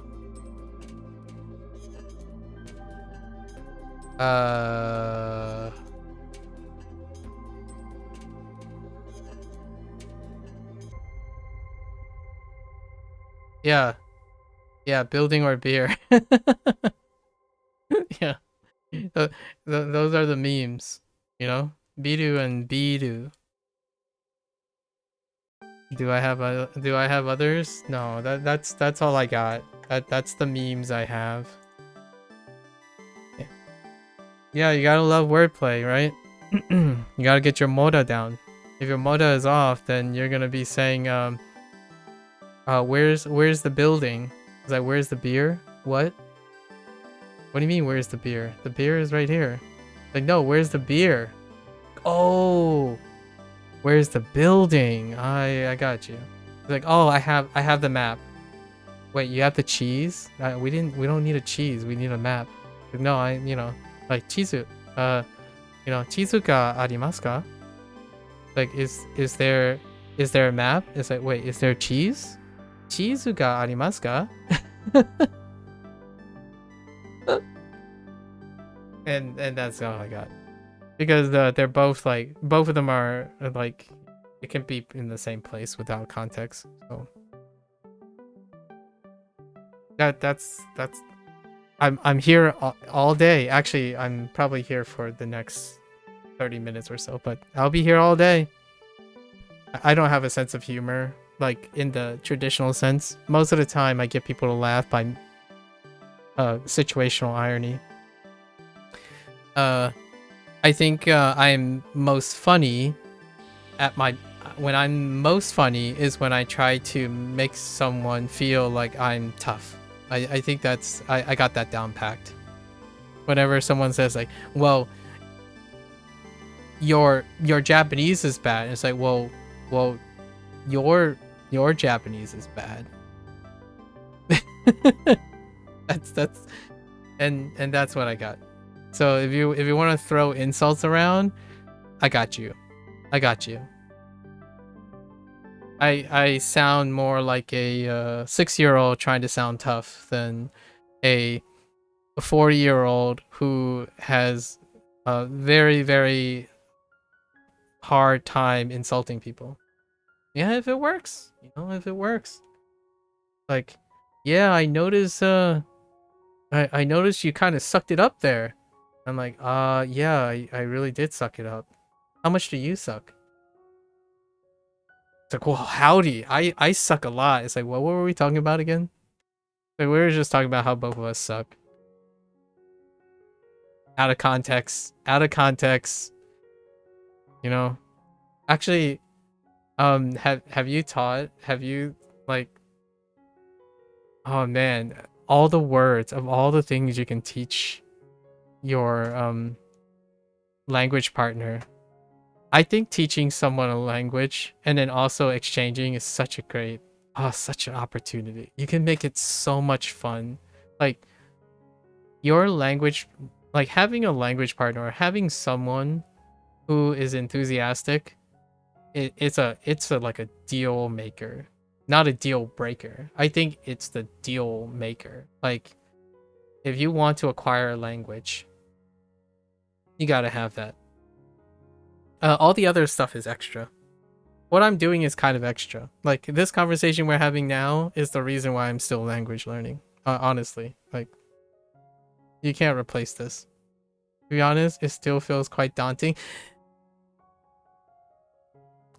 Suck it up. What are you like? Stop talking like a non-Korean. I'm kidding. Is that what Korean mentality is like? Daunting? Come on. You just gotta... What's a pep phrase? I don't know. Ganbatte. I don't know a Korean phrase, unfortunately. Man, I need to get some Korean phrases. You just wait. Maybe next time. Next time I'll like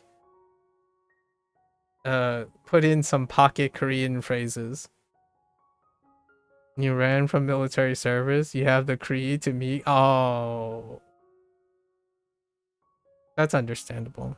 That's a little bit of transparency, but make life worth it. Make life worth it. All right, make life worth it. I don't actually know how to say. How do you say "jayo" in Korean? I'm not going to pronounce it. Just you can type it out if you want. Wait. You know what? Hold on.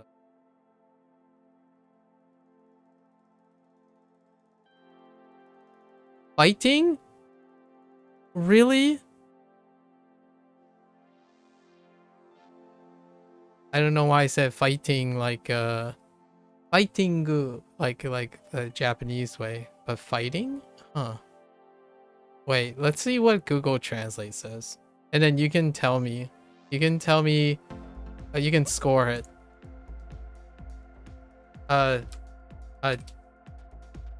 Do your best. Let's see what they say for do your best. You can evaluate.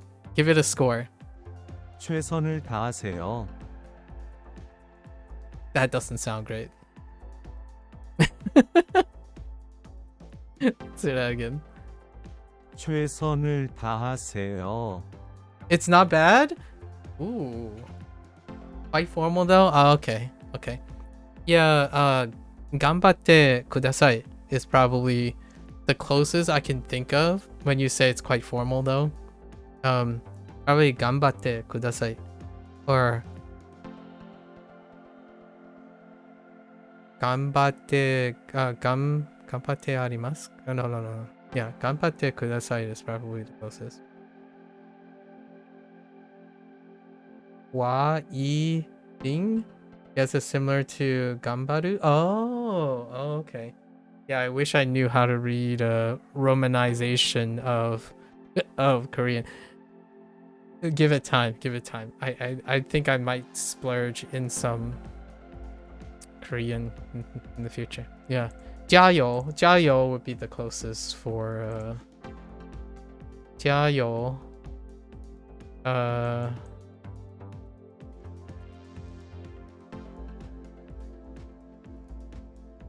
I'm gonna pretend I knew how to write jia. But add oil, add oil. Jiao. Yeah, add oil. Jiao. I can't think of anything else. Maybe something with nuli. Nuli changgong? Nuli changgong? Maybe? Nuli meaning like make effort or all your effort. Like work hard and then win, like accomplishments. Changgong, like so nuli changgong, maybe something like that. I'm making stuff up as I'm going. I mean nuli changgong is it's actually a sentence. Changgong to succeed, yeah. So nuli you put hard effort, like lots of effort in changgong, and the reason why I'm adding this is because that's how I feel about Japanese. That's when Japanese says ganbatte, right? Ganbatte kudasai. It almost sounds like it's like work hard, like try hard and win, right? Similar to Korean as well. I see. Yeah. Spanish. What do we have for Spanish? I have no idea. I actually have no idea. Right now I'm doing I'm like combining the three: Spanish, Chinese, and Japanese. But do your best. What? Do your best. How to Spanish? What does Google translate for do your best? Haz tu mayor esfuerzo. Oh, that doesn't roll off the tongue. Haz tu mejor esfuerzo. I think that's kind of literal. That doesn't sound great. Korean to succeed is I'm gonna say segon. Segon. It's cool to see words that have derived from Mandarin to Korean. I think so too. Oh yeah, that does sound. Oh yeah. That's my I'm gonna be real. It is very tempting. That's probably why I would consider Korean, because it kind of like I love like pocket thing. That's also why Chinese is a thing for me. Like Chinese and Japanese, it's even closer, but obviously there's also what is it? The other writing. What was the other Korean writing? The one that is derived from Chinese. Not that it's a convention, but I love having languages that are staggering, so like they kind of clash and compare and contrast between each other. So is why I'm doing Japanese and Mandarin right now. Like Hanzi and Kanji, you know. So much to remember. You're engaging in it so much. Like for example, like 动物, right? This is 动物. 動物. 動物 is 动物. Actually, what is like? Does this help you? Like, does Korean ever play a part in this? Does that help you understand what this is? 動物. 动物 definitely helps me with 動物. Even though I'm learning both, whichever one comes first ends up reinforcing the other one. And if they're different, it also helps reinforce them, because they're different, they're also memorable.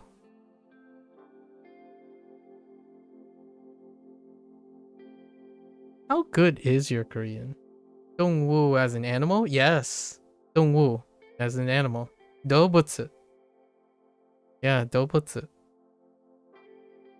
They use onyomi for both, so it will kind of sort of sound Chinese. In Korean, it's 動物. Oh, very similar. Yeah. I'm gonna be real. I really don't have time to learn even more languages, but man. So hear me out. Over these years, or over the year and a half, some people are incredibly enthusiastic about French, right? And Spanish and English. And then you throw in Korean, and it's like Japanese and Chinese. You might as well throw in Korean. You just don't have a lot of time for all these things, but it is very wonderful. Salud. Amen. Ça va?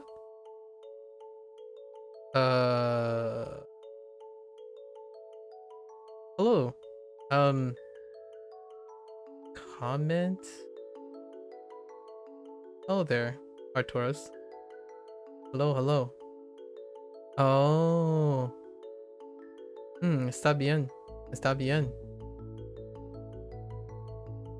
Hello there. Salutations. I knew the hello part, but oh, ça va? Which one is ça va?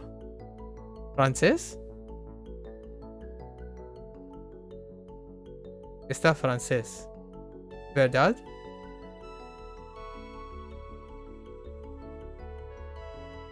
What was the Japanese thing? Fransuko?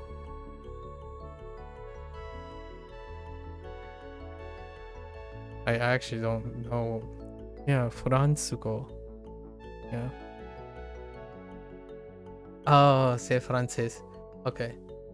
Do you speak French, Arturus? Yeah, right now my plate is so full, but at the same time, people who enjoy learning French and also people who are enthusiastic about Korean is making a very strong case. This is making a very strong case. Sí, y hablo muy poquito español. Oh, okay.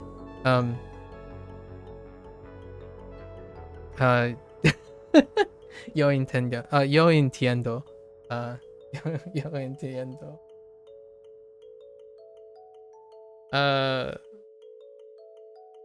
Por aprender. Yo comprendo. Muy. Okay. Do you prefer English, Arturus? It's kind of cute. Like this is why language learning should be a thing. Honestly, I could sit here and do this all day. And it would be great to like have other people who have different native languages go out of their comfort zone in doing other things. Yeah, English is your native. Okay. Do you have any other like languages that you're interested in, Arturus? Kimchi here apparently has the dream, and now he's like in a language exchange with like Japanese, an English-Japanese language exchange, and apparently he's already multilingual. So I wouldn't qualify myself as that multilingual because I'm not multi-literate. I would say being multilingual also requires construction and even like some semblance of literacy, but I could say I'm comfortable with them. Not really? No, so you're not. How'd you manage to find your way over here? Are you multicultural? Arturus? Do you happen to belong to a multicultural background? I think that is a fantastic starting point for wanting to encourage people be in a like a multilingual setting. Yeah, we're just chatting along. Kimchi here is in the middle of his day. You're monolingual? You're not far enough in your language learning to be considered even bilingual? Oh, okay. Where are you? What are you doing right now in terms of your... Oh, and also no? Oh, that's perfectly fine. Perfectly understandable. I'm just gonna have to slap the culture into you. I'm kidding, but Maybe a really, really strong virtual slap across the face. Not you know? So what are you doing at the moment? Yeah, I have like a mixed bag. I am all over the place right now. But they are languages, all the languages that are currently here are part of my life. So in some way, shape, or form, I don't get through a day without hearing the languages that I'm doing now, which is Sudanese is my mother tongue. English is my common language. Mandarin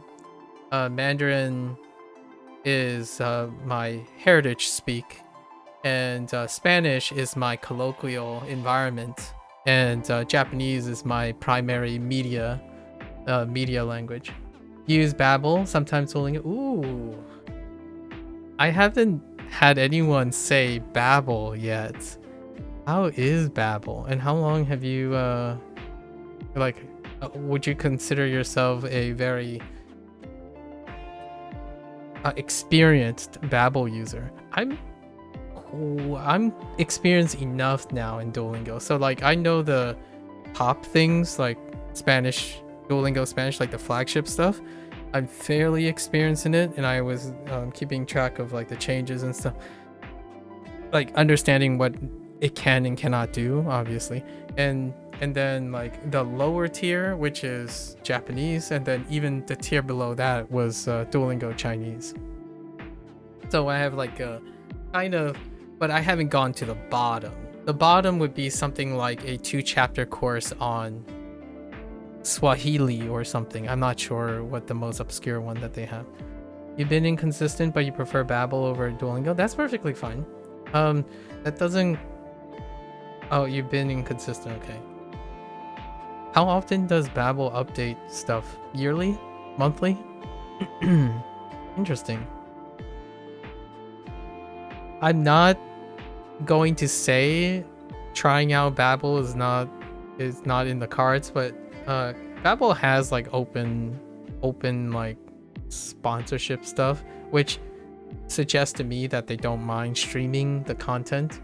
The thing that prevents me from like spiraling into trying a lot of things is largely because of copyright stuff. Good question. You're not entirely sure. Okay. So which language has captivated your heart? Don't worry, we'll find all the languages between me and Kimchi will be offended if it's not one of them. I'm kidding. I'm kidding. But really, seriously, which language has captivated your heart? Yo, no pressure. No pressure. Between... Oh, it is Francis. Oh, okay. You have another we have another French person. French enthusiast. Coincidentally, I've met another French enthusiast earlier today. Yeah, earlier today. Yes. What is that? Is it like Voulez-vous la française? I don't know. I forgot what does that even mean?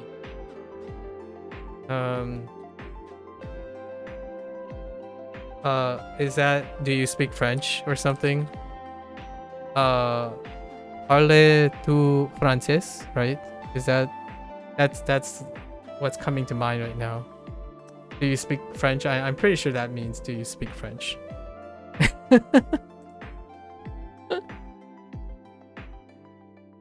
I could butcher a lot of inherited French words. But let's start with croissant.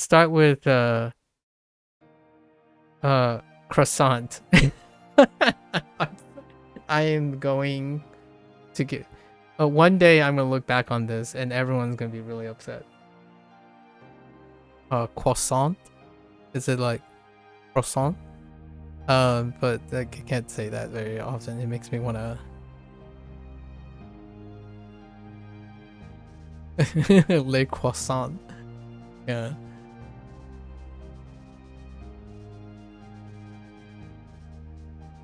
Well, you gotta stop on by every once in a while and tell me. Only French you know is from a song called Vole Vos avec moi c'est oh wait, why does that sound so familiar? Wait, voulez-vous c'est avec moi? Oh wait, what is that? What is that? What is that song? Wait, hold up. Where is, oh no, wait, hold up. You can rip off the band-aid. Yeah, I'm absolutely sure I've heard this song, but I just don't remember. Oh, that's right. Oh, that's right. Lady Marmalade. The other one when it comes to French is probably probably something from Moulin Rouge. Voulez-vous coucher avec moi? C'est... Why did it just stop? I don't know what the rest is. But hear me out. Hear me out. Maybe Moulin Rouge has something French in it. Probably not. Does it?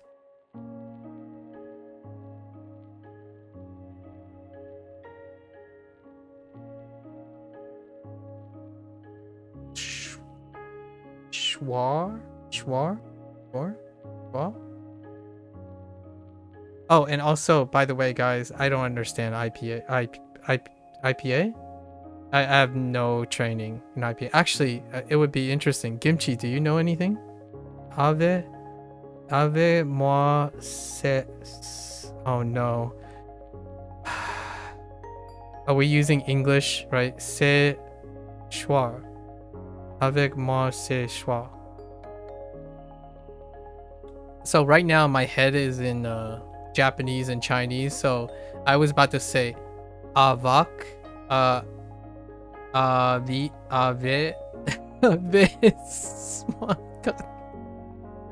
all right, no clue, but you're learning. Oh, I see. I need to learn IPA. Like, IPA is maybe something that I should really invest in sometime, but it also means that other people need to know IPA. But yeah, the English is no deal. Largely because right now I'm using Pinyin as my source, and then I type using Romaji.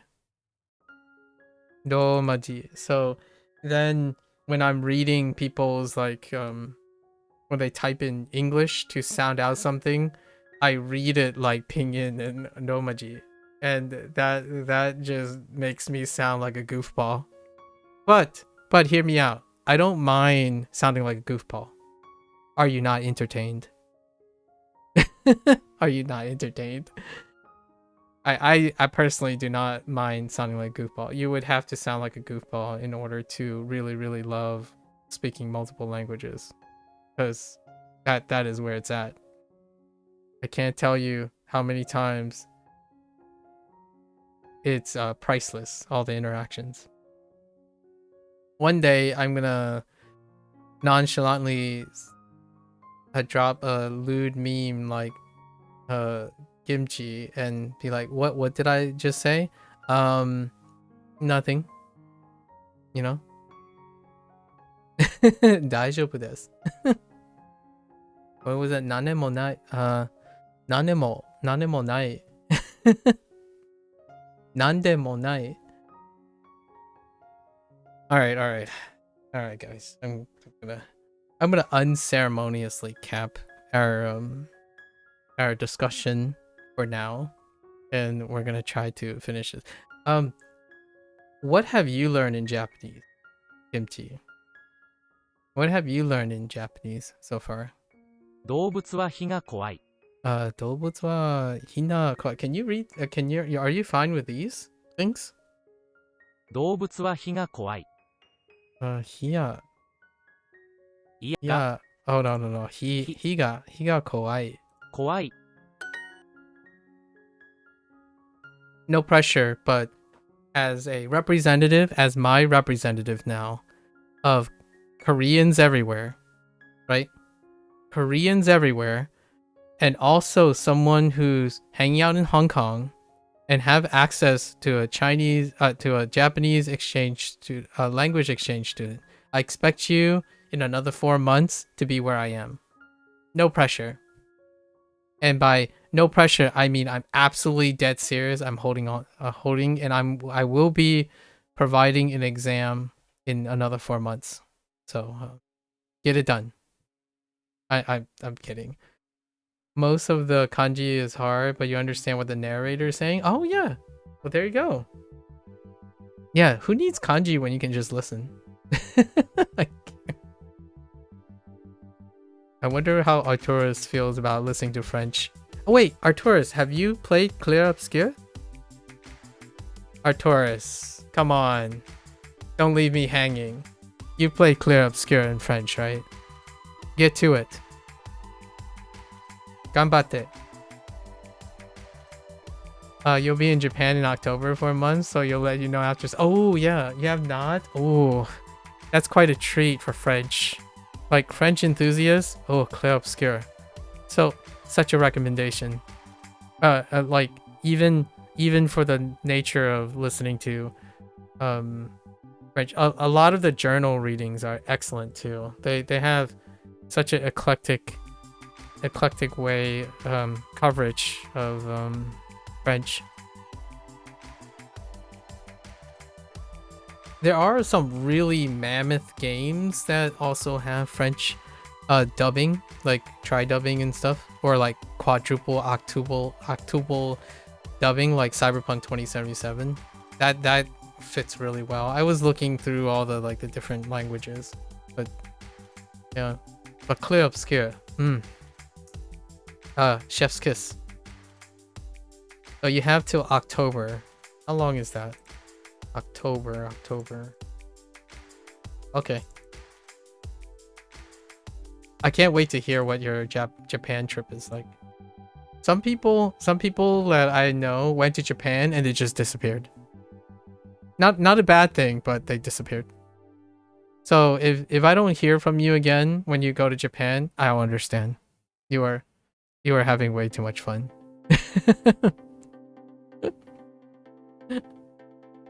No pressure. Oops, Nami. 光は音より早く進みます。光は音より早くadvance? 早く what?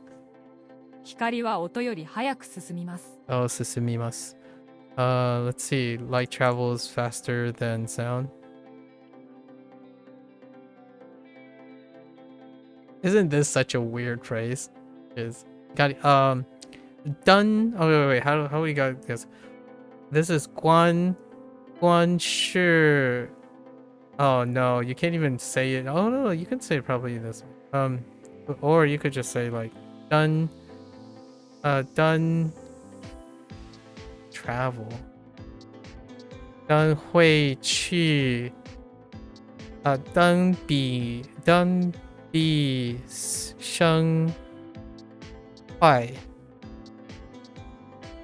That's all you have to say, I think. But it's not elegant. It's not very elegant. Oh no, but dung is not that great. Maybe guan is okay.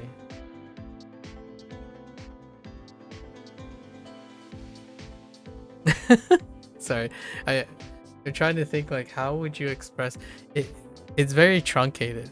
All I said was like light, a word for light, fast, compared to sound is faster. So done be ying or sheng huai. And that didn't even use travel. Interesting. 氷 Kori. Kori ne? Alright. I'm gonna finish up the lesson, but feel free. feel free to hang out or throw in some memes or something. But I really appreciate the candor. The candor was really, really excellent. I have so many questions in the future. Don't worry. I'll be writing them down in my notebook. Yeah, the conversation was fantastic. If you're not motivated to make funny humor and events, come at me. I will have questions for you to pass along to whatever situation you have. You gotta motivate each other. You know, motivate each other. 浅い浅い濡れます。濡れます波波草 Waves. The waves are low today, you know? 波は波がの波今日は波が低いpresent tense 低いですよ。今日は波が低い低いですよ。ですよ。太陽深い氷波浅い明るい光を見た。明るい光を見た。I saw a bright light. 光い光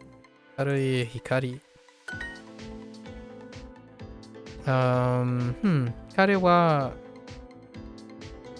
コーヒーにput ice 氷を put 氷を maybe new or 入れ yeah like 入れ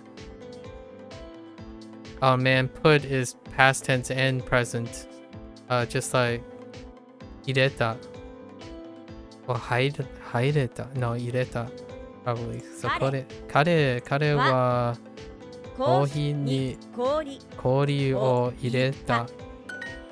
庭に多くの石がある。庭に多くの石がある。ね。There's a lot of stones in the garden. There are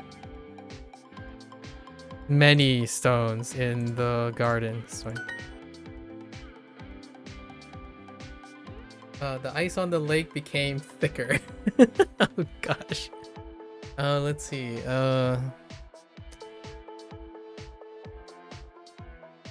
So 湖のね The ice on the lake. Maybe like 氷の湖が became thicker. So なりました。なりましたね。なった works too. So 低い。no 熱くなんた no it's just なった works. ね I think. Son of a oh I flipped them. 湖の氷 yeah. The ice on the lake, not the lake on the ice.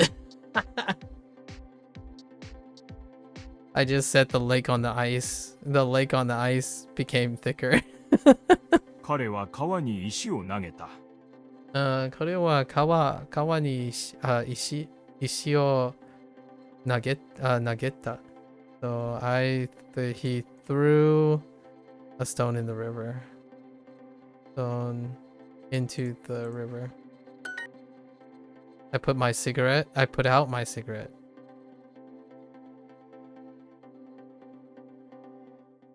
Keshi? No.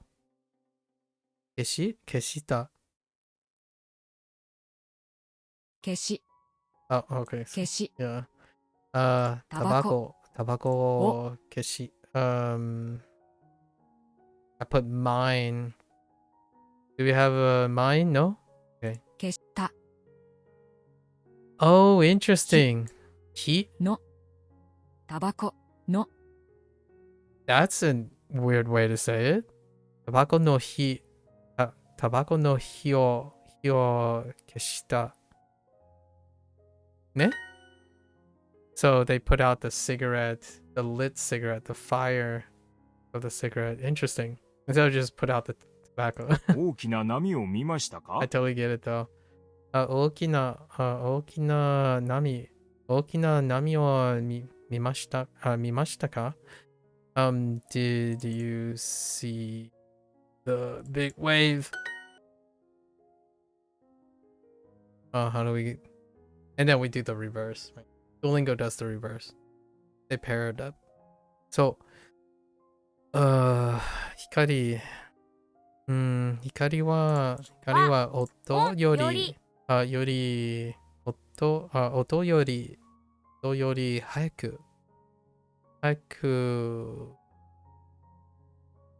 早く進みます。早く進みます。How do I screw this up? Right, the reverse. So, 湖の氷が熱くなった。熱なった。That's nice. Do you feel you retain the knowledge well this way? Not vanilla. I typically not vanilla. You do not do it vanilla, which I will be doing a routine after. It's kind of hard to cover in this situation, but all of these things are recorded, like they're on the YouTube thing. But in the beginning, my routines are beyond Duolingo.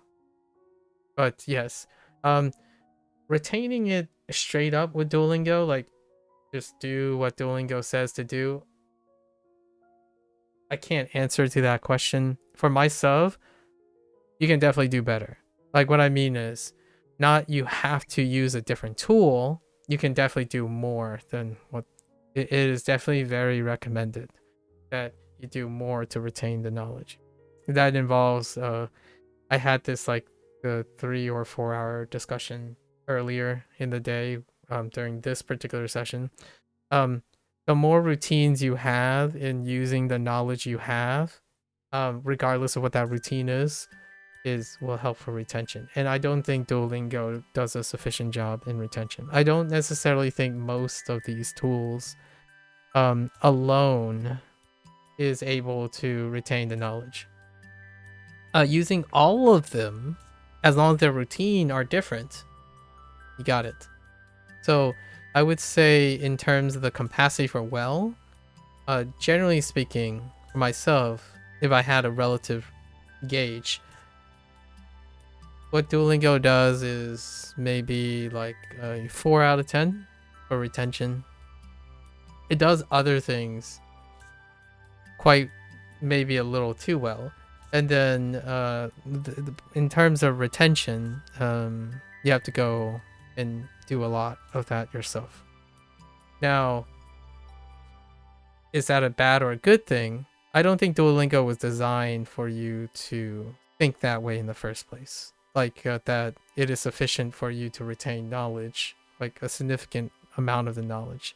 Duolingo is more advertised in, do you retain some semblance of knowledge in general? It's an exposure type of repetition.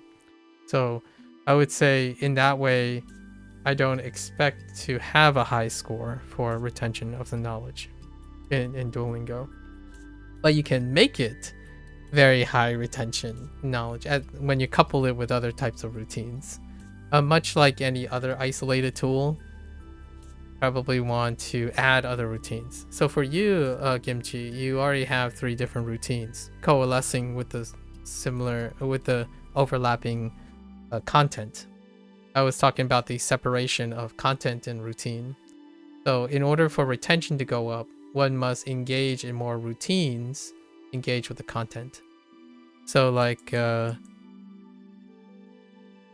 I was doing, this is like a quick, very quick primer between content and routine. As a quick TLDR from earlier. Content is fixed, right? And this is usually people's goals. And content often deals with exposure. Exposure and then novelty, right? So oftentimes this is fixed in the sense that it's not dramatically changing over time. It's not dynamic. And routines are dynamic. Routines typically deal with the process. So, and that means it's not exposure, it's often retention. Retention. And that means practice. So it's not novelty, but consistency. And these are the two that I typically distinguish. So Duolingo is a routine. Wanikani is also a routine. And then I watch anime in the evening as a routine. I also watch anime with my friends, and I use a routine like talking about Japanese, using Japanese phrases in the middle of my English to retain it. So it's very difficult to know anymore if Duolingo has good retention from me. I know that historically, Duolingo's design in nature is not meant for retaining, but more for exposure that generates interest, in which then that exposure leads to routines outside of it. So probably not the greatest. For myself, I do other things, and it's very difficult to know my retention and my grammar is not if it's ascribed to Duolingo or not. The exposure is coming from there though. Yeah. So like, for example, if you learn something from your content, how many different ways have you engaged with the routine? So as routine goes up, different types of routine goes up, your retention goes up. In terms of content, the exposure quality is dealing with encoding. So oftentimes, this can occur multiple times if you forgot something. So oftentimes on the side of content is when you have forgotten something. And then when you're retaining something, it's due to practice, and practice deals with routine. So if you learned like watashi, watashi wa, then you're just like, you decided for the rest of the day and for everything else, you're going to pick up watashi wa, right? Like instead of saying I most of the time or mine, watashi wa, just say watashi wa in your routine, then you would probably retain it for the rest of your life. Because that's one of your habitual routines. Or ki, for example, every time I go out to run, ki, there are trees. There's also I run on a calle, which is Spanish, right? Casa, right? Ie, right? Hikari, this is hikari right here. And then we have marui, right? Circle or something round. Kamura, right? Mizu, right? Mizu, water bottle. Botella in Spanish, right? Agua, la agua, or el agua, right? Lots of things, however many routines you have.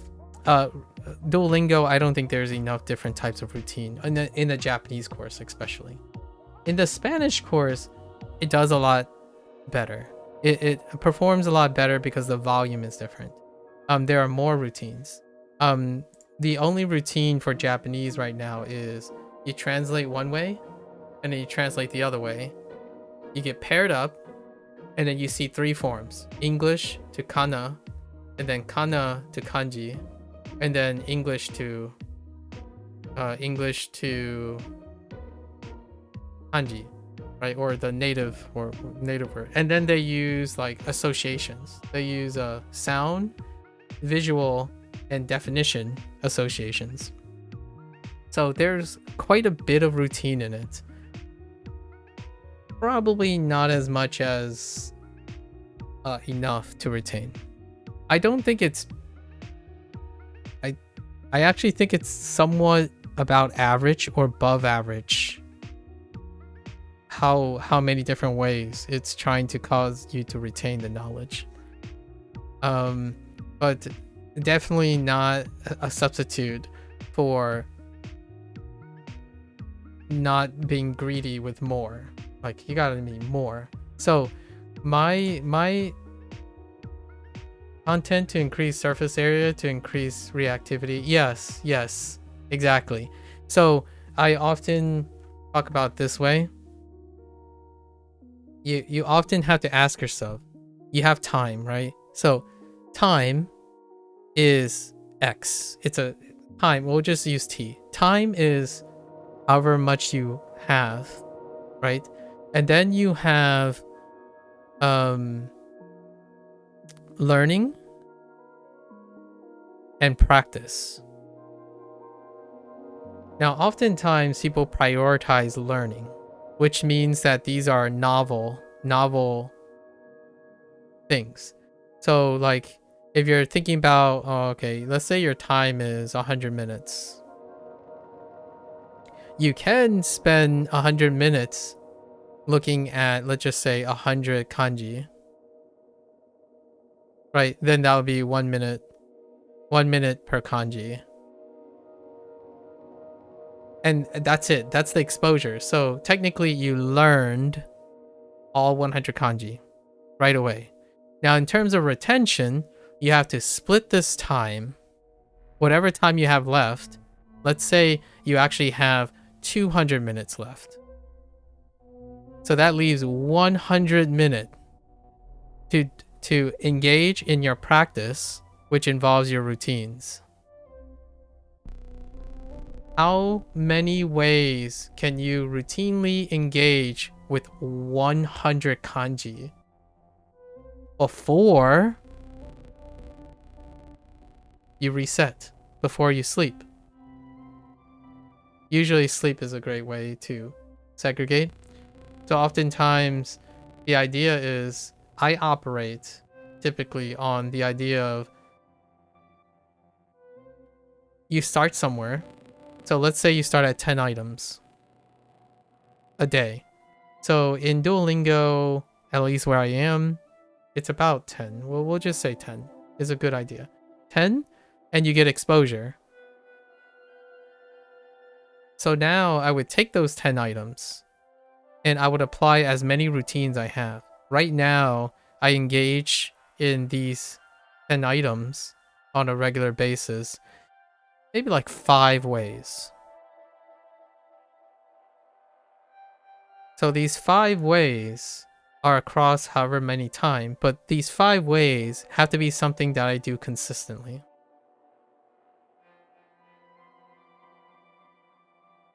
So in a way, even if I learn 10 items at a time, my depreciation over time is still those 10 items. Now you could push. Now let's say this is 100% with your current routines. 5 ways, your current routines, maybe the routine is like 2 hours of your day, right?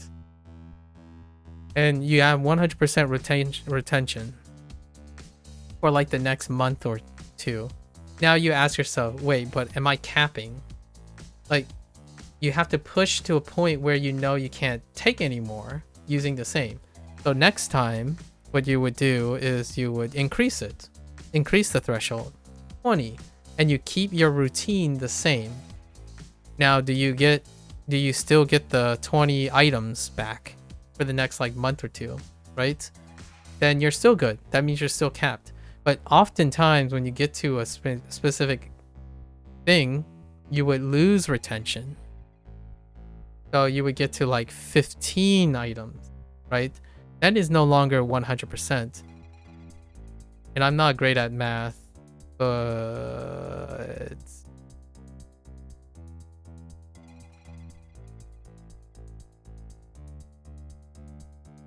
75%?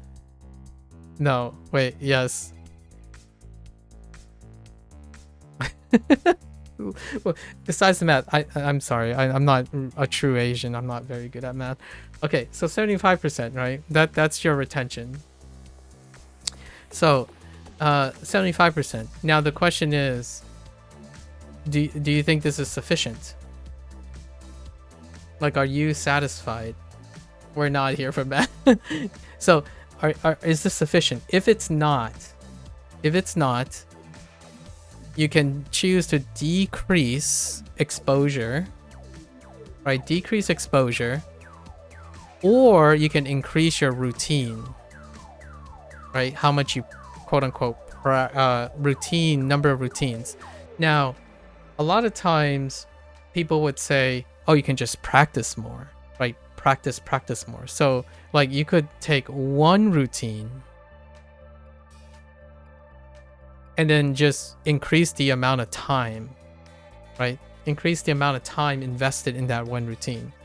Now, there is some drawbacks to that I feel a lot of people encounter unintentionally. What I typically like to do is to incorporate more routines, because if you do 2 routines, you would habitually increase your time anyways. But what happens here is, with the increase in time, you are splitting them between the routines. And when you're splitting them between the routines, you're less likely to burn out. When was the last time you tried to do one routine like for 2 hours versus 2 routines for 1 hour each? So there's an element here where you're trying to do a routine that's consistent, where you're practicing that thing, but it's part of the routine. For example, when I run, I retain certain vocabulary because that vocabulary is part of my routine now. So when I go run, hashiru, right? Hashiru. It's run, hashiru. It's very tough to ever forget that ever again. And I only need to think about it every once in a while, but I run every day. So the idea is, how many routines do you have in which you're already doing that reinforces the things you're learning? And I have specific routines dealt with the idea that I'm repeating new things. So for Duolingo, whenever on day 1, Duolingo, that's when you learn your 20 items-ish. And then at the end of the day, I make a map. I make a kanji map, which I'll illustrate sometime, or you can like look at any video at the end. I'll make a map kanji off of Duolingo's like list. And that's 2 routines. On day 2, which was the last time, I would make a kanji grouping. So this is what I usually call a construct. So like in this unit, there were locations of the outdoors, a group of adjectives, and objects you would find in there. So I at least group them by them, and then group them like the adjectives. They are antonyms. They come in 3 pairs of antonyms: wet, dry, thick, thin, and shallow and deep. So then you can subgroup them. And when you're doing subgroup them, you're doing another routine. Right? Now you're doing meaning grouping. So after I do that, I write all of these out from the map. So that's 3 routines. Right? 3 routines off Duolingo itself. Just off Duolingo itself. Right? And on day 3, I recall all of this in kanji and writing. So that's 4 routines. And then I stagger them over and over again. I also carry it for the next 2 days. So yes, the vanilla stuff is not the greatest, I would say. It's not enough. It's not active enough. The thing that I typically value is I try to hit 90% retention over right now. It's probably over a 100-day period. I literally do this on stream, so it'll take like 7 or 8 hours where I go through the colossal amount of writing and stuff, and this is usually right now consistently keeping up with 5 routines. And then now remember, I have to keep this you have to keep this in mind. It doesn't sound as long as it sounds. Usually this takes like less than 2 hours the first time, and then all the other routines. Now this is the normal stuff. This is where I do with Duolingo, so it's roughly that amount of time. But off stream, the things that I am not doing, I already have routines that uses Japanese. Like I watch anime a lot, which you might be thinking, oh yeah, it's not representative conversational Japanese. I agree. I absolutely agree. But it is representation of using Japanese. So those words that may or may not come up has a chance. They have a chance to come up during this, right? And that's a retention. That's practicing a 6th routine, right? And when I go out to run is another routine that may or may not reinforce some of these things, but they probably will. And then when I hang out with friends, I also talk about the Japanese that I learned.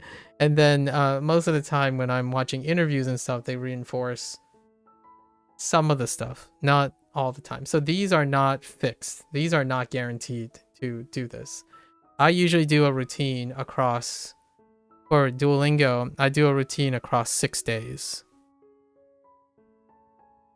And then hope to re-engage it sometime 30 days down the road, and then re-engage it again 100 days later. And then we sit and let it stupor. If it's forgotten, then we reiterate. But generally speaking, when it comes to retention is pretty good. In 300 days after refining all the routines, I still think over 90, I would say over 90% is still retained. But this is not solely doing what Duolingo is showing you. It's doing everything that Duolingo inspires, including Duolingo. So most of my tasks, I show how the things changed over time. And I still do Wanikani, so I do SRS as well nowadays on top. So most of the time, this is I enjoy doing this. So for example, in another 30 days, the routine will slightly change, probably. It's adapting. Because now my routine is that I have Wanikani before Duolingo Japanese. So I have SRS before Duolingo. So I have like radical knowledge, like custom radical knowledge and mnemonics on top. So if I forget something, I'm not even using most of the tools. If I know the thing already, I don't rely on any of the other tools. So all the things that are new, I rely on tools. Mnemonics most of the time. Mnemonics, contextual clues, and association. So there are many phrases that I can hear, maybe I not can read, and then there are things I can read without knowing what it sounds like as well. So it's a really fun little mental gymnastics that's really fun. And also, and don't forget that whenever I'm learning Chinese, I'm thinking in Japanese. And then vice versa. So my routines with Chinese overlap with my routines in Japanese. So whenever I'm learning Chinese, I'm actually reviewing Japanese as well. Yeah. So that's how I retain these things. So no, not only Duolingo. Unfortunately, or fortunately for those, I would say if you love language learning, you typically don't stick with one thing because it's too boring to stick with one thing. That's why Kimchi, when you were talking about your friend and stuff, I was immediately like, there's, if I'm not speaking for you, or I'm not like saying you have to, but if I had a resource like that, right? Oh, there's so many wonderful ways you can introduce a new routine to your normal life. Like routine that you must likely find interesting and wanting to be part of your life. So for me, I didn't expect, hear me out, I have a new routine. I didn't expect that I would be looking and listening for very specific conversational phrases to tell my friend, who is much younger than me, because he suddenly became interested in Japanese, largely because I talked about Japanese. So now each day I have an alternative routine. I have a routine to compare and contrast the difference between I'm the thing that I was talking to you about like what is not conversational in anime, not representative, and then what is. I'm literally doing that right now, and I'm not a native Japanese speaker. I am looking and comparing and contrasting between what we watch once a week, roughly, on anime, and I'm looking deliberately at interviews and podcasts and like people talking on YouTube to say like, oh, okay, you remember when you hear dame? Chigayo is okay too. Like so there's extra motivation. So when I learn a word, I ask myself, is this useful for my friend who like will eventually go to Japan with me, like we'll probably travel, like we also have plans like, oh hey, you know what, since we're already doing that, we might like when we if and it's not if when we go to Japan, we might as well go together. So that's what I mean by routine. To me, if you can make it part of your life and you're not expending any, like, not that much more extra energy, that's what I do. That's what I would do. Right now, it doesn't feel like I've even tried yet. Like, for the record, I know how a lot of times people say like, oh, I'm getting tired, I'm getting burned out. I'm not even close. I think I can try harder. So I've been trying a lot harder. That's why I get to my limit and then I scale back. Get to my limit, scale back, because you'll become more efficient over time, and then you have to expand. Efficient, expand, right? When you get efficient, your time gets compressed.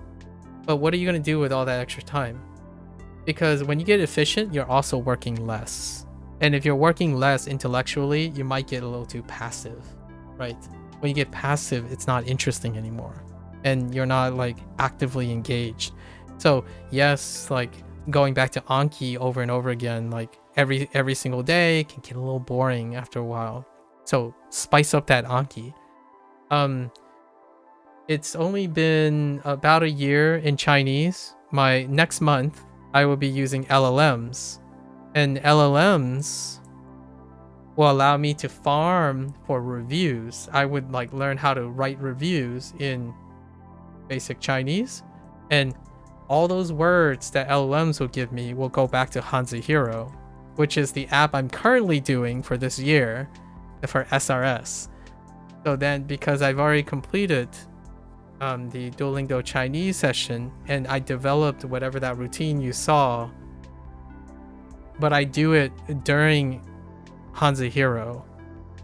So now whatever I learned from Duolingo Chinese is related to Hanzi Hero. And then now I'm going to work on a new routine with LLMs, and all the LLM stuff is going to integrate to the SRS system that I have. So therefore, I continue to develop my routine. Like the routines become more elaborate and interesting. So then, even though you might be learning, I don't know, what is the average for Hanzihiro? Hanzihiro's average is 7 characters. 7 Hanzi, roughly, a day, every single day. So I need to scale up to that. How do I retain 7 Hanzi every single day while scaling up? So all these Hanzi has to start relating to something else that I need. So we're working on that. Meanwhile, Wanikani is the other one. So right now, whatever Duolingo has, I think it has like a 5% non-overlap with Wanikani. And that's fine because Duolingo doesn't feel like Wanikani. So if I'm going over the same thing, they're going to be retained. Which I don't feel people like to enjoy doing that. Talking about you about all this stuff helps me retain my routine. So every time I get to explain my routine and explain this content versus the very thing I'm doing now is my routine on practicing my spiel or talking about language learning. So everything's connected. It's like an inception moment. You become more articulate and being expression, like you're expressing and reviewing. Me explaining this tells me that I understand what I'm doing. And asking you questions, Kimchi, like that's how I believe other people learn really well. Like I don't think this is some unique thing. It sounds overwhelming at first, but I don't think it is. Like if I ask you a question and it causes you to ask a question to someone else and then they give you an answer and you ask back, then you come back and tell me about what you have asked to the other person, that is a new routine. And that is a routine that has emotional interaction, feedback, communication, expression, and teaching. So what you can teach, what you can express, what you can talk about voluntarily is going to last you for pretty much forever. You're not going to forget it. It's going to be very difficult to forget. So that's my motivation behind chatting it up. Like it is very difficult to forget certain concepts anymore. I hope you find it as interesting too. I absolutely love talking about this stuff. Maybe a more topic in the future. We can talk about other things too. It will end up coming back to like thinking about things. I think thinking about things is goated. You're a human. You have an incredible thing up here. And it does wonders when you're able to rinse, iterate, and repeat with limited information. If you want retention, it is how creative can you get with one thing? So like, for example, 太陽は星です。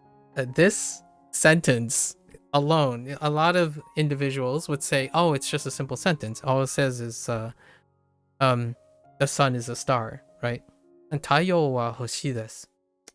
But what else can you see here? Wa, the wa particle, des, the formal copula in its copular form, right? Hoshi is also xing, and 太陽 is太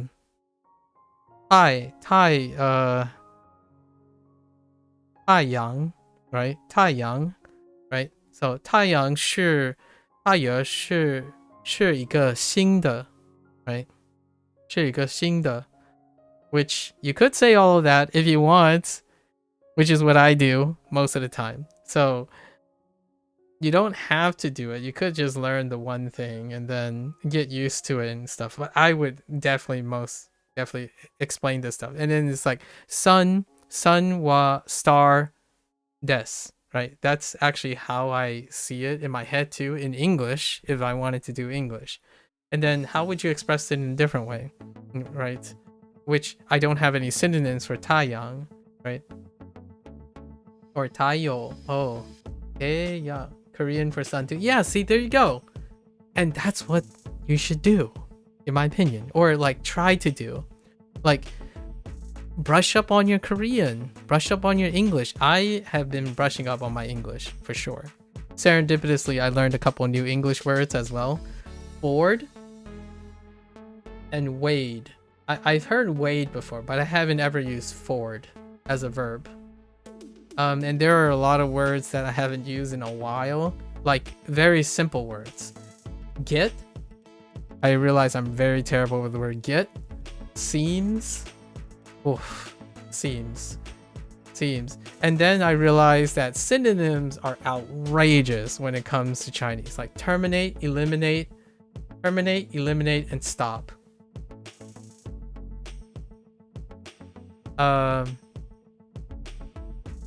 Construct, create, assemble, unite, combine, and merge. I've been working on that cluster of words because it deals with jie,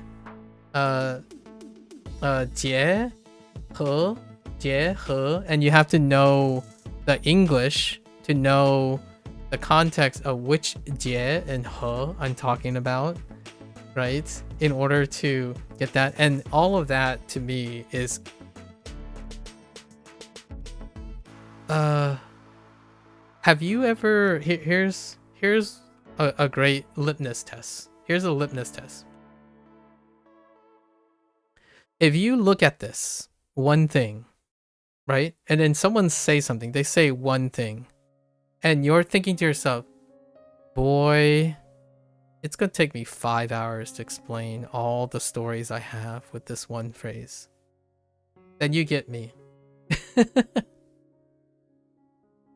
Like the 5 hours, I think I can spend more than 5 hours just talking about this, but it's fine. Like most people would think of it functionally, but I have so much experience with some of these things.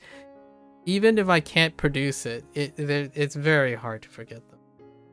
Right, every day. Like taeyang is so important. Like what about like taeyo, right? Taeyo, but you can say amaterasu.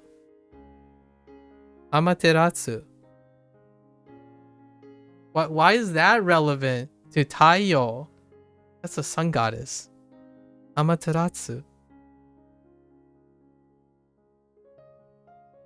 So I have so many things, like the sun is a star. That's actually really neat. The idea that people don't know the sun is a star. That's pretty funny, actually. So you got other ways to remember things. There's so get interested. It's like if I say kimchi, right? If I say kimchi,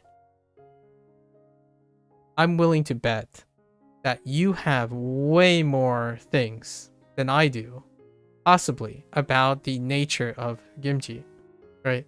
And that's how I believe someone should eventually feel about this language. Yeah, connecting it, that is constant. Yeah, like that constant is really your favorite way to, yeah, constantly. You gotta be creative. Be creative, because in October I'm drawing pictures, by the way. In October I spent a month drawing pictures. All the mnemonics that I've learned, I'm already ready for it. In Inktober, on October, there's this like Inktober thing where there's a prompt for once every day. All the mnemonics that I have gathered right now, that's gonna be the theme of this year, October. I'm gonna draw most of the mnemonics. Like how do you get taeyang? Taeyang is like, for example, I would be Tarzan. Tarzan is in a high school. Is in the high school bathroom. In a high school bathroom, doing something that is extreme, or like very something. Oh no! See, I don't have enough mnemonics. Like some of the mnemonics are fading because I don't use it very often anymore for Thai. And Yang is Yoshi. Yoshi in the chamber of the chapel. Yoshi is in the chamber of the chapel. He went over some hills and saw a enclosure with the sun, and he touches it to have a positive feeling. Yang being positive, so yin yang, right? Yang being the positive side of things.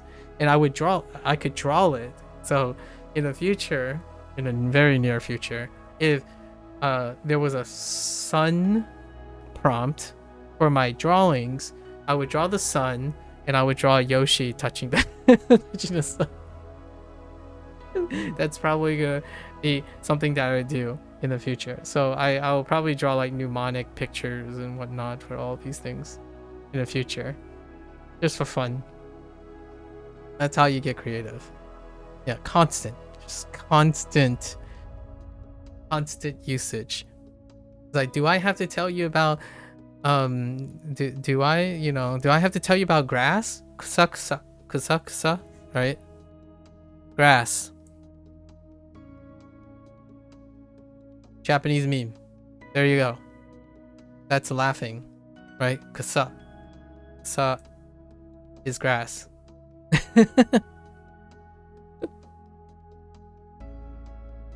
And also your this dread reminds me when I was learning about measuring words in Mandarin. Oh yes. Oh no. Wait. Were you here when I got some of my first measuring words? Oh no, Mandarin's measuring words, dude. I just started. Today I got gongchi, which is meters, and I'm already having dreads. I'm like, oh man, all of these are kind of arbitrary. It's not like you add kilo to, like, gongchi doesn't get like kilo slapped in front of gongchi. They don't use suffix prefix things. They just straight up just change it all. Like, so far I have the Chinese inch, the English inch, the Chinese yard, the Chinese mile, the Chinese meter, the Chinese height, the Chinese thickness things, and then like how to express like thickness, size, height, depth. Like, and it's not the, it's funny because if you use English, for example, right? English use prefixes and suffixes for like even like the measuring, like even the actual units. The units are prefixes and suffixes, but in Chinese they're just straight up something else. In Japanese there's a little bit of leeway because like kilo is kilo. Wait, what is kilo? I don't know what a kilo is in Chinese. What is a kilo in Chinese? Hold up. But it'll be fun. I'll come up with some crazy I feel like I'm gonna come up with some crazy thing for it at some point. Of course it's gongjing. How the heck is gongjing kilo? Oh wait, I do know that. It is gongjing. Gongjing. But then what is a gram again? No way, it's ke. It is ke. Ke.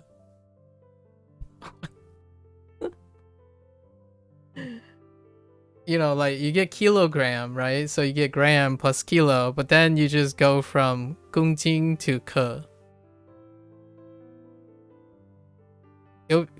We'll think about it. Yeah, you just have to memorize it. It's kind of like telling a Chinese person, like, wait, why? Oh, here's a common misspelling word that I've realized. I realized I misspell a lot of prefixes and suffixes now because my English is awful because of autocorrect. It's kind of like explaining someone, what's the difference between this and this? Which one do you think is the right way to spell this? Because I think I failed to spell this correctly the last, like, 2 weeks. I think it's like this, but it's not a big deal because in English it's like, oh, okay. That's tolerable, I suppose. But it's definitely not, it's arguably not tolerable in Chinese. Like, kind of like, you're expecting yourself to be like, this is pretty much the same as this, right? Not even close. It's weird because it was okay to you initially. Yeah, like this, not okay. Not okay.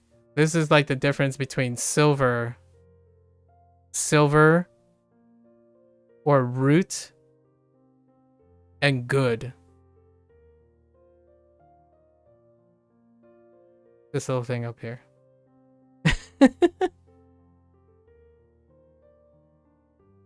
Meanwhile, you have like something like this. It's like, oh, okay, well, is one of them just not a word?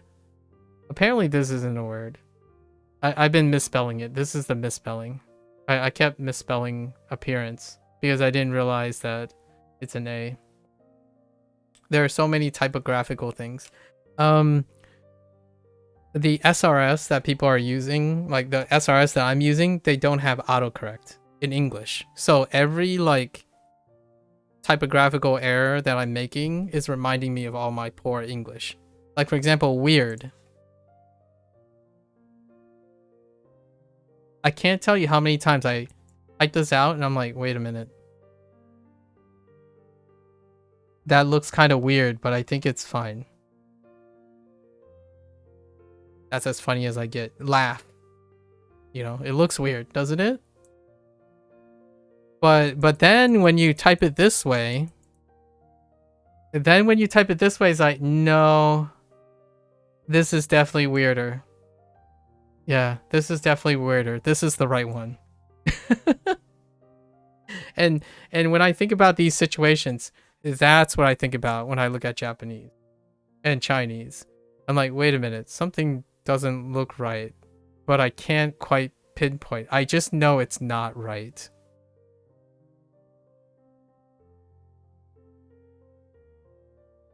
Like if I saw something like this,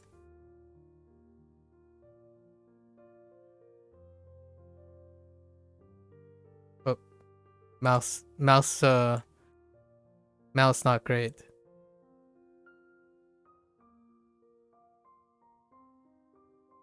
Like something like that, it just doesn't look right. Something is wrong with this.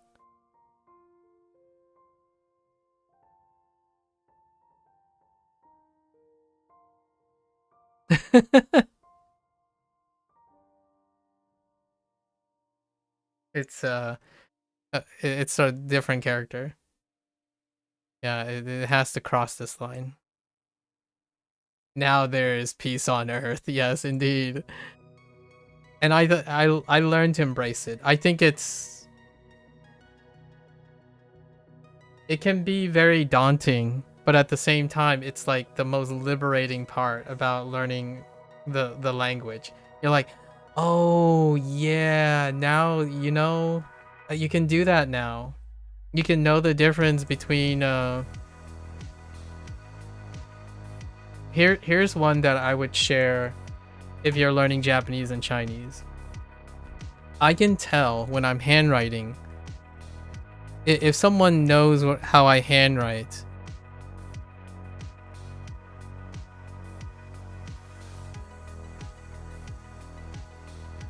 they can tell the difference between which one is Chinese and which one's Japanese. One of them is Japanese and one of them is Chinese.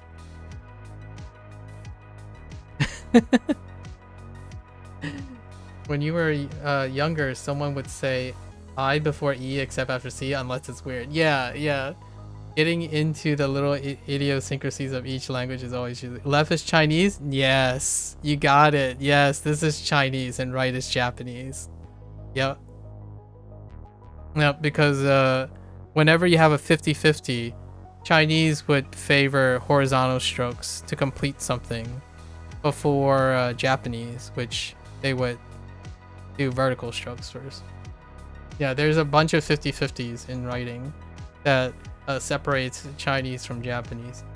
Is there a reason for that? Yeah, I don't know. Right felt Japanese, left is Chinese, right felt Japanese. Yeah. It's all these things. They're so much fun. I think it's frustrating at first. Oh, and the I before E except after C. Unless it's weird. Someone made I think Vsauce made a thing about this, possibly, where like, yeah, it's not consistent at all. Like, I think there are like 12 exceptions. I like to think there are 12 exceptions, and I think 6 of them are common or something. 6 of them are common. So even if you think it's I before E except after C, when was the last time you wrote receive versus like, wait, what is it? I before E except after C. Yeah, receive. You're not gonna, you might actually end up using this word less than the 6 common exceptions.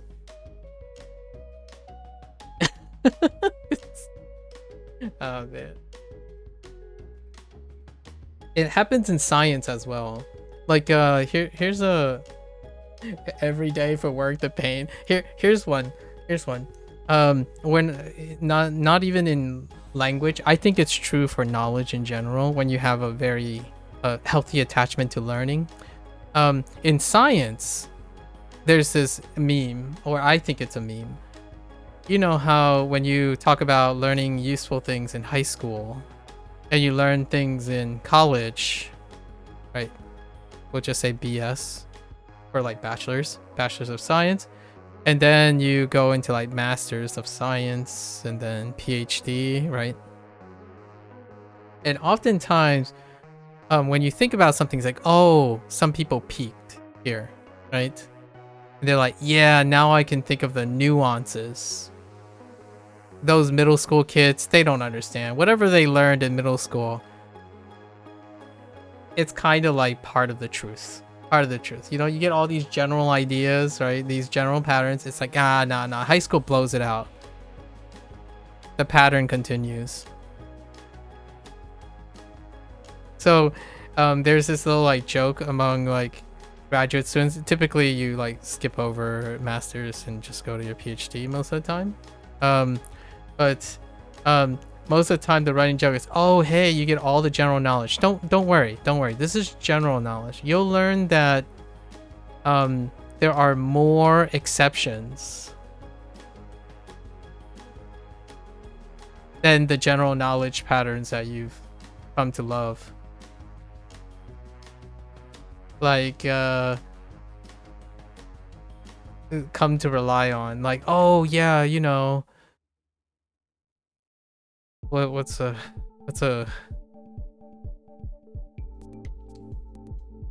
exception? Oh, viruses. So viruses cannot reproduce on their own. This is me personally on their own.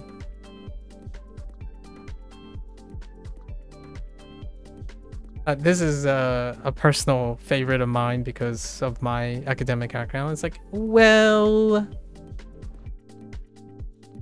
yes and no. Viruses are, you know, you can quantify that viruses are this thing, you know, a nucleic acid, right? But this thing can produce proteins. So yes and no, because they have the capacity to reproduce somehow special, like specially, you know, like some exceptions, but and then it's one of those things like, oh yeah, you know how what goes up must come down, you know, that's gravity. Oh, we talked about another person that spends a lot of time with me, like oftentimes he would share with me like some of his adventures, like when he's talking to his stepfather and stuff. So the whole like gravity, what comes up must come down. But that's not true either.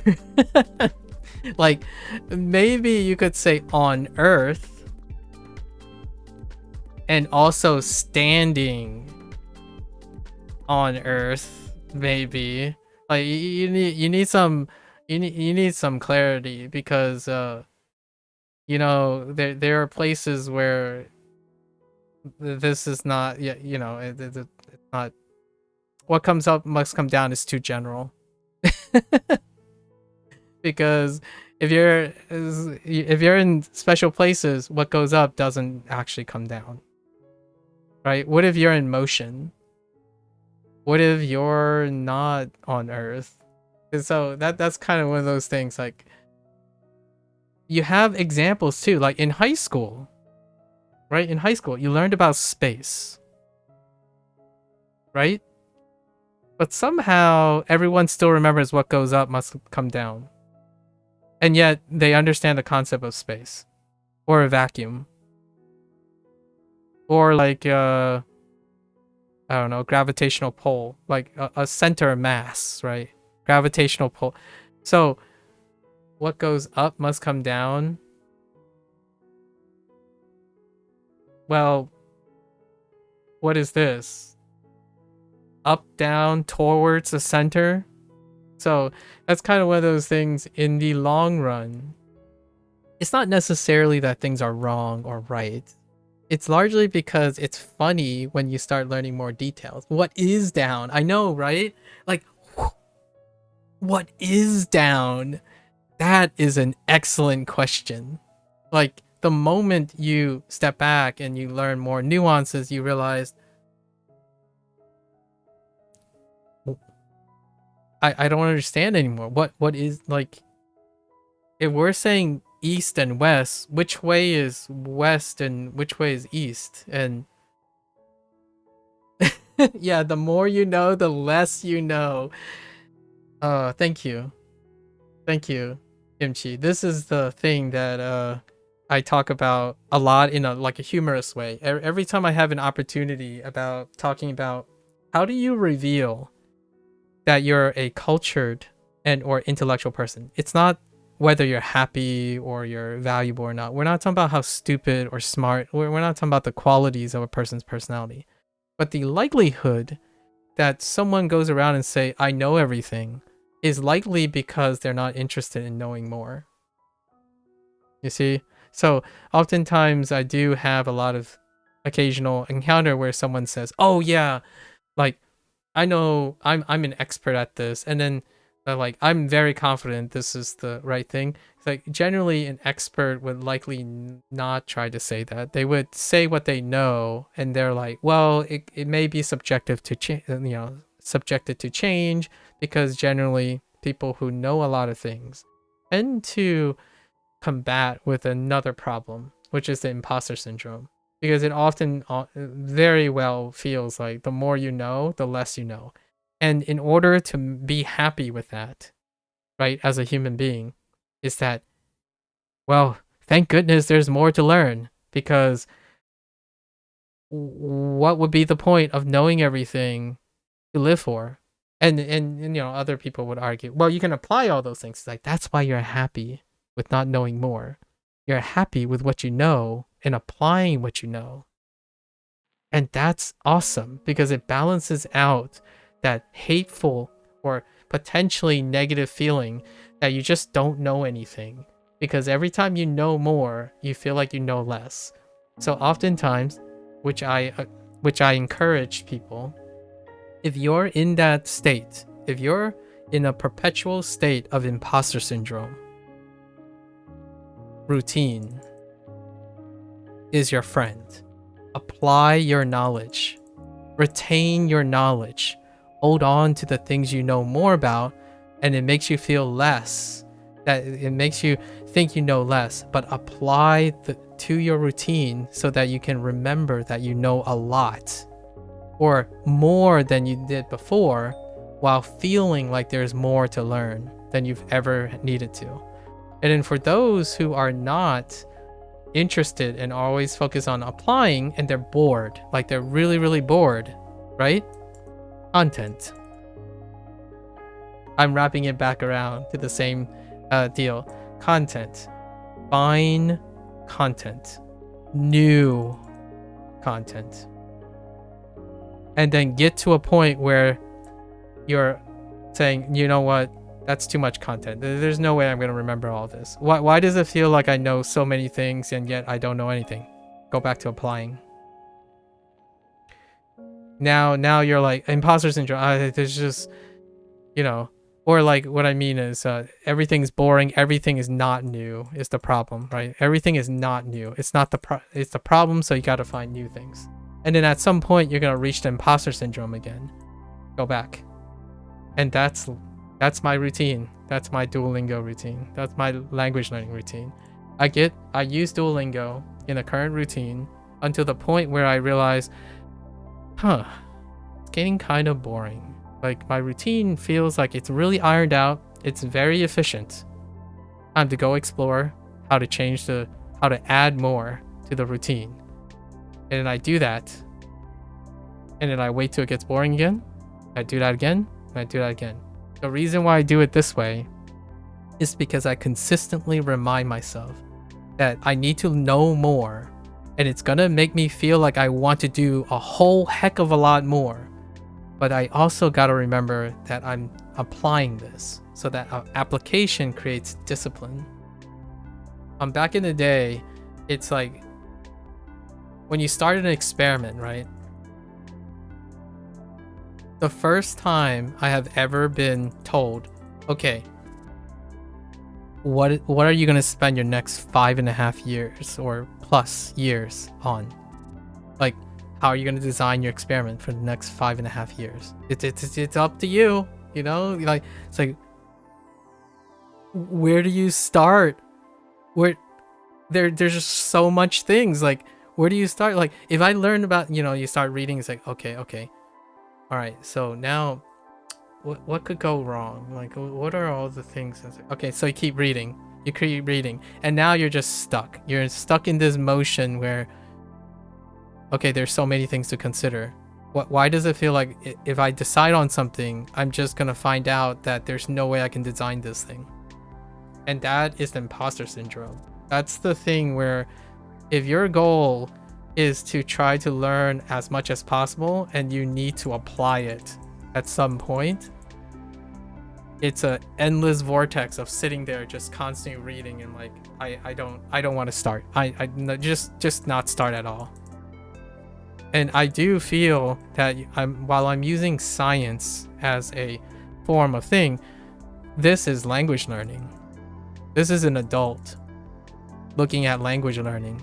A lot of times, the older you get, you're like, all right, and maybe a little bit of you, Kimchi, when you say Japanese is still daunting, that's the thing, right? So what happens is you can do routines. You can try to iron out your routines. Focus on the process, right?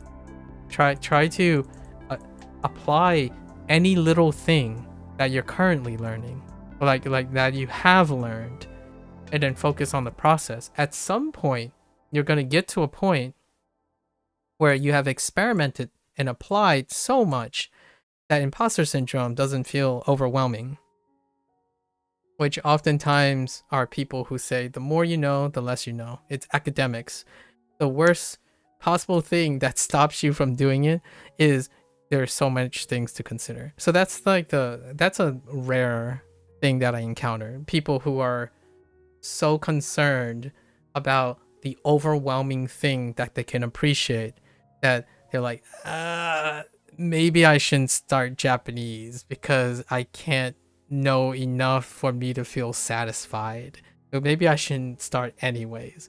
Versus, oh, I started, I spent a year, now I know everything about Japanese. Oh, do you? Right? So the two ends of the pole, and then everywhere in between. And for my collective wisdom, like, I tend to encourage people to understand, well, you can get out of both, in my opinion. Like, equip someone with the ability, encourage them to create a logical loop in their routine that they will seek novelty when they're bored adequately, and then when that novelty is sufficient to create overwhelmingness, they lean on routine. And when they lean on routine, they can continue to lean on the routine until they seek novelty again. To me,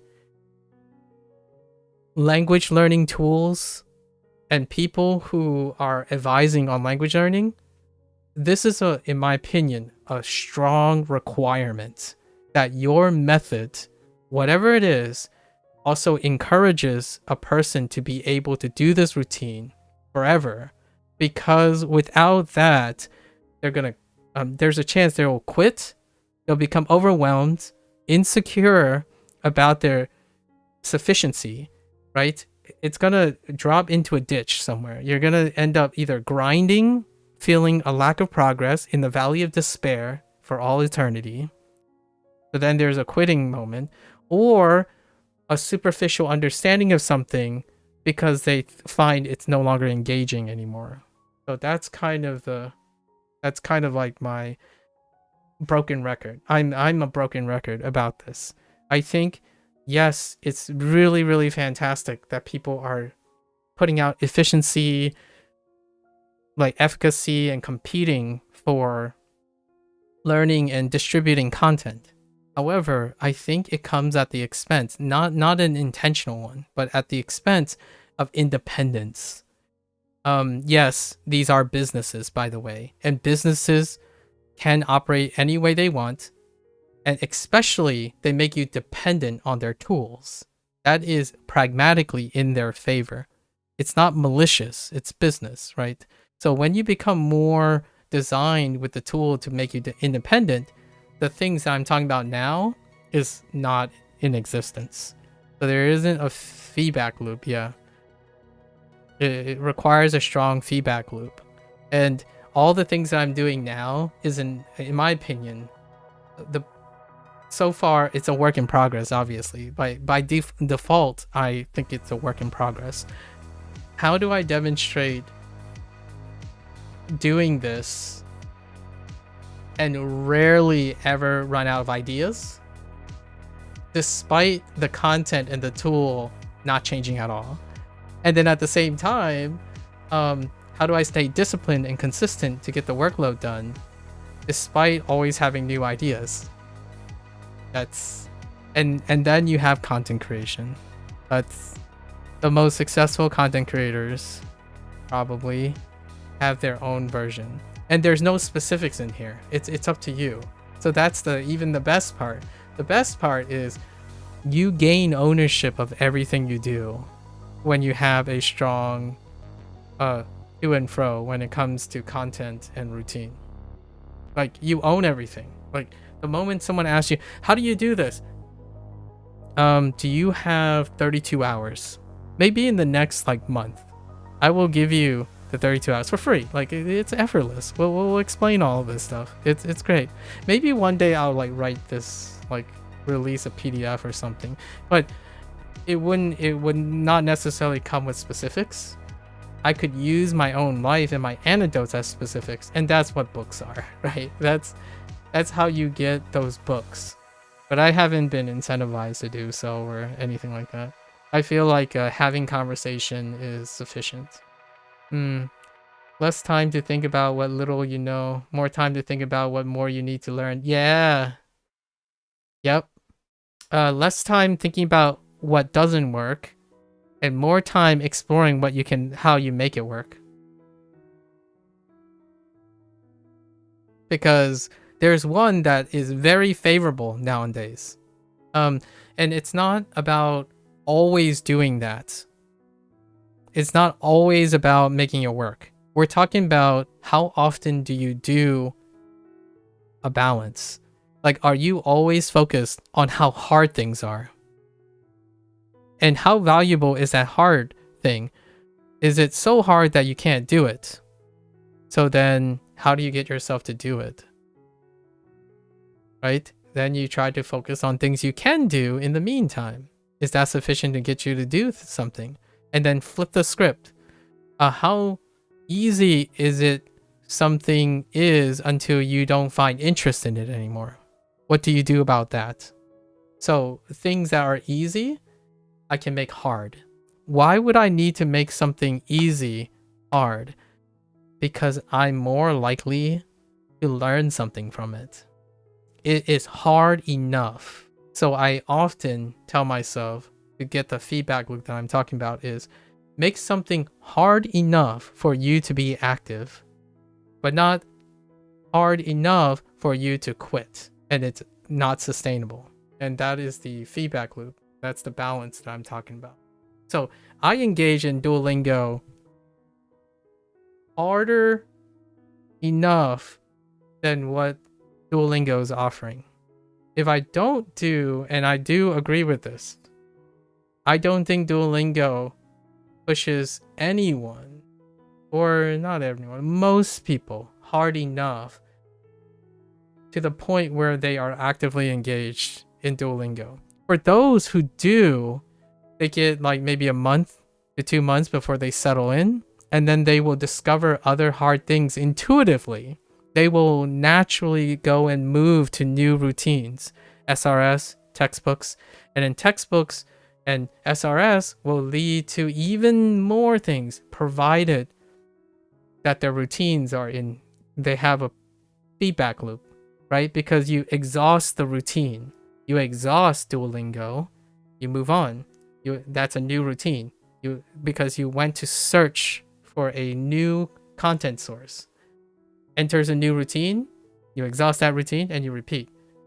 But you don't have to do it one at a time. You can do it like 5 at a time if you want. I'm gonna have a really weird, nonsensical flex. Right now, I'm juggling 8 routines for language learning. So they vary in time and investment. Oh, this is 8. I said 7 to 8. 8 routines. You can do as many, as trivial as you want, but the idea is it becomes less and less like a problem. Like you don't have an imbalance, because when you get an imbalance, there are very key words, at least in my opinion, in the internet lingo of today, there are very key words. Grind. Grind is a gigantic, oh heck you, Twitchbot. Sorry. daily Twitch bots, man. Low effort. What you call it? If you use the word grind for something you choose to do, that is one of the flags that I typically ask, like, oh, so what are you doing? Like, what do you think it's grindy here? Because I'm not grinding. I look forward to this. This is my high energy moment. I can't even tell you what my low energy moments are. My low energy moments are like things that you would think, oh yeah, that makes sense. When I'm eating, when I'm sleeping, those are my low energy moments, right? So I'm at the peak right now. Once the stream goes off, I enter my low energy moments. What are my low energy moments? Listening to podcasts, doing comprehensible input, graded readers, right? Comprehensible input applied to graded readers, watching anime in Japanese, listening to Japanese passively while I'm playing 2 other video games. That is my low energy moment. It's connected, right? So maybe one day I'll move whatever I'm doing in my low energy to a high energy state. But you gotta do it. You got the over time you're I want people to feel oftentimes with enough ideas there comes a form of security, right? It helps with imposter syndrome on the one end, and it does help with the Kruger-Dunning effect on the other end, right? And one of the Kruger-Dunning effects to highlight is either the beginning expectations of competence, overestimating competence, the valley of despair, right? So we have this. I'm going to draw this comically like this. So we have this area, right? Requires some sort of feedback. And then when you get to here, you're like, all right. And then you take a nosedive down to here. And there's no routine that gets you back up. This is the enlightened period, right? Where we're getting to enlighten. This is the valley of despair. More like the trench of despair. So oftentimes when I have discussions with other people, they're either here, which is fine, like, and then you try to push them over, right? You're trying to motivate them, like, hey, you know what's another great idea? Do this or try this. Have you done this? Have you read this? Like, get them over. And then once you get them over, then the setting of imposter syndrome sits, where they came like, oh, you know what? It's just more things to learn, like even more things to learn, even more things to learn. And then what happens then is you push back. Oh, it's really this way, but you get them to get excited about applying everything instead of constantly learning. So a lot of times when I'm thinking of learning, like the learning process, I'm usually here most of the time. Like when people tell me, oh, this is a new way of learning, or have you noticed that what is a good YouTube hot take? A short that is like 2 minutes long. Let me tell you about a secret technique that schools never teaches you. And I look at it and it's like, let me rephrase the YouTube content. It's a secret that you chose not to take away from school. So it's more like, let me tell you a secret about how much you didn't care about school. And now that you care about school, you decided you're going to sell it to other people and gaslight them to thinking that they weren't able to figure this out in school, which might be true. Like statistically, I'm not surprised that stuff sell really well because they probably didn't. And that's perfectly fine, right? It helps people learn, and I'm okay with that. But the context, it's kind of like the nuances, right? It's like saying what goes up must come down. That's really, really profound. When your world still thinks that up is down and down, and like, down is down and up is up, right? And that's kind of how I feel a lot of times when it comes to how people market learning strategies. What is right now the language learning community, or like widespread like general. I don't want to poke any bears here. Comprehensible input is like a method.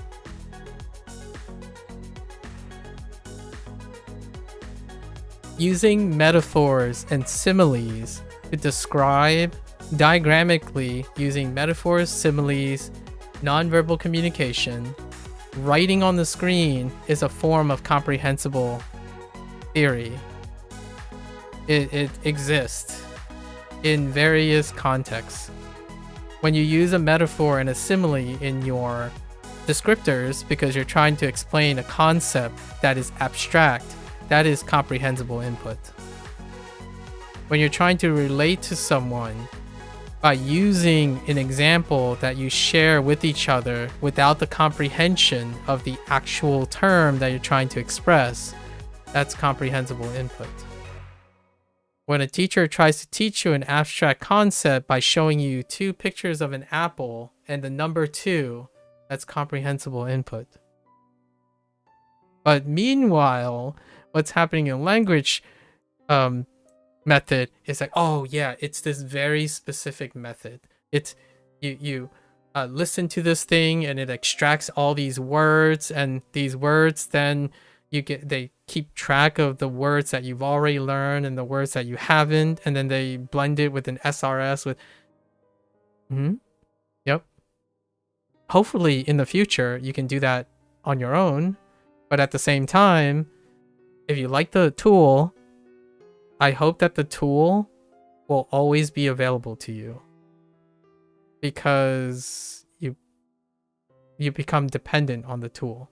And that's kind of my take on why I always this is my rationale for why people ask me their first inclination when they ask other people, including myself because I'm part of the other people, they, oh, is this the only thing you use?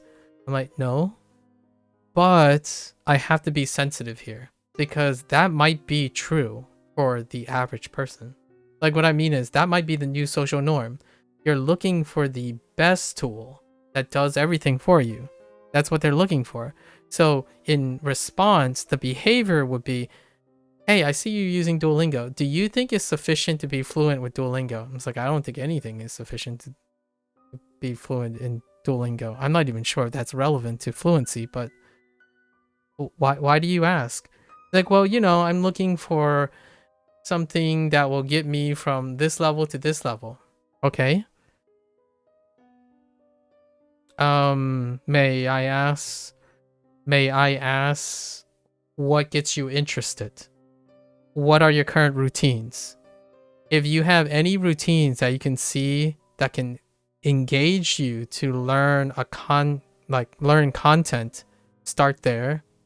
Then continue to iterate and add more to your routine, because at least that means that I'm, as a stranger, can't possibly know what you already do. You got the answers yourself, right? So to me, when someone says, oh yeah, you know Duolingo doesn't make you fluent, I'm like, yeah, I know. Like, then why are you using it? That's a good question. Why do you think I'm using it? I'm using a Socratic method, obviously. And they would say like, well, it's because you don't know any better. Like, oh really? That's the only conclusion you've come up with? Sit down, hear me out. If I'm able to explain what my motivations are for using Duolingo in 5 hours, would you be sitting here willing to listen to me on my motivations for using Duolingo? Because there is great ways to improve on things that don't work by showing how you can make it work. And despite that, I will take your advisement and I will look at that other tool that you use, and I will probably do the same thing. I will look at what the tool can and cannot do, and I will continue to expand my tools. So when someone says, you only do this, it's like, no, I don't only do this. In fact, I would probably quit if this is the only thing I do. Like, I have to be honest with you. Like, someone, a lot of people say like, oh, I don't see how you can do this for so long. It's like, I want to be honest with you. I do it in a way that I don't do the same thing for extended amount of times. I think people oftentimes confuse long focus periods, like long hours of things, imagining themselves doing the same thing for that long. And I mean, I'm gonna be real, the last like 4 hours Gimchi, I was just talking to you, so I wasn't even using Duolingo. But is anyone gonna see that? Statistically, not a lot of people actually see that. They see a number on the bottom of the video and it says it's 8 hours long and it has Duolingo thumbnail, and that's what they think. They think that I've been using Duolingo for 8 hours straight. And obviously, when they leave a comment, I would explain to them, well, there's a 6-hour gap in here where I talk about the things, and it's part of why I use Duolingo as a example. True, you feel there are parallels in a lot of places, We as human beings, just like the path of yes, like the path of least resistance and quick fixes. Yes, human condition. I absolutely okay. For now, we're gonna have to shelve this topic because it's like 4 a.m. and I'll probably finish this as soon as possible. Human condition. We have to talk about human conditions. I love reading books about human condition. Media, anime tackles human conditions, and one of them is the path of least resistance and quick fixes. Instant gratification versus delayed gratification, right? Effort for return on investment. So how effort is perceived in the return on investment in the forms of delayed gratification versus quick fixes. So instant gratification, and the idea of how path of least resistance becomes habitual forming when instant gratification is available. Now, if you were to poll the same person about delayed gratification versus input of effort versus instant gratification and like quick fixes, right? Quick fixes. Which instant gratification would be actually lower effort. If you plot this over like maybe 1 year, right? Because it would take 1 year for this to mature, and this would be like, let's say 1 month. Oftentimes, the difference is not as big as a lot of people might think. Where like, oh, but if I get instant gratification every single month, then that's 12 times I'm instantly gratified, right? But when someone has delayed gratification with high effort over the years, it's not clear if their return is equivalent, much less, or much more, right? And both of these tendencies happen. They're part of human condition. The more you delay your gratifications and the higher investment of effort to get to that point, gratification goes up, right? The effort goes up. The what is it? The stakes go up. And then instant, lower effort, lower stakes, guaranteed, and in moderation. So all of these two are very, very prominent things that you can leverage about understanding your human self, right? It's one of those fundamental human behaviors, and I have both going right now. What is my delayed gratification? Writing that recording, specifically recording and writing. Every 100 days, I get to spend 6 to 8 hours writing about what happened and what did I do in the last 100 days. That is a delayed gratification because I get to explain all the effort that I placed for myself without any, any like push or stuff. I get to explain what I did in the last 100 days. The instant gratification is when I summarize the end of a day and the beginning of the day every single day. So you could do both. And the idea is having both reminds you of the significance of having both. The 100 days that I've done where I begin and end with a summary and troubleshoot and whatnot, it leads to that. It's connected to the delayed gratification at every 100 days. It's kind of like one of those things when you finish a game, you do not feel the impact of like the difference. Here's one for instant gratification. Instant gratification mindset, if you're completely in tune with instant gratification, the difference between the last boss and before the last boss, the next last boss is not that big. So whenever you get to the end of a video game, like a long video game, right, where you are would not be that much more on the next one. It has to be really big. So in a game design, you could say most of them are going to be a letdown.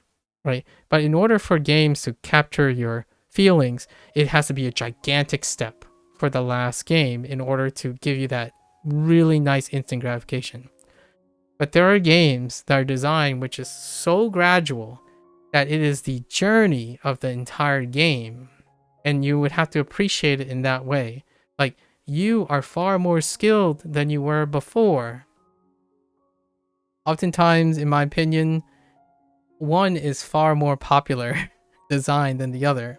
So you can kind of get an idea of what kind of balance do you have. Personally, it's both, right? I made most of my routines and most of my learning stuff that in each day I am aware of what I am working towards, like the milestone or however, and at the same time, every singular day has a reminder of all my steps for them. And that's kind of one of the things you hear a lot of times when someone says, I can't stay focused. How do I stay focused on the bigger tasks at hand? Have very small, medial tasks, like instant tasks. That's like TikTok and stuff. So you can see how that's really popular, right? Like, but then they lose focus of the bigger picture. So how do you get a person to refocus on the bigger picture while doing that? Here's a good one that other people are doing far more successfully than I am. I love this one. I'm doing a version of that. This is by coincidence because I've been looking at YouTube for like people who do these things. One person, every single day, he is 3D printing and engineering and then 3D printing a solution on a home improvement project that he finds he needs to fix in the house, or his parents' house, or anyone that he knows. Like, for example, and he does one every single day. So on day 56, I think he realized that his parents' house's door, there was like a chip on the door. So he decided to like use his skills to 3D print a thing that flushes and they fix the door. Day is complete, right? He has immediate goals every single day, and he's able to get the dopamine from that day.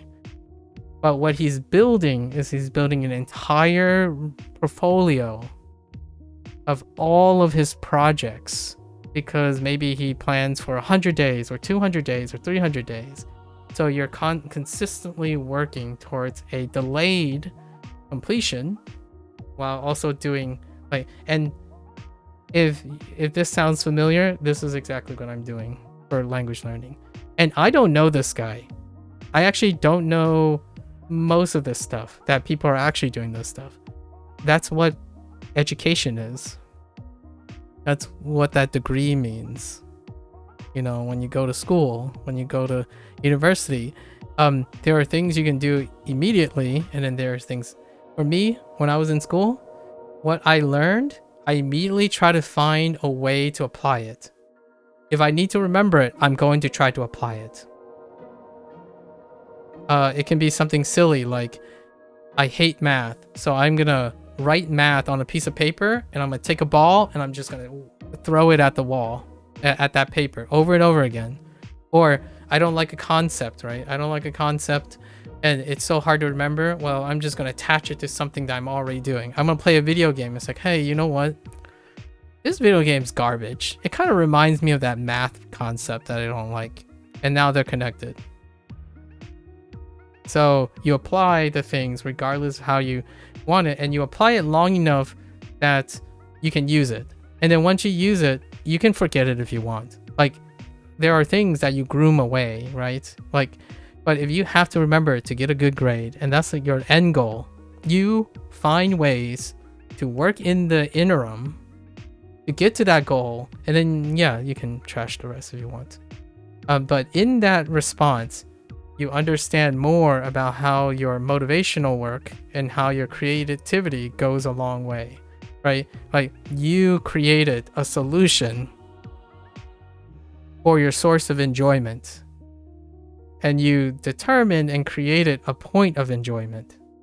The internet has removed that.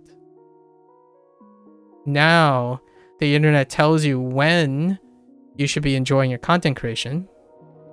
The internet tells you what is important. The internet tells you what you should be paying attention to. So you no longer have to do any of those things anymore. So when someone tells me, oh dude, don't you feel bad talking to no one at all because there's no viewers? Like, no, I don't have the conceived notion that having viewers is the reason why it correlates with delayed gratification nor with instant gratification. The reason I can do this by that person's perception is that you have to know that something else is making me happy, right? Like when someone comes on and says, how do you do it each day? Like no one cares about what you do. Like, how do you do it? It's like, well, clearly, if you look at the evidence, there's something else. There's something else. Think about what that something else is, right? I'm not saying that they are like, it's not normal. I think this is very normal. It's a very normal behavior when you do not explore how to motivate yourself, because there are only singular motivations nowadays online. Like, how do you be satisfied with your Japanese language learning? Someone says, oh yeah, it's when I get more kanji. When my kanji number goes up, it's important. If I get my N4, N5, N3 things done, N2, N1, like that's my milestone. That makes me good. You know, that makes me feel good. It's like, that's great. That's one thing, right? And like someone's like, well then what happens when you don't get it? Do you give up? It's like, no, I do the same thing and I try again. Like, what about a different thing? Like, is there any other way to have satisfaction? And a lot of times when it comes to studying, there's no dopamine response. So SRS has replaced that dopamine response. The instant gratification is coming from SRS or something like Duolingo, where you constantly see the ticker go up. It feels good. And then you use JOPT exams and you hope that that long-term goal lines up with your tools. So then when neither of them work or one of them don't work, you're out in the cold and it feels awful. Meanwhile, all I'm thinking about is, well, I don't care if Duolingo fails. I mean, I'm doing like 2 or 3 other things. And then like N1, what about just talking to another person in Japanese? What about getting my friend to want to learn Japanese? That's another long-term goal. What about talking to my friend who neither of us know Japanese in Japanese? Those are many different goals to get satisfaction. And I think the internet makes it so that it only feels like you can only get satisfaction from one source. TikTok. Sorry, I'm kidding about the TikTok thing, but actually not kidding. If it's not TikTok, it's probably Roblox, Fortnite, Minecraft, Duolingo even, which is double-edged. There's also such a strong argument for progress truly is a double-edged sword. Yes, convenience really does come at a price. It really does. And I think it's collateral. The mindset that I'm thinking of, convenience, that price that I'm talking about is downstream. Like, it's hard to quantify. If it doesn't exist, then it's not part of the consideration, right? Like, someone asked me, why do it this way? Why do it that way? And oftentimes I ask, why not? It's like, well, you can get faster results doing this. It's like, I know. It's like, if you know, then why are you doing this? I'm like, sometimes doing something different, while it's not the best, can help spawn creativity and appreciation for convenience. And that appreciation comes at a double edge, right? I use Duolingo to know what Duolingo has to offer by using something else to compare it, right? If you always use what someone says is the best, you have no form of comparison. There's no appreciation there. So you can't possibly keep realistically what is the cost of that convenience? Like, I understand that Wanikani is really, really fast at some things, while Duolingo is not. But because I'm using both of them, I know what one can and cannot do, and where the convenience of one is at the expense of the convenience of another. Like, for example, Duolingo,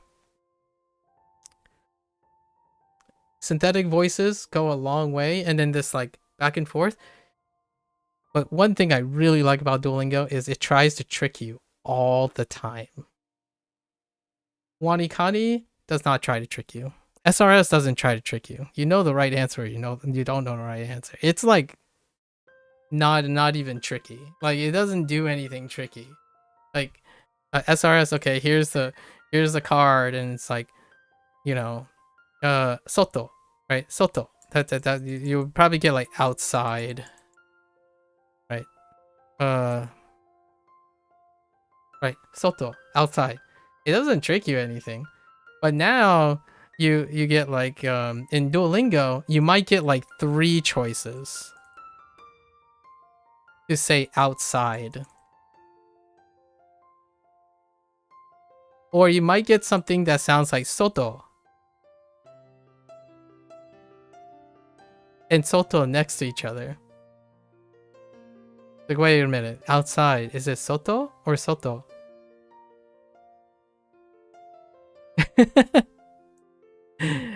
How closely were you paying attention? Soto or soto? So there are things that Duolingo do that's unnatural. It's unnatural, right? But who said natural is the best way to remember things? Like, what I mean is the best way in all regards. Doing antonyms, right? I don't even know how to spell antonyms, but antonyms, is that natural or unnatural? If you think of thick, do you think of thin? Well, in a natural conversation, when someone says, oh, that is thick, they're not going to say, oh, but it's not thin. That would be very unnatural for someone saying, oh, yeah, this thing is thick, but not thin. Oh, the sun is bright, but not dark. The clouds are white, but not blue. Like, you're not making these associations. Really, like the idea is that there are other quote-unquote ways to think about things, but you don't necessarily have to use all of them in the natural thing. So that's what I mean by anime. So we'll go back to the very first thing that you mentioned, Kimji. So it would be really fun to ask your friend, what is it that anime, can you point out? Like, let's go watch an episode. And then point out everything that you believe is not part of a IRL conversation. And then explain IRL conversation, what is an example of. And to me, that's doing 2 things, if not 3 things at the same time. And any one of those 3 things will lead you back to the same idea. And that's, in my opinion, is how you establish a foundation of mnemonics. Now, you might not think it's mnemonics yet, because mnemonics often means you're coming it up with scratch, right? Like coming up with it, being creative with scratch. But where do you get that experience? You get it through association. So when you chat with someone and you talk with someone, there's a lot of things attached to it.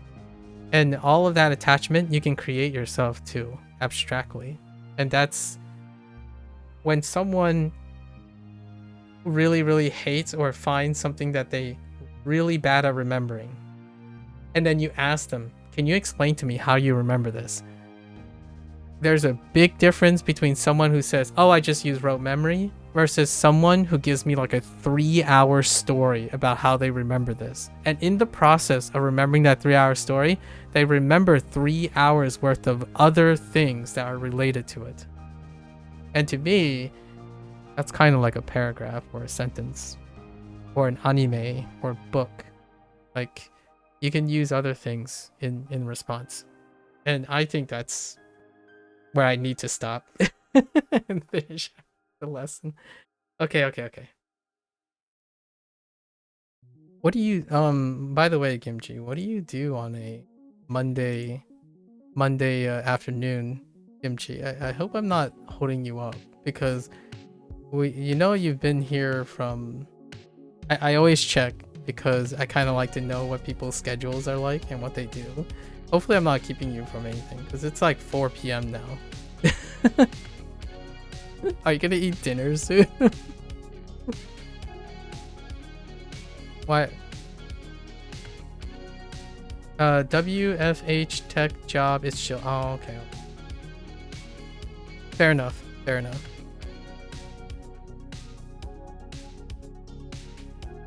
Work from home. That's the first time I've ever heard WFH. I'm gonna take that. I'm gonna take that abbreviation. I don't think I've used that abbreviation before. What do they usually call them? Remote jobs? Yeah, remote.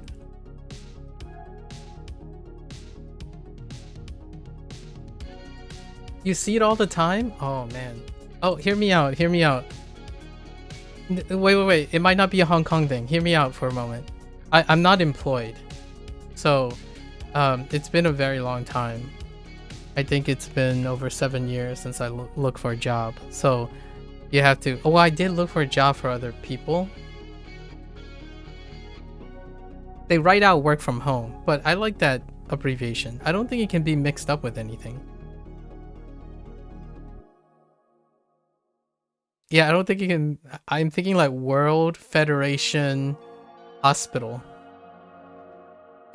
World Federation Hospital Tech Job. Or something. When I think of WF, I think of World Federation. But that's besides the point. But interesting. I think the more common word over here, like stateside, they use like the word remote. And it's usually inferred that it's home, but remote. A remote job.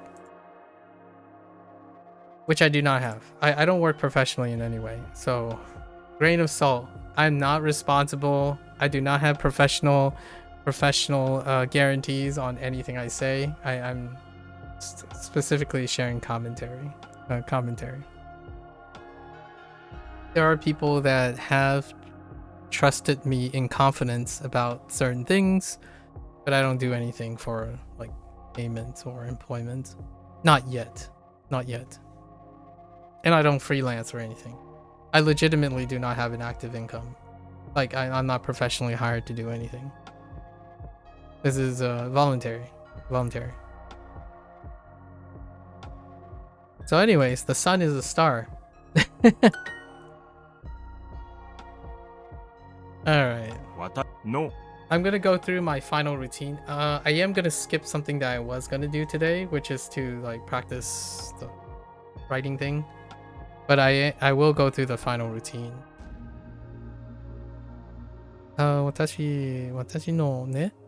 私のシャツはまだ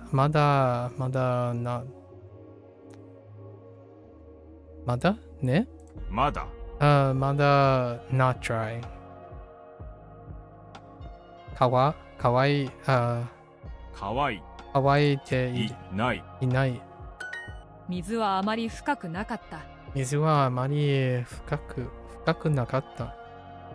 Okay, the water was not very deep.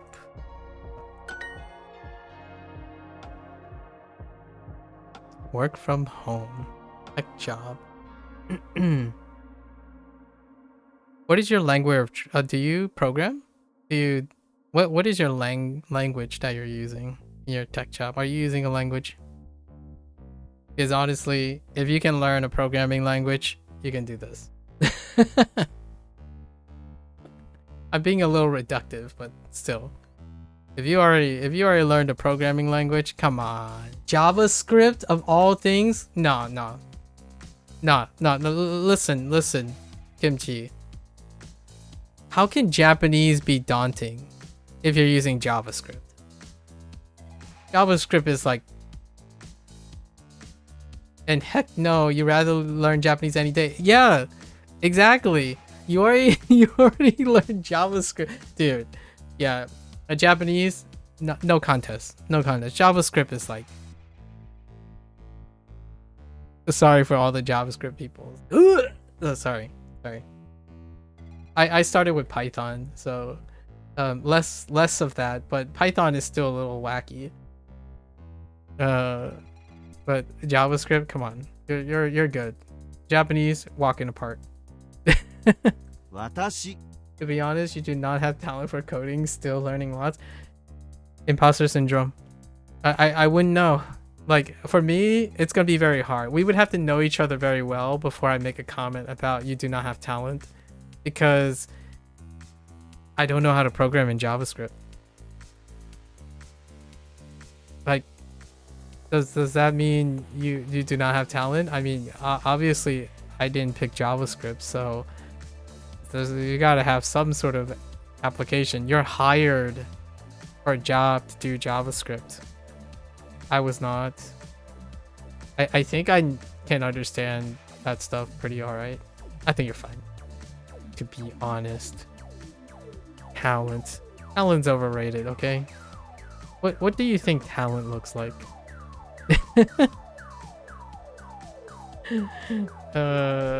私たちはね、私たちは plan to go to the beach. 浜辺に一緒に行きましょうね。Plan to go. Wait, hold up.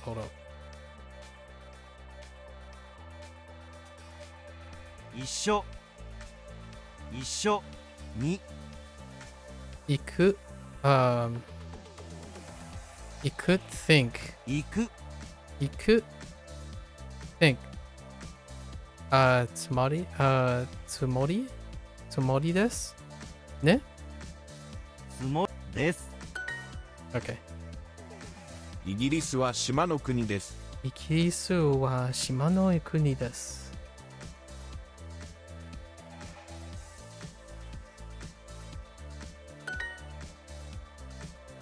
JavaScript.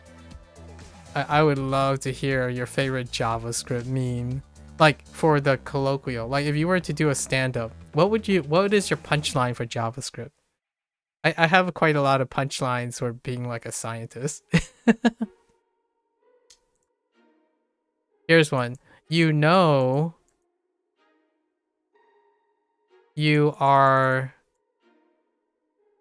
the only or the most reputable scientist in your friend group when they ask you about cancer.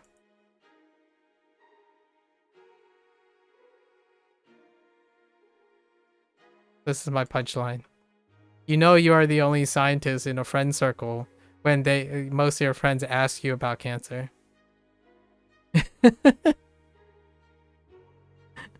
Because that'll happen. 私 What about JavaScript? Wait. You gotta have something about JavaScript. There's gotta be something like, you know you are a JavaScript programmer when someone comes to you and asks you like something. You gotta leave me kimchi. You gotta give me a punchline here. Let's see while I do this. 私 warm up my room. 私の部屋は 部屋 Oh no, wait. The sun's light. So 光の太陽の太陽太陽の光光が私の部屋を Okay, so I still do 私の部屋太陽の光がwarm up 暖かく Atatakaku. What is this? Atatakaku. Oh no. Wait. Wait. お Okay. 暖かく Atakaku. And 太 then 陽の光が the sun's light warmed up my room.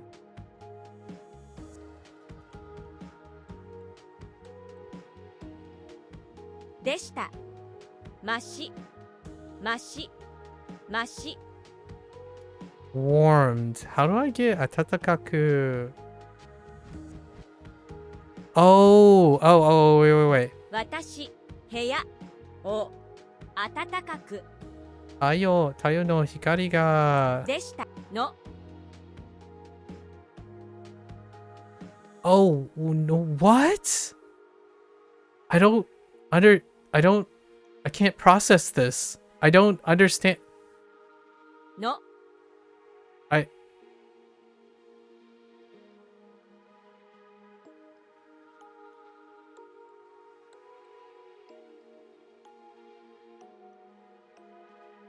した。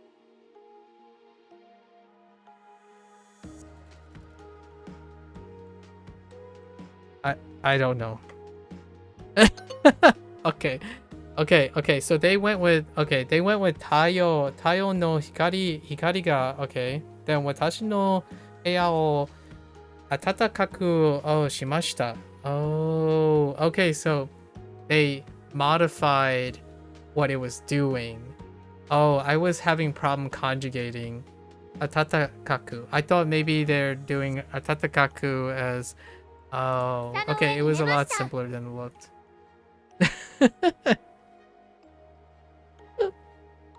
I didn't consider using sudo, atatakaku, and then using sudo. So it was doing the warming. So it was doing warming. The sun is doing warming to my room. Okay. You usually just tell them I work in tech as an engineer, and almost always someone will asking about their PC specs or how they can look at their hardware. Yes. That's exactly the same punchline. So when you say what your profession is, the most likely thing is think about the most colloquial way someone asks you by inferring what they think you do. And that's kind of the whole scientist thing. Like, if you're a scientist, then you'll be asked about something that's natural. It has to happen. And usually it's cancer. Or, what's a good one? I work in genetics. Right? And then someone will ask me about heights. Or height. Or like someone's height. I'm like, there isn't a I don't know. Like, it's polygenic. There's so many things that contribute to the height. Sorry, I don't have an answer. It's like why am I short? I'm like, or here's one. I work in genetics, so is it true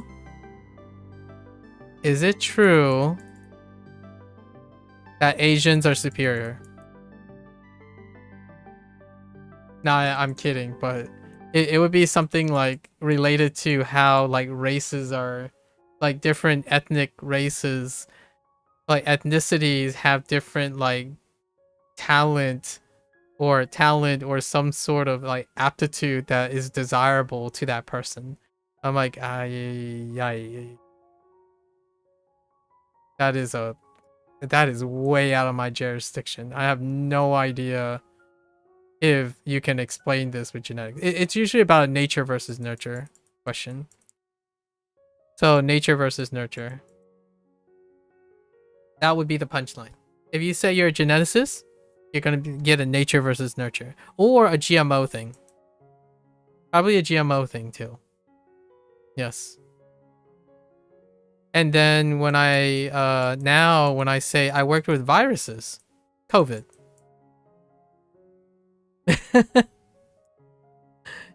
Yep. You know when you're the only one that mentions that you work with a virus? COVID.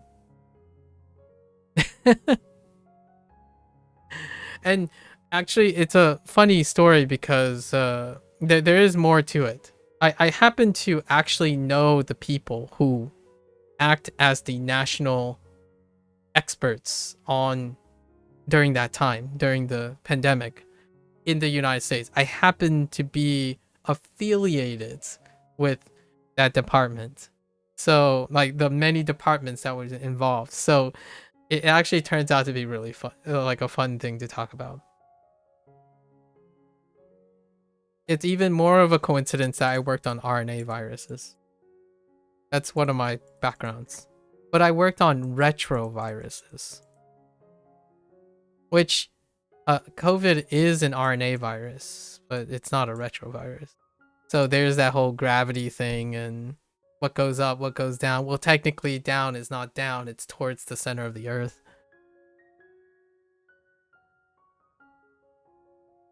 Has anyone asked you about C++? Like, oh, you work with Java, like you work with JavaScript. Oh, can you help me with this? And it'd be like a C++. Like they would show you like, oh, here it's like, oh, hey, I have this problem with this Godot, this Godot script. Can you help me out? And then, it'd be like automatically assumed that you pretty much know all the languages, right? Imagine. I don't know. I'm making stuff up because I don't ever say I'm a programmer. I don't ever say that. I think I rarely ever say I'm anything other than when someone asks me, oh, what did you used to do? Well, I worked with viruses before. And then it happens. It's not necessarily like it's not very often the product of me saying, oh, I am this. And then suddenly, I do joke. Here's another punchline. You might, I don't know if you get this in Hong Kong or not. Maybe, oh, this might be a different experience. You should come to the US every once in a while to have this experience. But often I say like, oh, my parents are Chinese. My parents are Chinese, right? And I'm American born, right? So my punchline often is, well, as you can see, I look Asian.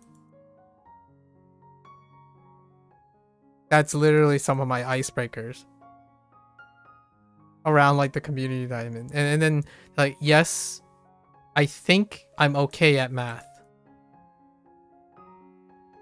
Yes, I do play a string instrument. It just happens to be the violin. And yes, I do work in science.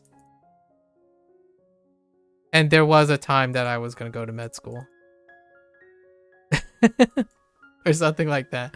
Those are one of those things I think comedy works really well when you understand that frequency and resonating with people. So sometimes I get a little cheeky, and when people ask me like, oh, did you know that this causes cancer? Yeah, living causes cancer.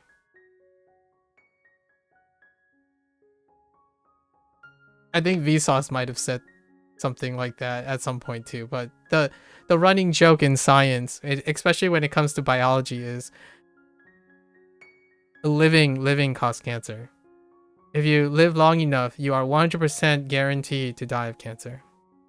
Did you know 100% of humans that drink water have died? Yes. I got the YouTube algorithm suggested a clip to me where there was Dr. Mike was reacting to a video of someone who has a very popular podcast that was telling people how water was a scam.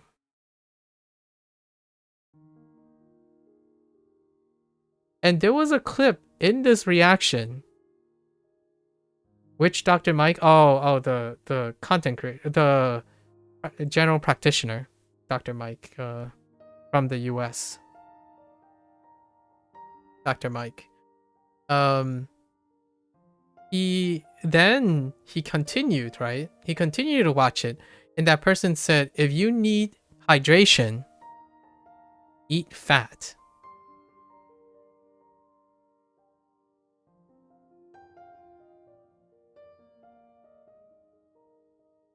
And my first thought was, of all the things that you could have named, you named the hydrophobic product. Like, okay, now obviously there's a lot of context involved. I think they're talking about eating meat, like eating fatty meats, and meats have water content in it. So when you're eating a fatty piece of meat, there's a chance you can extract hydration from it, right? But it's not the hydrophobic part that is the thing that's providing hydration. At least I am unaware of taking hydrophobic compounds in the body and somehow maybe like a form of hydrolysis and then reassembling or something that creates water. I don't understand how that came about, other than maybe they're talking about consuming animal products, and animal products have water content in it. So I'm being very, very fair here. I'm trying to understand where that's coming from, because we're talking about a podcast that has millions of views, right? And the idea is, how is that not slightly disagreeable? Just slightly. I'm not a reactionary, obviously. I'm not that quite animated. Like, I'm thinking like, what? Like, how could you ever? For me, I'm like, let's try to think about where this is coming from. So probably someone must have read that, among those people must have read somewhere like, oh, you get quite a lot of hydration from eating whole foods. Whole foods is a source of hydration. So in fact, there is like probably that weird conception where there was like a number, like 40% of your water content comes from the animal products you consume. And that's probably where they got the idea that if you need to eat something, eat protein, eat a like red meat, right? That's probably where they were going. But when that video was clipped together, it's like saying, the person is saying, eat a hydrophobic product to get hydration. And my first thought is, what is going on? Of all the things you can extract from high school or like from real life, you would know that fat is like hydrophobic. Like, it kind of does the opposite. Like, and then you might be thinking, nah, they don't know what hydrophobic is. What is soap? Like, soap? What does soap do? Or like, I'm trying to be as animated as I can. This is as animated as I'll get. Or, okay, then, what else can you do? Wax. When you wax your car, that's fat. That's fat on the car. It keeps the rain off of your car. Like, that's hydrophobic. Your cell phone, your heckin' cell phone, the your cell phone screen. I don't know. Like, Silicon Nation is not exactly the same, but still. Oh, save me. Here's a lewd one. Kimchi. The Vaseline. You know, for all your lubing. You know, the lube part. That's fat. Lube. Like, they gotta know that lube keeps water out.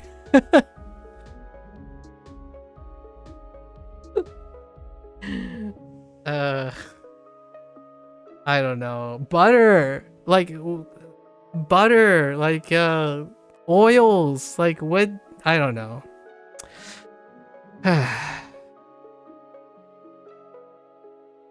The internet is filled with entertainment for me. I don't see what people are thinking about being like overthinking thing isn't entertaining. I think it's really entertaining. But no one wants to see someone react to like a 30-second video and spend like 8 hours talking about the 30-second video, right? At least I don't think.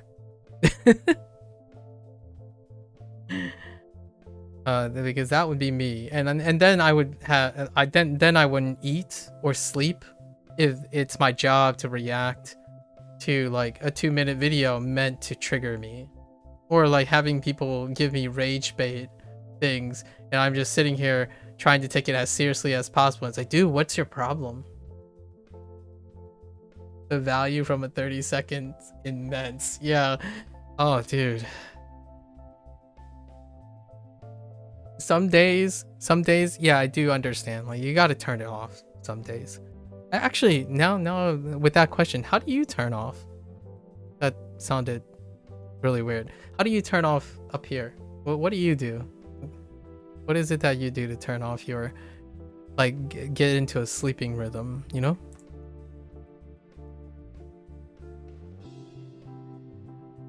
While I try to do this.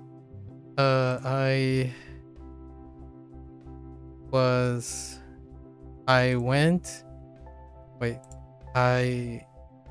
on the grass. I slept on the grass. I sleep on... I went to sleep on the grass. Cold shower. Oh, workout, cold shower? Ah. I can empathize with that. I can empathize with that. Nice. Workout and cold shower. What kind of workouts do you do? Kimchi. Oh, I learned how to say Animal Crossing from Duolingo. What was Animal Crossing? Something about mori. Dobutsu no mori? Or something? Nothing fancy, weight training and cardio. Oh, okay. Alright. Nothing fancy, you say. And before I got a whole program routine and a couple circuits. And then like an essay on progressive overload. I see you. I see you. You're just holding back. I see you. Holding back the real secrets. 彼氏 彼氏の私の彼氏ね。彼氏は彼氏の一番 right? 一番好きゲーム Do we have video? No. ゲームはゲームはwhat is it? 動物の森です。Oh, wait. 好きな。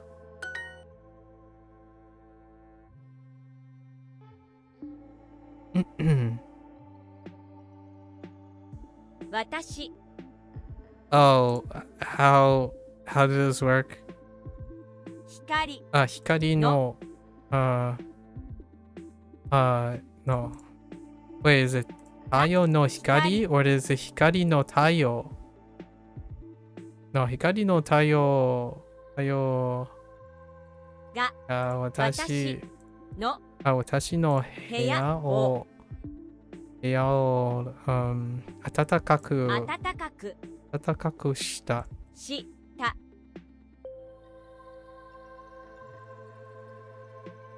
まし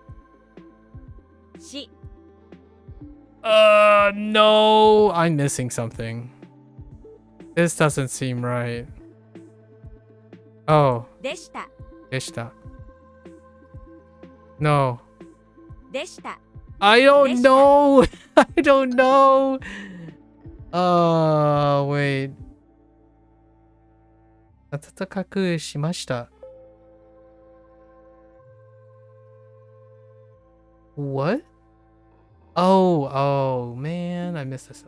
You try to watch Dr. Mike, the other Dr. Mike, and other sports scientists for tips and get a balanced understanding on training better. Ah, I see.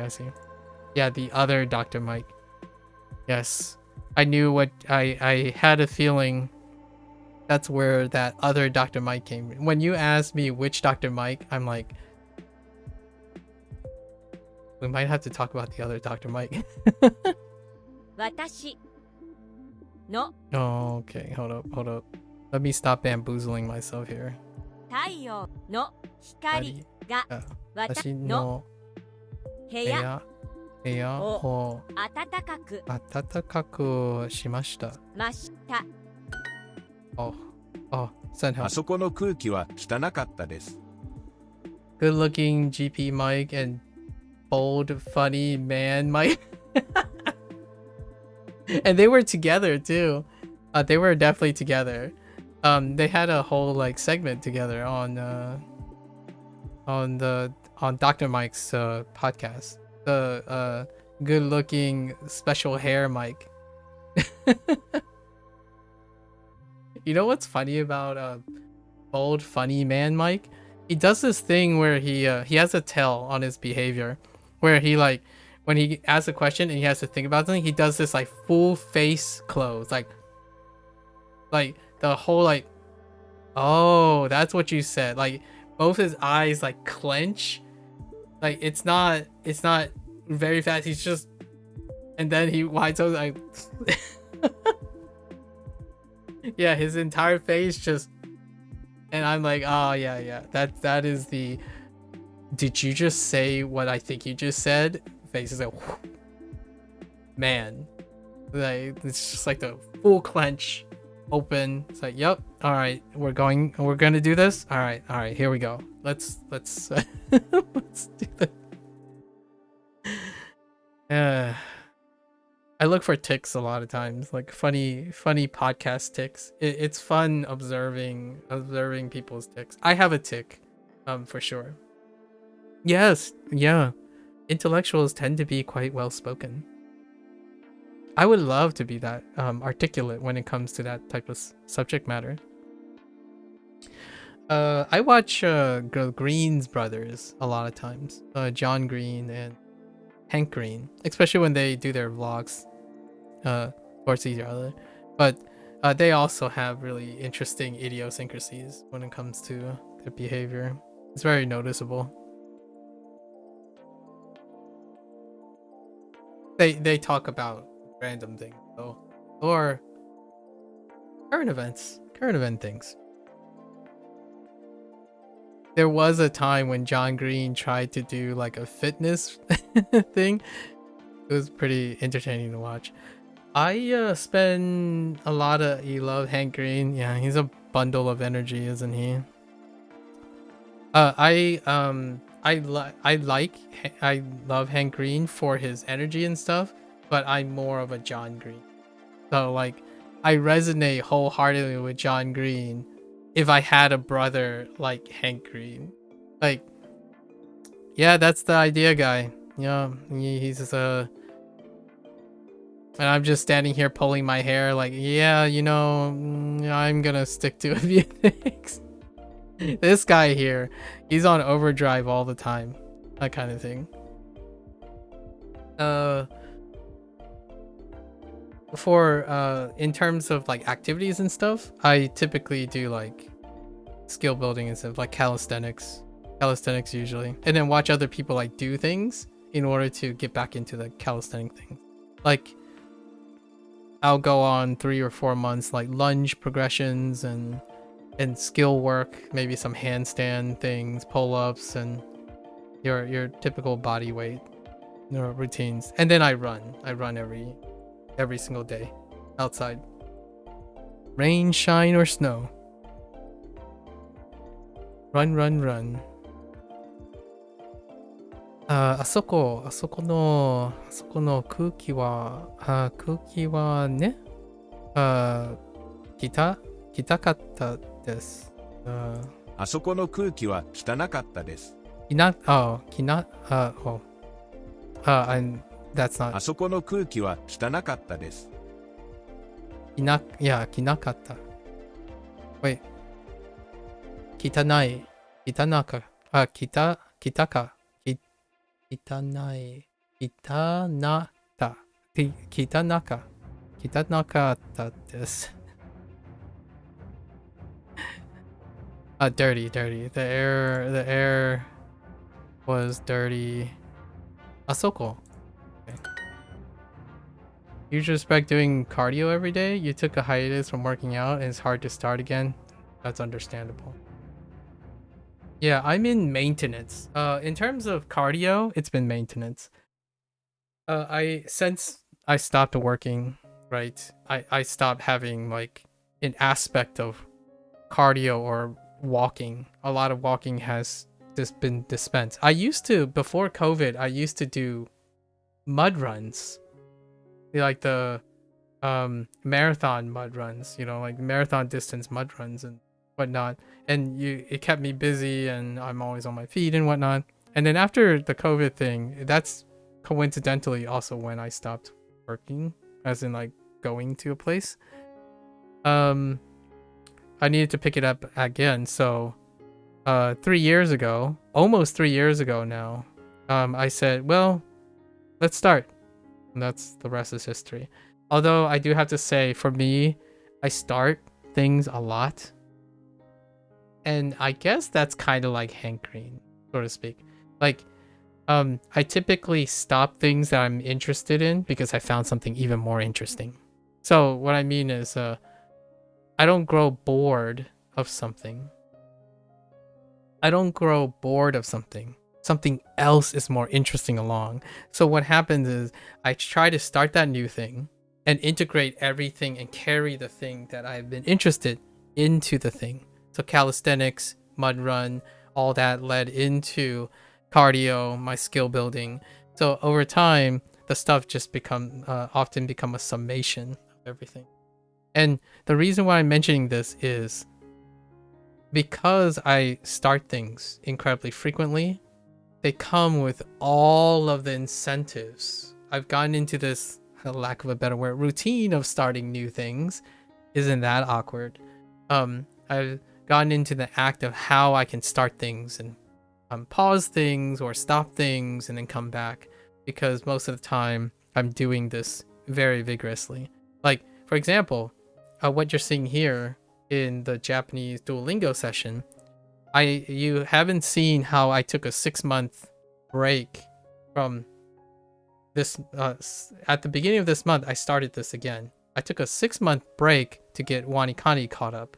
And then immediately I just go in again. I pick up where I left off in Duolingo Japanese, because the way things roll, they are continuously rolling forward. So they don't necessarily be like, oh, now I've taken a couple steps back. If I walked away, if I had a hiatus for working out, I have replaced it with something that deals with working out. That's kind of how I keep myself rolling. So I don't ever end up taking a hiatus from something that is a life skill, something that is very required, like keeping up your activity or keeping up language learning. If something rolls over, I replace it with something that is, like, for example, eating. If I want to try something new, I also think about the things that I'm rolling over in terms of eating and whatnot. It's still starting something new, but at the same time, not starting something new. I hope you managed, you took a hiatus from working out, but did you start again?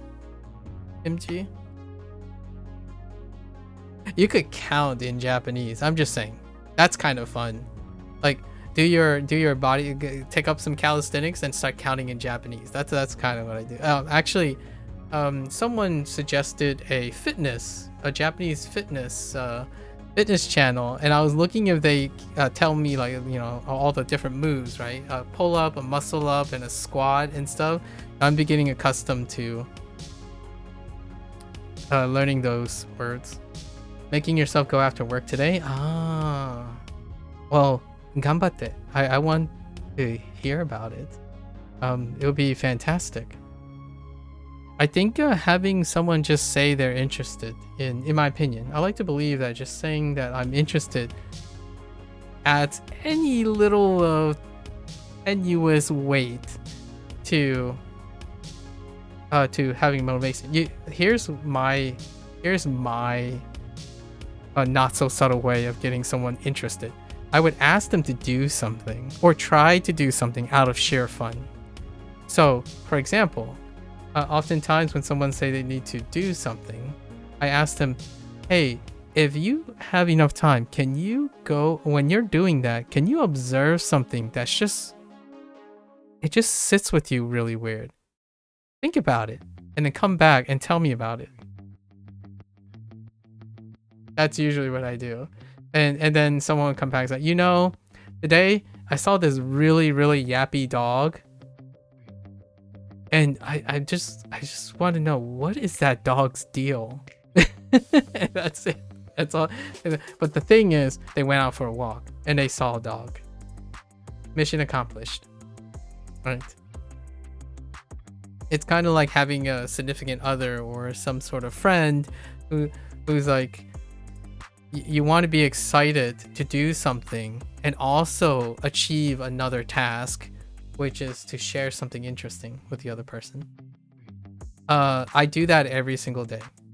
When I stream, between now and the next stream, I would have focused on something that I've done in my routine days to keep in my back pocket. So I can share it with someone.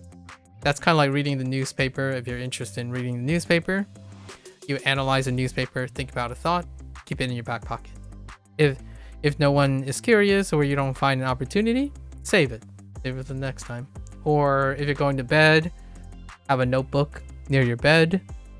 Sometimes you have a great thought, write it down and leave it back on your bed. And one day you're like, oh, I ran out of stories, but wait. You grab the notebook and you're like, hey, this one's pretty good. And then you start talking about it, right? And what, in my opinion, the great thing about doing this is you're showing how to do it. You're not telling people to do it. When you're showing it and you're really excited about sharing these things, other people around you will tend to be very excited and also do these things, hopefully by like demonstration. And then hopefully they go and do that and then so on and so forth. I think that's the goal of language learning when it comes to trying to demonstrate on Twitch, right? You got to be excited, but excited in the sense that you're doing it. Excited. How else are you going to compete with video games? Come on. How can language learning compete with video games if the vast majority, and I say this very respectfully, the vast majority of people who learn on Twitch, like learn things, there's no contest with the vibrant dopamine that is the face and hype that is video games. We gotta change that. Or by we, I mean the figurative, collective, like 5% of people who think learning is actually fun, right? So it's a tough deal. But if there's anything I can convince you or try to convince you is having someone interested in the way you do things and then you reinvesting in the things that they want to do, it's magical. You can get to work all the time. I mean, at least in my opinion. Like, what's a great way if I had a personal friend who needs to go and exercise? I drop what I'm doing. I literally, even though I want to run every single day, I drop it and I join them at the gym. That's how you do it. It's great to be surrounded with people like that. If they don't have friends like that, if I become their friends and do that, they might think, okay, one day I'm feeling bad. It's like, dude, you're feeling bad. Let's go to the gym. Like old times, or maybe like not new times or something like that. And that's pretty cool. If not, at least come home or come back and share an interesting story. Like how you stared at a little black spot on the ceiling because it was bugging the heck out of you because it's a white ceiling and you're doing cardio and all you can do is stare at that white. This is a true story, by the way. Like, I'm in a gym, I'm on like a treadmill, right? And there's this one black spot on a white wall, in an otherwise immaculate white wall. And the whole time, I just stared at it. Like, how did that black dot get up there? Like, did someone just... And that's it. After you know, like after running for 10 minutes and it's over. And I'm still thinking about that black dot. このこの言葉言葉 言葉は profound. Oh, hey. 意味, right? So 赤い意味意味赤い意味がある。がある Oh, maybe it's like に赤いに意味がある。ね? Son of a bee sting. この言葉には、oh, I don't need the に。just 深い意味がある is good enough. 湖の氷が熱くなった。湖の氷が熱くなった。Wait, no. Yes, 熱くなった。Okay. The lake, the ice on the lake became thicker. Yes. Not that. She lit the cigarette. 彼女は lit. Oh, do I need like タバコタバコに火を lit? How do I lit? つけました。た Okay. 窓から富士山が綺麗に見える。窓から富士山が綺麗に見える。You can see Mount Fuji clearly from the window. Okay. Cats. 猫猫は頭が or 頭のいいでしょうか Oh, 生き物 right. So, 頭のいい生き物だ。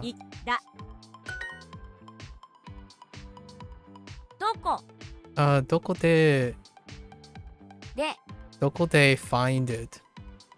どこで Where did you find it? 見つけの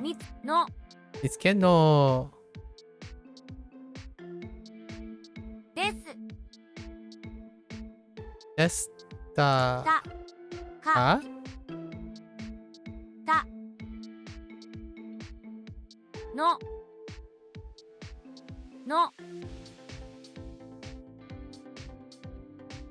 見つけてたのですか Yes.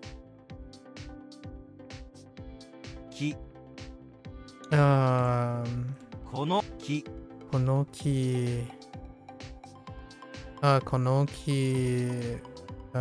木は100 Oh, I need a counter. 100枚葉がある。には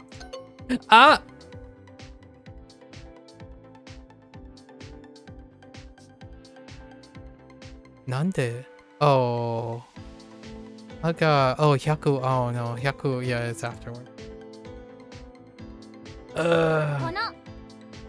この池に泳ぐは Sad face. Oh, Oyogo wa. I swear the Duolingo like sound when you get it wrong startles me all the time. I legitimately, my heart like kind of skips a beat every time.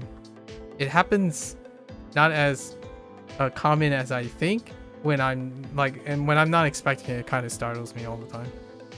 And then if you're wondering, well, you can just turn down the volume, but the volume rocker is normalized to the sound. So in order to hear the people at a specific, like the synthetic voice at a specific level, it's also attached to the sound of getting it right and wrong. So it's practically a Duolingo meme. I'm not sure if you're familiar with Duolingo memes, but one of the Duolingo memes is the correct sound and the wrong sound, and every time flashbacks. この池に泳ぐは朝過ぎますか? No, 過ぎますね? This works. Son of a! この池は泳ぐにはこの言葉はこの言葉は深いに深いね。深い意味がある。Okay. What do we got? この木。この木はに。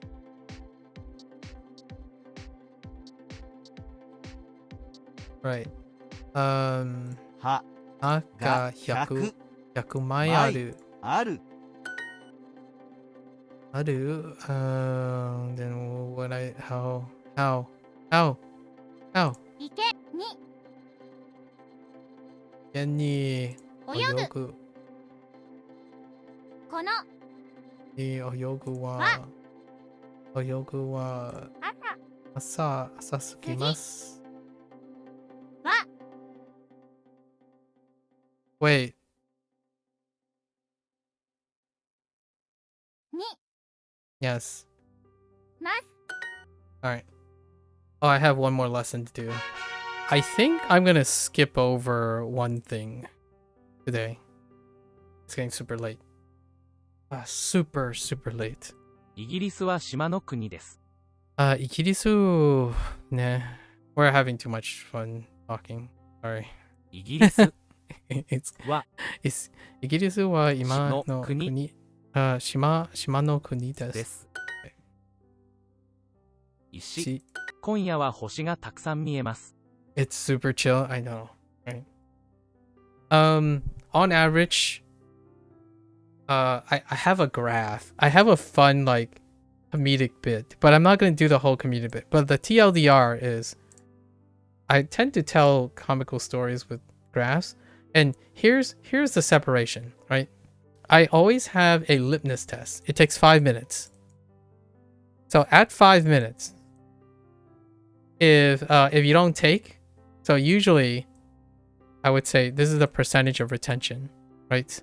So, or yeah, percentage of retention. So at 5 minutes, the center of retention is about like 5% success rate, right? But the moment it crosses 5 minutes, it suddenly just jumps to 4 hours. And the retention is like about 100%. So what I mean by this is if you pass a litmus test for 5 minutes, then on average, most strangers I meet, most of the time, 95% of them leave after the first 5 minutes, right? But if you pass the litmus test, I will be at least 4 hours off schedule. And that person would have likely stayed for those 4 hours. And then we may never talk again or like for a very long time. But the idea is those 4 hours, totally worth it. Also, maybe not so worth it for my voice. My voice just craps out. That's kind of when I call it quits. It's very hard to articulate how that feeling is. Maybe for those who like speak very often, it's like you know that you need to stop talking after a certain amount of time. So I try to stay like 10% away from that, and then rest up and do it all over again. Yeah. 今夜は星がたくさん見えます。今夜はは、星がたくさん見えます。見ます。は、口はね、口はthis is a conjugation thing. Yeah, right? 乾いている。Yes. ここは氷が薄い。ここは氷がすい。What? 氷がする So, wait, what? 薄い。ここは氷が薄い。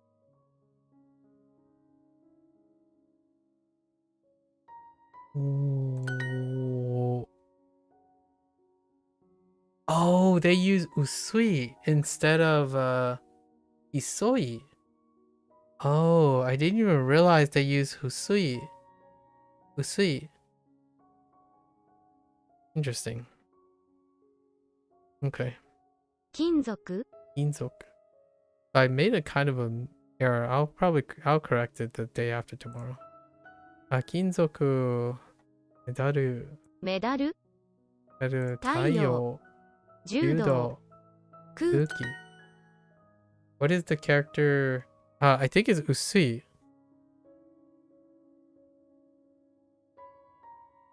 Yes, usui. So they decide to use usui instead of hosoi. It's flower, tsunami, and cicada.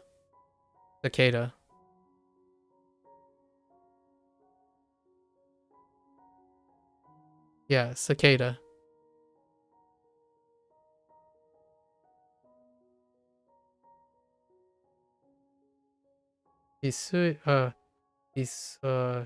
Isoi looked like it had a water next to it. Oh, this is yeah, this is water. Yeah, tsunami. Yeah. So the components I have are like tsunami or water or spray. And this is I'm looking at a reference too. So this is yeah, so this is water, tsunami or water, and this is cicada is what I call it, cicada. And these are flowers. So that's the breakup. So this is usui. Usu. And then i. Usui. I thought they were using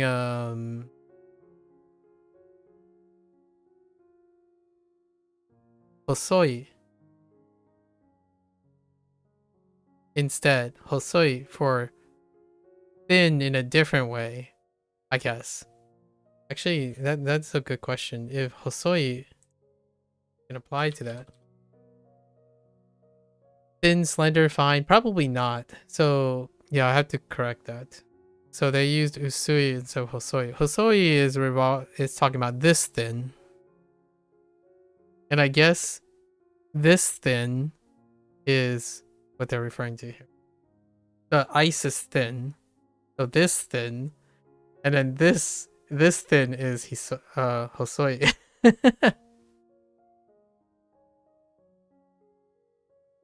Yeah, and this is the watermark. Yeah, the two. Yeah, most people refer to this as the watermark. I'm using personalized mnemonics from other people. Yeah, vertical thin versus horizontal thin. At least that's what it reminds me of. I'm not sure if hosoi can do. Hang on, let me see if you can you use, let's see, hosoi versus usui. Let's see what they say. Hosoi, usui. What is the difference? Let's see what they say.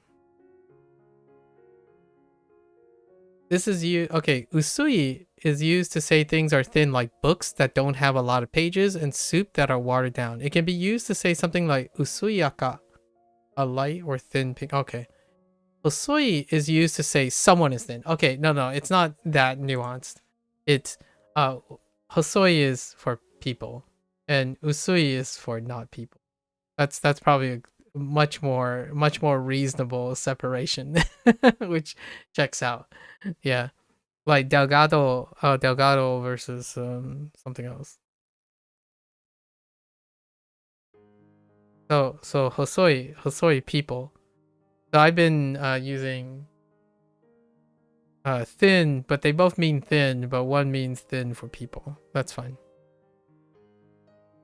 Ah, good old Japanese. 明るい光を見た。 Good old Japanese. Love it. Actually, I'm not sure. I'm sure Chinese has a thing, right? Yapo. No yapo. I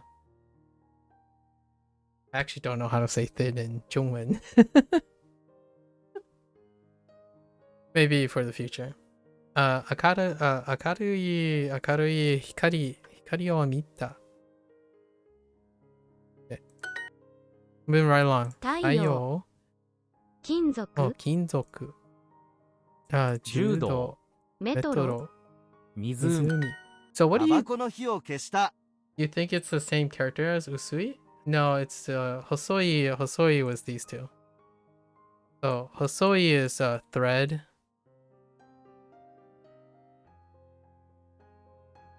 So this is Hoso. And then Usui is what's this? Oh, mouse.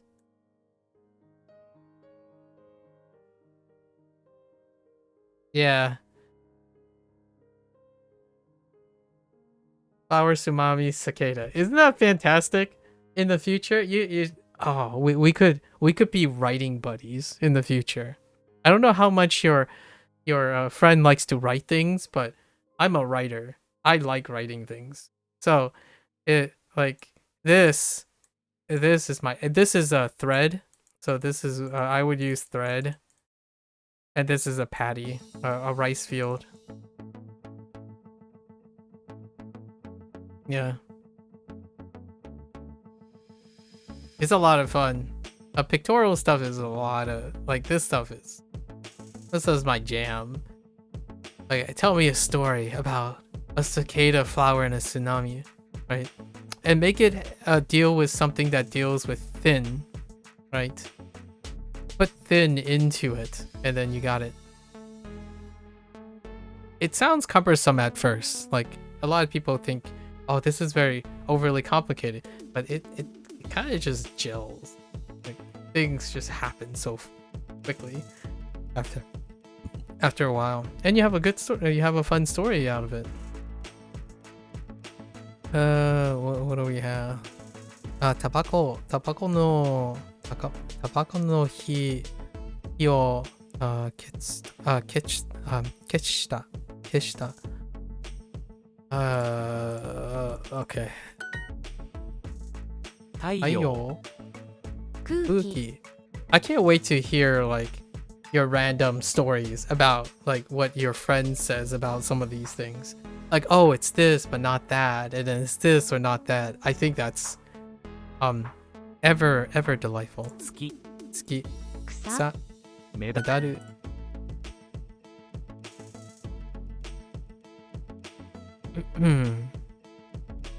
I've not seen Mount Fuji. Fuji-san. 富士山、 Fuji-san. Oh, ne. I have not seen. So, み、 mita こ koto. と、 Ne? No, mita koto. Yeah, mita koto ga nai. が、ない。夏は太陽がとても高くなります。夏は太陽がとても高くなります。なります。高く、高くなります。あります。let's see. The sun gets up high in the summer. Very high in the summer. That's weird. Yeah, the summer is high, yeah, or something along those lines. Yeah, this had narimasu, so it's to become. The sun becomes very high in the summer, but the summer sun is high is very. I would say that's probably the expression they're trying to go from.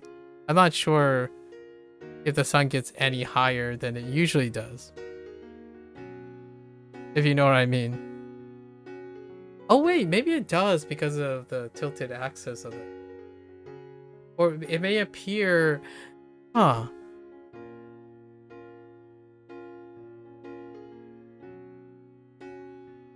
Interesting.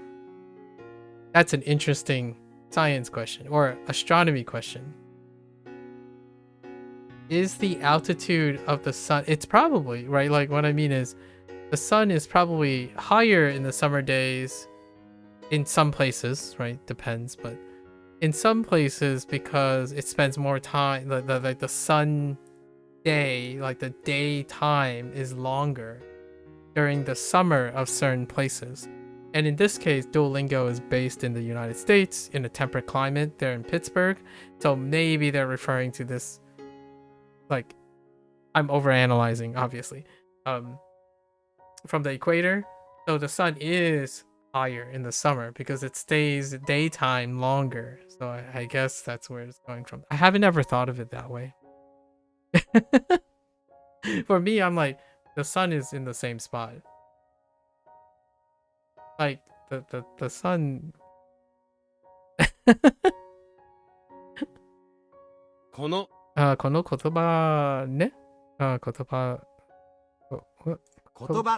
は Wait, how do I screw it up? 言葉は深い意味意味があるに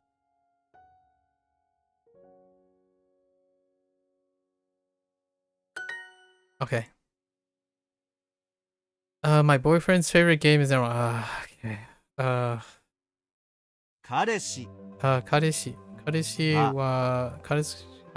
は一番好きなゲームのの一番の好きのねのは一番好きなのは Okay, hold up. 森の森 動物の森 Yes? です Alright, so I have to cut out something that I usually plan on because we had something more interesting along. So usually this is what I would do. And maybe we can do it right here. Yeah, beforehand. 6 a.m. Yeah. Crossing is just 3 trees. Yep. Crossing is 3 trees. It also means forest.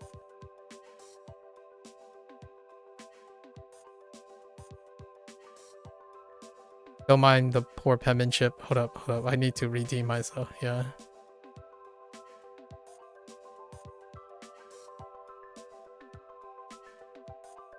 You know, oh, this is a funny meme. By the way, no, this is a funny meme. So, Boris, oh, do you watch Unlearn Real Japan channel? Do you watch the Real Japan channel or like Unlearn Japan or like the segment Unlearn Japanese on the Real Japan? I think it's hilarious what they do, but here's some meme, right? So this is forest. And then you might be thinking the next one is just key. You might be thinking the next one is just key. But there's also kiji. And then there's ki. So tree, 1 tree, ki. 2 tree, woods. Right? This is I actually don't know what this is. Wait, Muda? No. I actually don't know what this is. I'm drawing a blank. And then Kiji, this is repeat. I'm drawing a blank, sorry. This is repeat. So it's tree still, Kiji, which is also trees. And then if you have even more trees, then it's a forest. How is the woods less of a forest? I have no idea, but there you go. I actually don't. Why am I drawing a blank on forest? And this is important, by the way. Since I am having blocks on Mori. Oh, Mori is woods. So that means they decided. Oh no, maybe they not. Maybe they didn't decide. Oh, they're both forests and woods. Okay.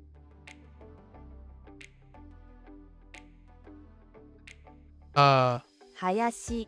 Hayashi. Oh yeah, that's right. Hayashi. I should have known that. Yeah, Hayashi. That's right. So we have Mori. Mori, Hayashi. Hayashi. Kiji. Oh, I should be writing in. Oh, that's fine. Yeah, Mori, right? Mori, Hayashi.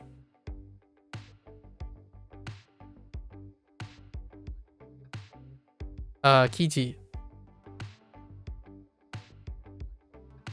Or Kigi, not Kiji. Kigi. And then we have Ki. It's a really cute. I like this one. It's a really cute like progression. And both of these are like woods and forests. It's kind of hard to distinguish between which one is more and which one's less. All right. So let's do our map and then our construct and then call it a day, right? Oh, we have so much to talk about. Not necessarily in Japanese, but if you're not already excited about learning Japanese, get good. No, I'm just kidding. Like if you're not already excited about learning Japanese, skill issue. Kimchi, skill issue. Get good. I'm gonna slap some excitement into you. All right. So this is I don't know if you've ever used Duolingo, but this is what the kanji section is looking like. And I was supposed to do exercises today, but I'm not going to because we had too much fun talking. So we have hoshi, right? Hoshi. Then we have taiyo, right? So this is after the first day, but this is the third day now. So the first day I have to remember all the vocabulary words. So the easiest way is to do mix and match from here. And then we have hama, so hamabe. And then mizumi, kusa, mori, and nureru, right? Nureru is a verb. So nureru or nurete. Then we have asai. Asai is an adjective. So asai and fukai, which is shallow and deep, right? Fukai. And these are e adjectives. And then we have kori, hikari, and then hikaru. We have hikari and hikaru. Or light or shine, or yeah, light or shine, or to shine. And then we got nami, which is wave.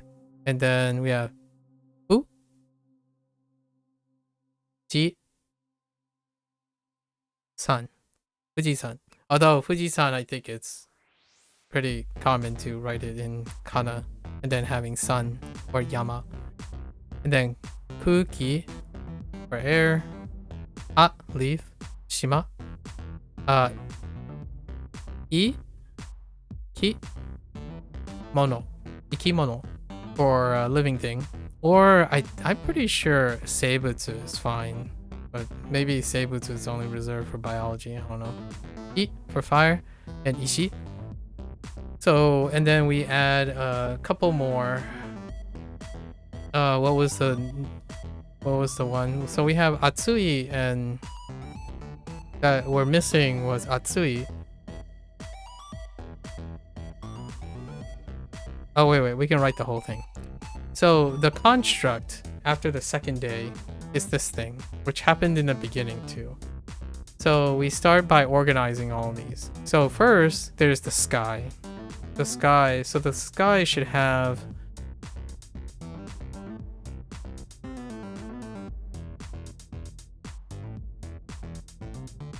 taiyo, right?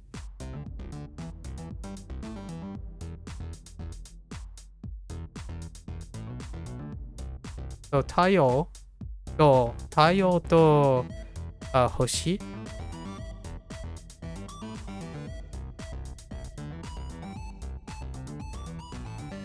Hoshi to what else we have? And then I added ski. Right. So we have the stars, the sun, the moon. And usually they are characterized by shining in the sky. So hikaru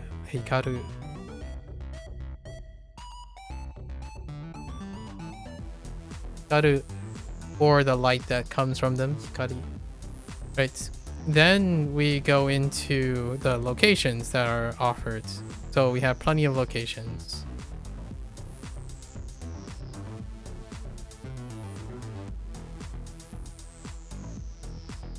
Mori.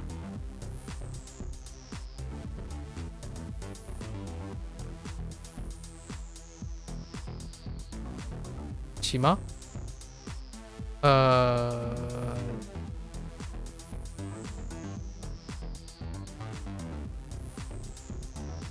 Mizumi. Or like woods, right? Forest, island, lake. Lake, what else? We had lake, beach.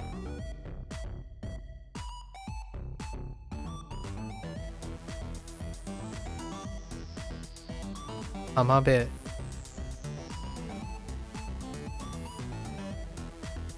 So hamabe. And then Yama. Specifically Fujisan. So Fujisan is rich guy.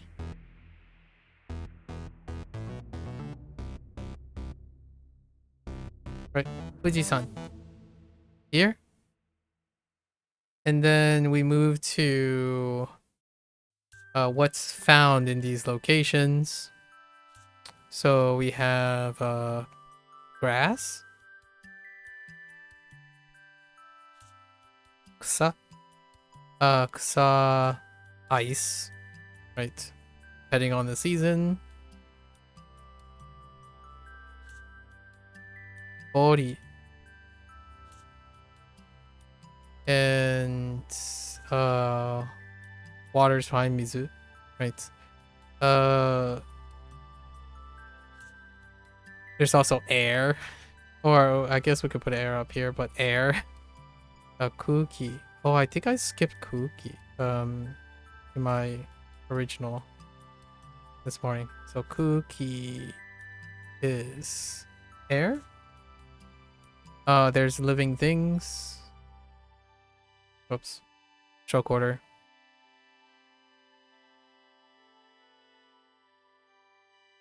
Ikimono. Ikimono. Fire. Like a campfire. Campfire works, right? And ishi. Stones. Whoops. That's not stone. Ishi. Ha. Leaves.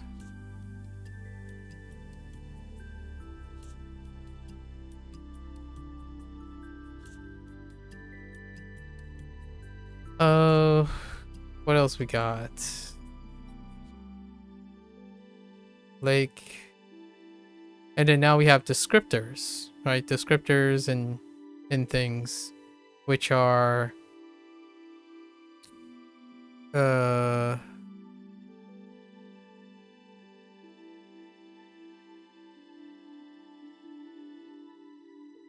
dry. What was dry? Kawaii, kawaii or kawaku to be dry. Kawaku is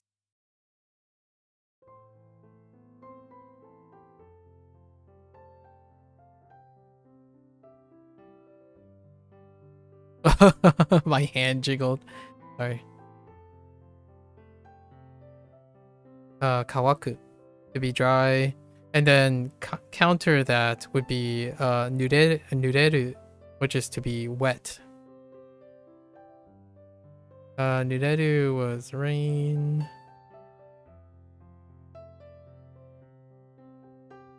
Home. Oops, and then neru. Right, so these are grouped. Then we have thin and thick. So that's where we were doing. Atsui.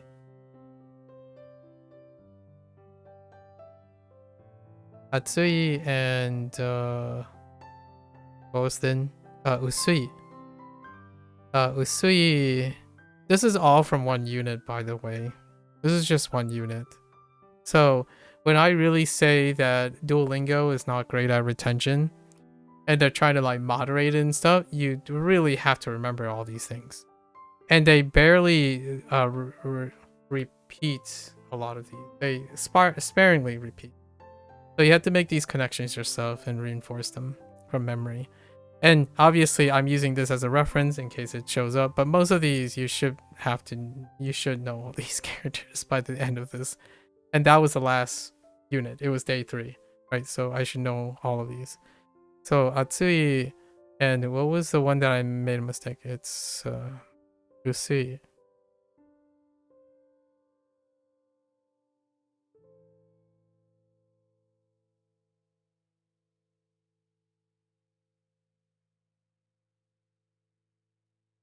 There was also 2 more antonyms.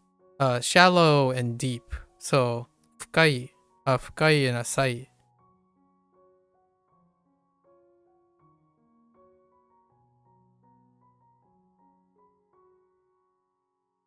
So that's asai and fukai.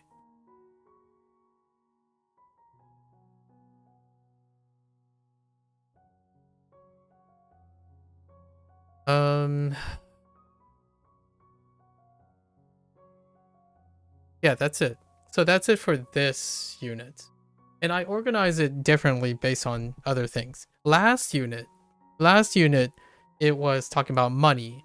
So you have like okanemachi,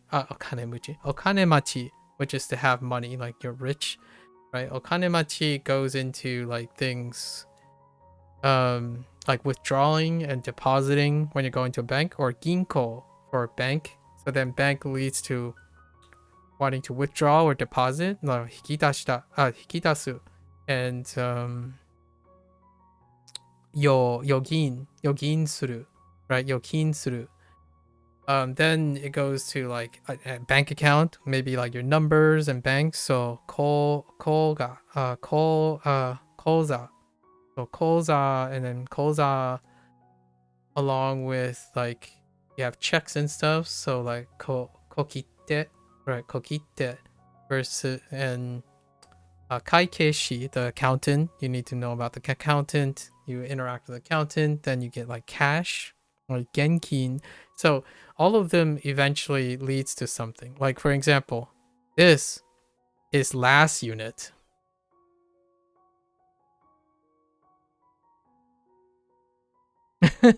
So then you take what I did and do it again, only this is last unit. And people think that if you do the unit, you'll remember this. The answer, in my opinion, is absolutely not. But if you do all of these exercises, this might not look like any exercises, but right here alone is probably 100 exercises.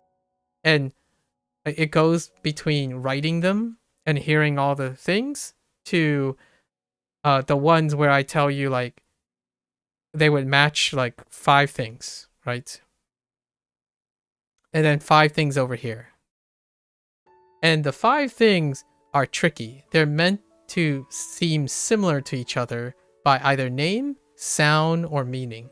So they're associated with each other. And then there's like plenty of them thrown in. So there's like 100 units in here, which I obviously did not have time to do. And I was going to try to do it. I was going to try to do it here. Like well,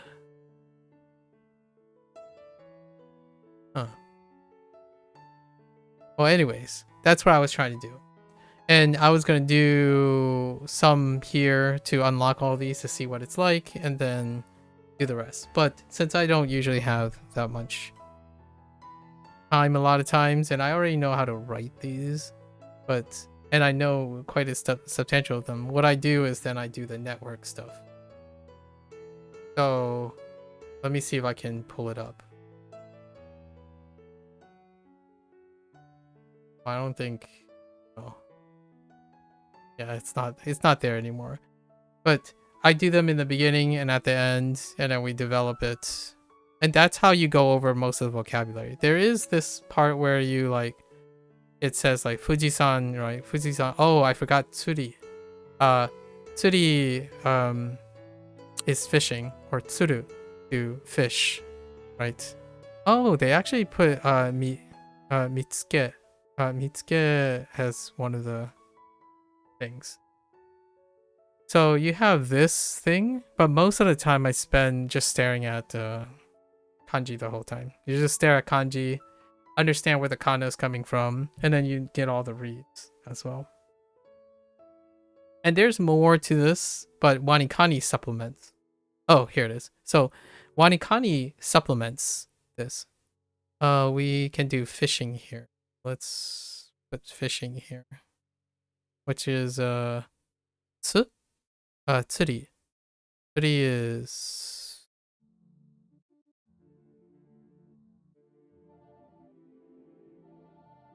it thread? Might have been thread. No, it's not thread. It's metal. It's gold.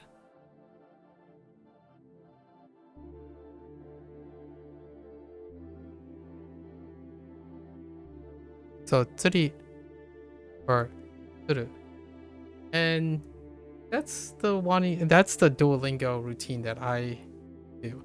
And after doing all of this for like 6 days, right, in a 6-day cycle, after 100 days, there's gonna be like a review, and I cover all of this again. So I do all of this from memory.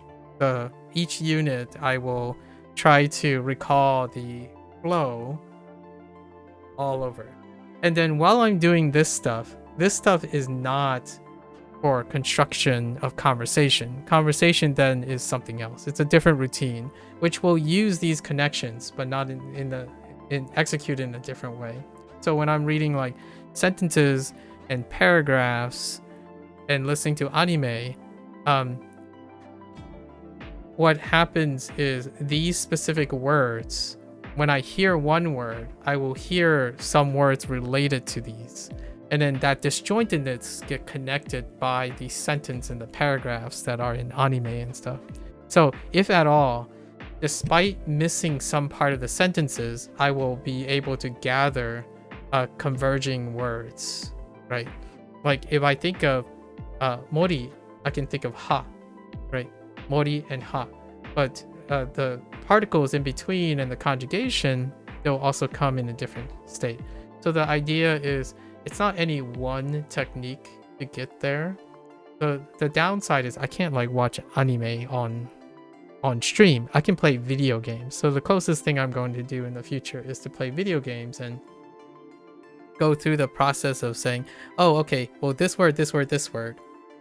Put together, you can surmise some of the particles, learn particle patterns, or you can go and learn grammar and then use the particles to guide the relationships of the meaning the other way around. And then you can hear the whole thing together and then see it in action as a consequence, cause and effect in video games. And then you got something to work on. Now, in terms of conversational Japanese, I do play a game called Like a Dragon, the Like a Dragon series, and the Like a Dragon series, those ones, they have an entire glossary that keeps track of every single chit chat between the party members, and they talk and have conversation anywhere between talking about like, do you like sushi, or what type of food you like, or a trend, or about expensive coffee. Like, they have all of them voiced and written in all three languages, Chinese, Japanese, and English. So you can run parallels between all of them in it.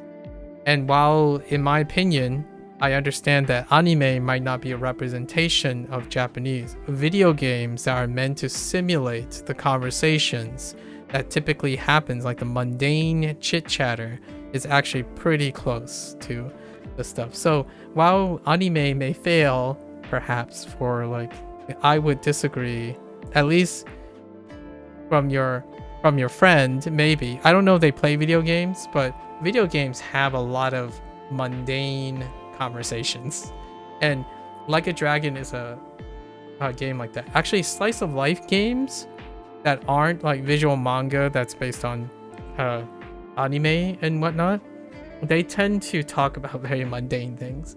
So it's really cool. There are a lot of ways to interact, and sure as heck, well, the sun rised, by the way. All right, this is probably what I'm doing. So if any of this sounds interesting, come up with your way. I think it can be fun regardless. Sometimes you get tired of listening, right? Like, what I mean is, I'm not going to do it tonight, but generally I end like 4 hours ago, and then I would watch other things, I would listen to conversation. So what happens is a lot of these things end up overlapping, and you find them in a lot of contexts. So not only are you not restricted to, oh, what happens, like, here's one thing that can be problematic, in my opinion, in terms of one-way thinking. If you're not used to thinking about disjointed things, right? I know this is the silver lining. A lot of people say, oh, but you can't learn how to construct sentences if you have disjointed words all the time, or simple sentences. Well, that's true. Like, you have to actually do the sentences or hear the full sentences. But what happens when you're listening to things and you only get disjointed ideas from them? If you do not practice associating disjointed ideas from like only comprehending some parts, then you also lack that skill to connect the dots and fill in the blanks yourself. So when you're doing an active reconstruction of associations, that is a thing like puzzle solving. When there is a leap of logic, you can get used to creatively connecting the dots, but if you don't do that, that's perfectly fine. That's like always assuming you'll always understand what that other person is saying. And that's kind of okay, right? But that doesn't restrict you from doing both. Like, sometimes when my parents try to describe to me something in English, they're telling me in like broken things. And to put them together is knowing that you can connect the dots. Now, certainly, you can always hear the sentence the exact way that you think you'll always hear it. And that is a really useful, ideal situation. And I think people that come from a country that assumes that it's always true would probably find it as the most appropriate way to do things. And for myself, it's one of the greatest skill, like one of the top 10 skills you can have as someone who commands more than one language. You can read Japanese in English. You can, like, what I mean is, when I see Japanese, if I don't know what the thing is, I just replace it with English words. Like what I mean is, it doesn't matter what the grammar is. And in Chinese, like, I read to my parents. Like, you don't have to translate and change everything and do the order. You learn how to connect all the dots along the way. Now, is this worth the time? For those who want to do a specific thing, probably not. Like, I would, this would be a colossal, arguably a colossal waste of time for those who are not interested in thinking about fragmented associations, antonyms, and finding ways to create mnemonics, right? This is my mnemonics. Like, in my brain, how do I get retention to be 99% when it's all disjointed concepts? They're not disjointed concepts. They are organized. There are humans who decided that this is the rhyme and order. There are often times when someone says, how do you remember 1, 2, 3, 4, 5, 6, 7? Right? They are complete abstractions. There's no reason that you would know that this is what 2 looks like after 1, or 3, 4, 5. But what happens is you already have a ton of foundations to link things together. So you can take any form of abstraction that has some sort of order and you can apply them to something. And that is a very strong skill when you're looking at abstraction. And one of the biggest abstraction is learning a language in which you have no foundations yet. So this is where, like, the hot take comes in most of the time. A lot of people say formal education skills and, like, foundational work, like unnatural things are absolutely worthless past a certain point. That's perfectly reasonable. But until you're actually at that point, having foundational knowledge allows you to construct scaffolds like this. So it gives you that start. But I don't stop there. I like encouraging people to start and stop things. So wherever they enter, it's interesting. Like, I think this is an interesting way to organize it. I actually think the people who make Duolingo intended this. Like, this is the intent of their organization. Now, Duolingo has this really bad rep where their product is very attractive to people who really loves explicit information. So it's at odds with each other. What I mean is, more and more Duolingo targets people who want explicit instructions, and it's progressively becoming less and less that, or at least at the current state, it is less that. There's no explainer. Like,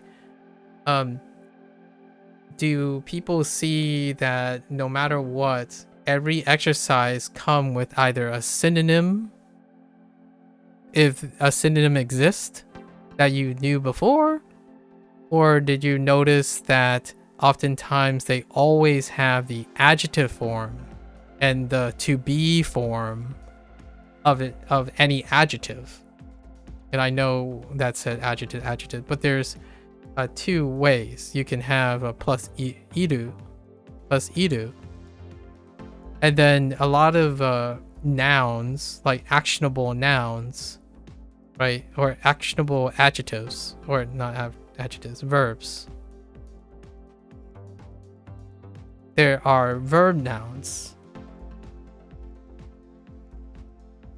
which comes in the form of like sudo. So those are all intentional, in my opinion. The reason why I know they're intentional is they are so expected. They're so consistent. Where, okay, I bet the next thing is this. It's like, yes, there it is. Like, okay, well, I have fat. There's got to be skinny. Skinny's got to be here somewhere in the lesson. And that's what they do. So it's all implicit learning, but it's based on the idea that you're doing that extra work, right? But convenience is the name of the game. What they want, explicit, and SRS is explicit. You either get it wrong or you get it right. When you get it wrong, look at the answer. Done. And so what I found over time is I like doing both because this is fun. I like enjoying connecting the dots, writing and stuff, and they have literally writing in it. SRS, it's great, it's fast, it has other things. So what happened over time is I have 5 routines, and those 5 routines every single day do not overlap with each other. I listen, I read, I watch, and then I do this stuff. I write as an output, I speak as an output, and I use memory techniques. So all those things happen every single day. And then on top of that, I bring stories, I talk about Japanese and other languages as much as I can because it's part of my passion, or at least I think I'm turning it into a passion, right? And here's I don't know if this is any more weird, but language learning is not the main thing I do every day. It isn't. Video games, movies, and like writing, like journaling and fitness and hygiene, like looking at current events and understanding psychological behaviors and idiosyncrasies is my main activity of the day. This happens to overlap with a lot of it.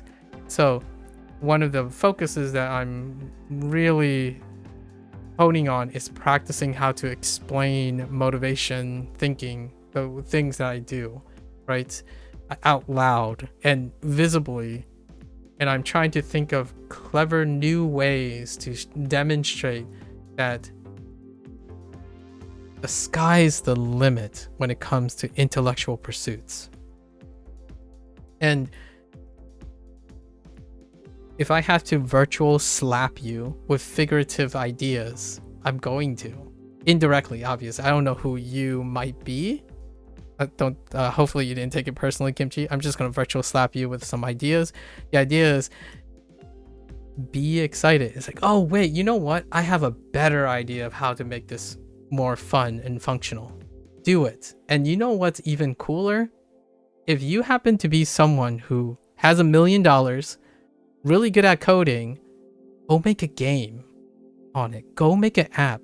Do better than Duolingo. If you're really, really upset about how Duolingo does things and like you don't agree with SRS and you're like this talented person, you don't really have to be talented, but you're just passionate, right?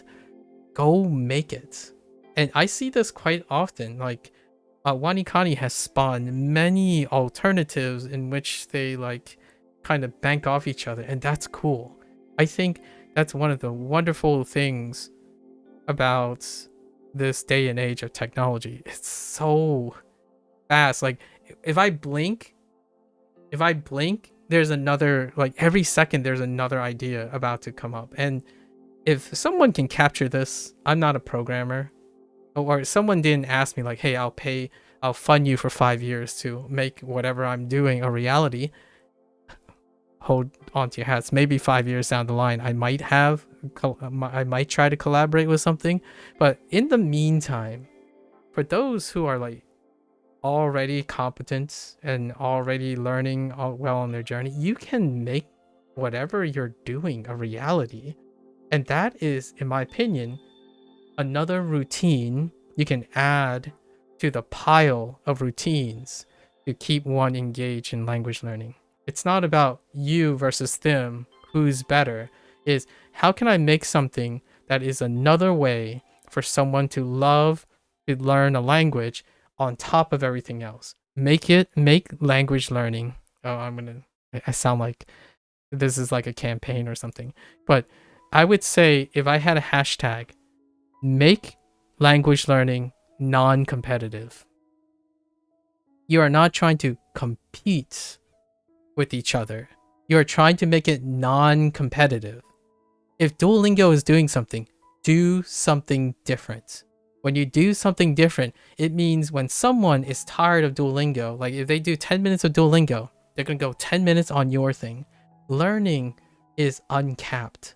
So when you have a new idea, just because you disagree with someone, go make your product and then say, this is what Duolingo doesn't do, and this is what my product do. Use Duolingo, then use my product. Use that, and then this. That and this. And in my opinion, if there's any way that there's a win-win situation for this, it's that. Non-competitive practices, not anti-competitive practices. There is a very big distinction between non-competitive and anti-competitive. What is a non-competitive process look like? Apple, Microsoft, and Google. Or Nintendo versus Sony and Xbox. Like, Nintendo is a non-competitor. I mean, they innovate on things, but it's a non-competitor. Like, when you get more like, what I mean is the degree of non-competitiveness means that you have a carved niche.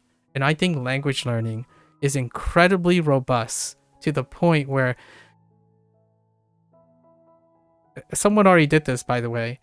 There are people who created a platform. So they created a platform where you access the different methods all together.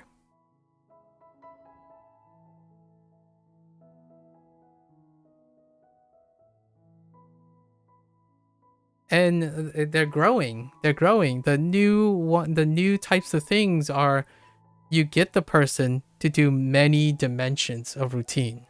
So when they say, oh, hey, come to the one-stop shop, it's not a one-stop shop. It's a collection of tools that you're engaging so they complement each other. Why is this very, very important in my opinion? What you gain from SRS is not the same as what you practice in graded readers.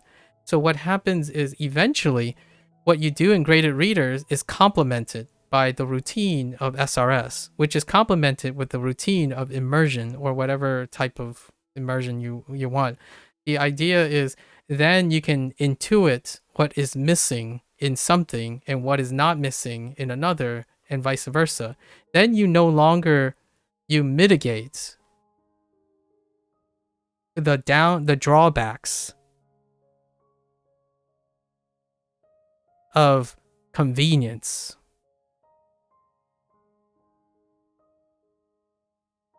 Because you have become more well-rounded. You no longer depend on any ideal specific condition. You can read a story in a paragraph and connect them. You can also look at one word and say, I'll tell you a story about this one word.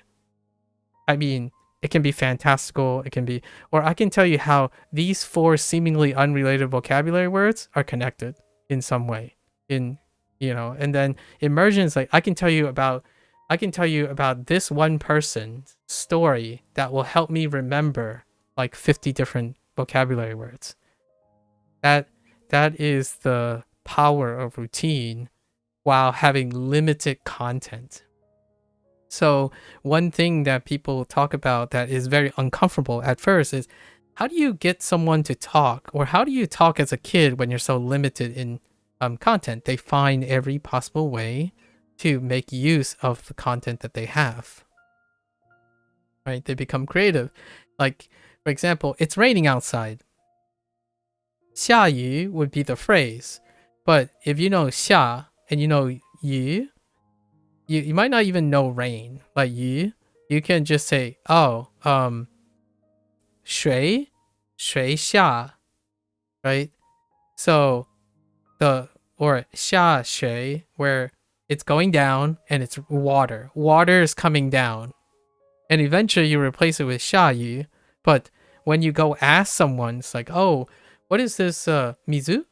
Mizu, sora ni mizu, mizu no, mizu no, shita?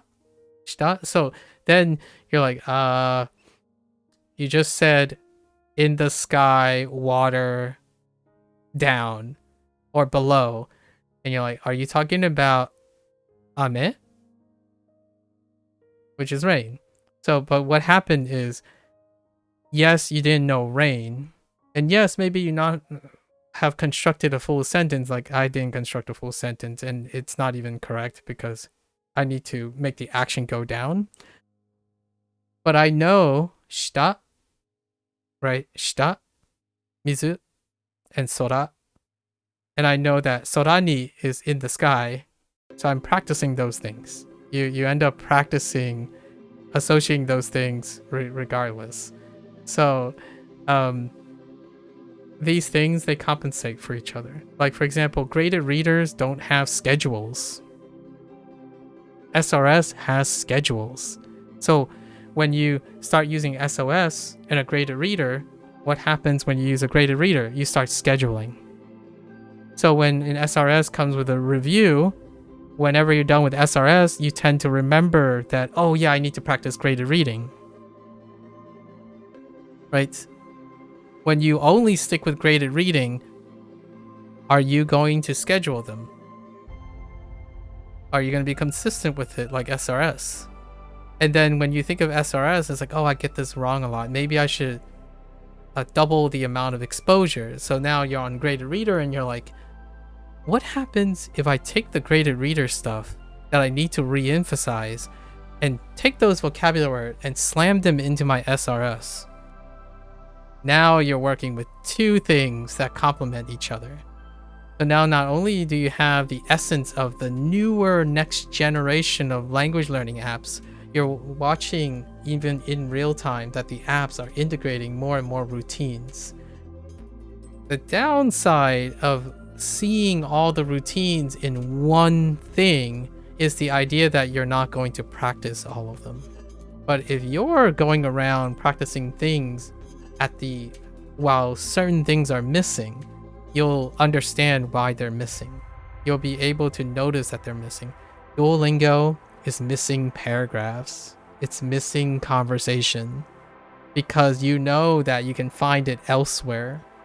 Duolingo is missing explicit grammar instructions for a lot of things. You know that the Genki textbook has grammar, right? But what does a Genki textbook not have? Well, first of all, it's not on your phone. That's some obvious things. So comparing and contrasting can be very you don't have to be analytical. You can intuit these things. And I think that's incredibly transformative. So in the end of the run, I would say the vast majority of people who have successfully reached a satisfactory level of language learning or any type of discipline, they would often say it's the journey, not the destination. Because oftentimes you're gonna end up getting it depends, but at the same time it's like, why don't you just do all of that? Eventually you'll just come to the realization that all that stimulation and all that stuff is because you like doing the thing. The nuance is the idea. But trying to balance the stuff is probably a tough situation. Anyways, that's what I wanted to leave up on, right? Go out, do things. You're gonna hear the pedantic nature, like, start somewhere and do it. If you don't think that's interesting, you know where to find me. You can challenge me and tell me how you can find this interesting, and I will try. I'll give it a good, like, if you tell me, hey, I don't like this word. This word is incredibly boring and stuff. It's like, do I got a tale for you? I probably have something to say about it. And that should be something you're doing yourself, in my opinion. Because if the thing you want to do and choose to do, it's got to be interesting. Otherwise, why are you choosing to do it in the first place? It's a lot to take in one setting, but thank you for it. I say this I say this nearly every day in some way, shape, or form. So you're perfectly welcome, and I would love to hear your insights too. Like, let's, if this isn't a one-way exchange, you owe me happy dollars, okay? I call them happy dollars. You owe me happy dollars. I want your friend to tell me why. I want you to point out to me everything that like inform me about why anime, like all the particular things that anime conversation is not like real life conversation. I'm genuinely very curious. No obligations though.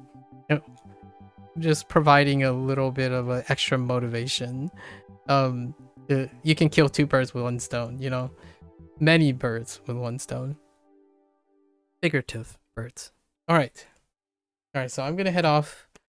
It's been great. This is the end of the session. If you're gonna watch this later, arigatou gozaimasu. Right? Arigatou. Again, always feel free, stop on by every once in a while. Let's not create dependency. Take a week, 2 weeks, come back in a couple months, go on vacation. I would love to hear something. Priceless. Stories are priceless. So always feel free. I'm always here to rant, derail my study sessions, because totally worth it. It's a drop in the bucket on the adventure that is language learning. So every moment is worth it when trying to build connections with other people. Isn't that kind of the end game for language learning anyways?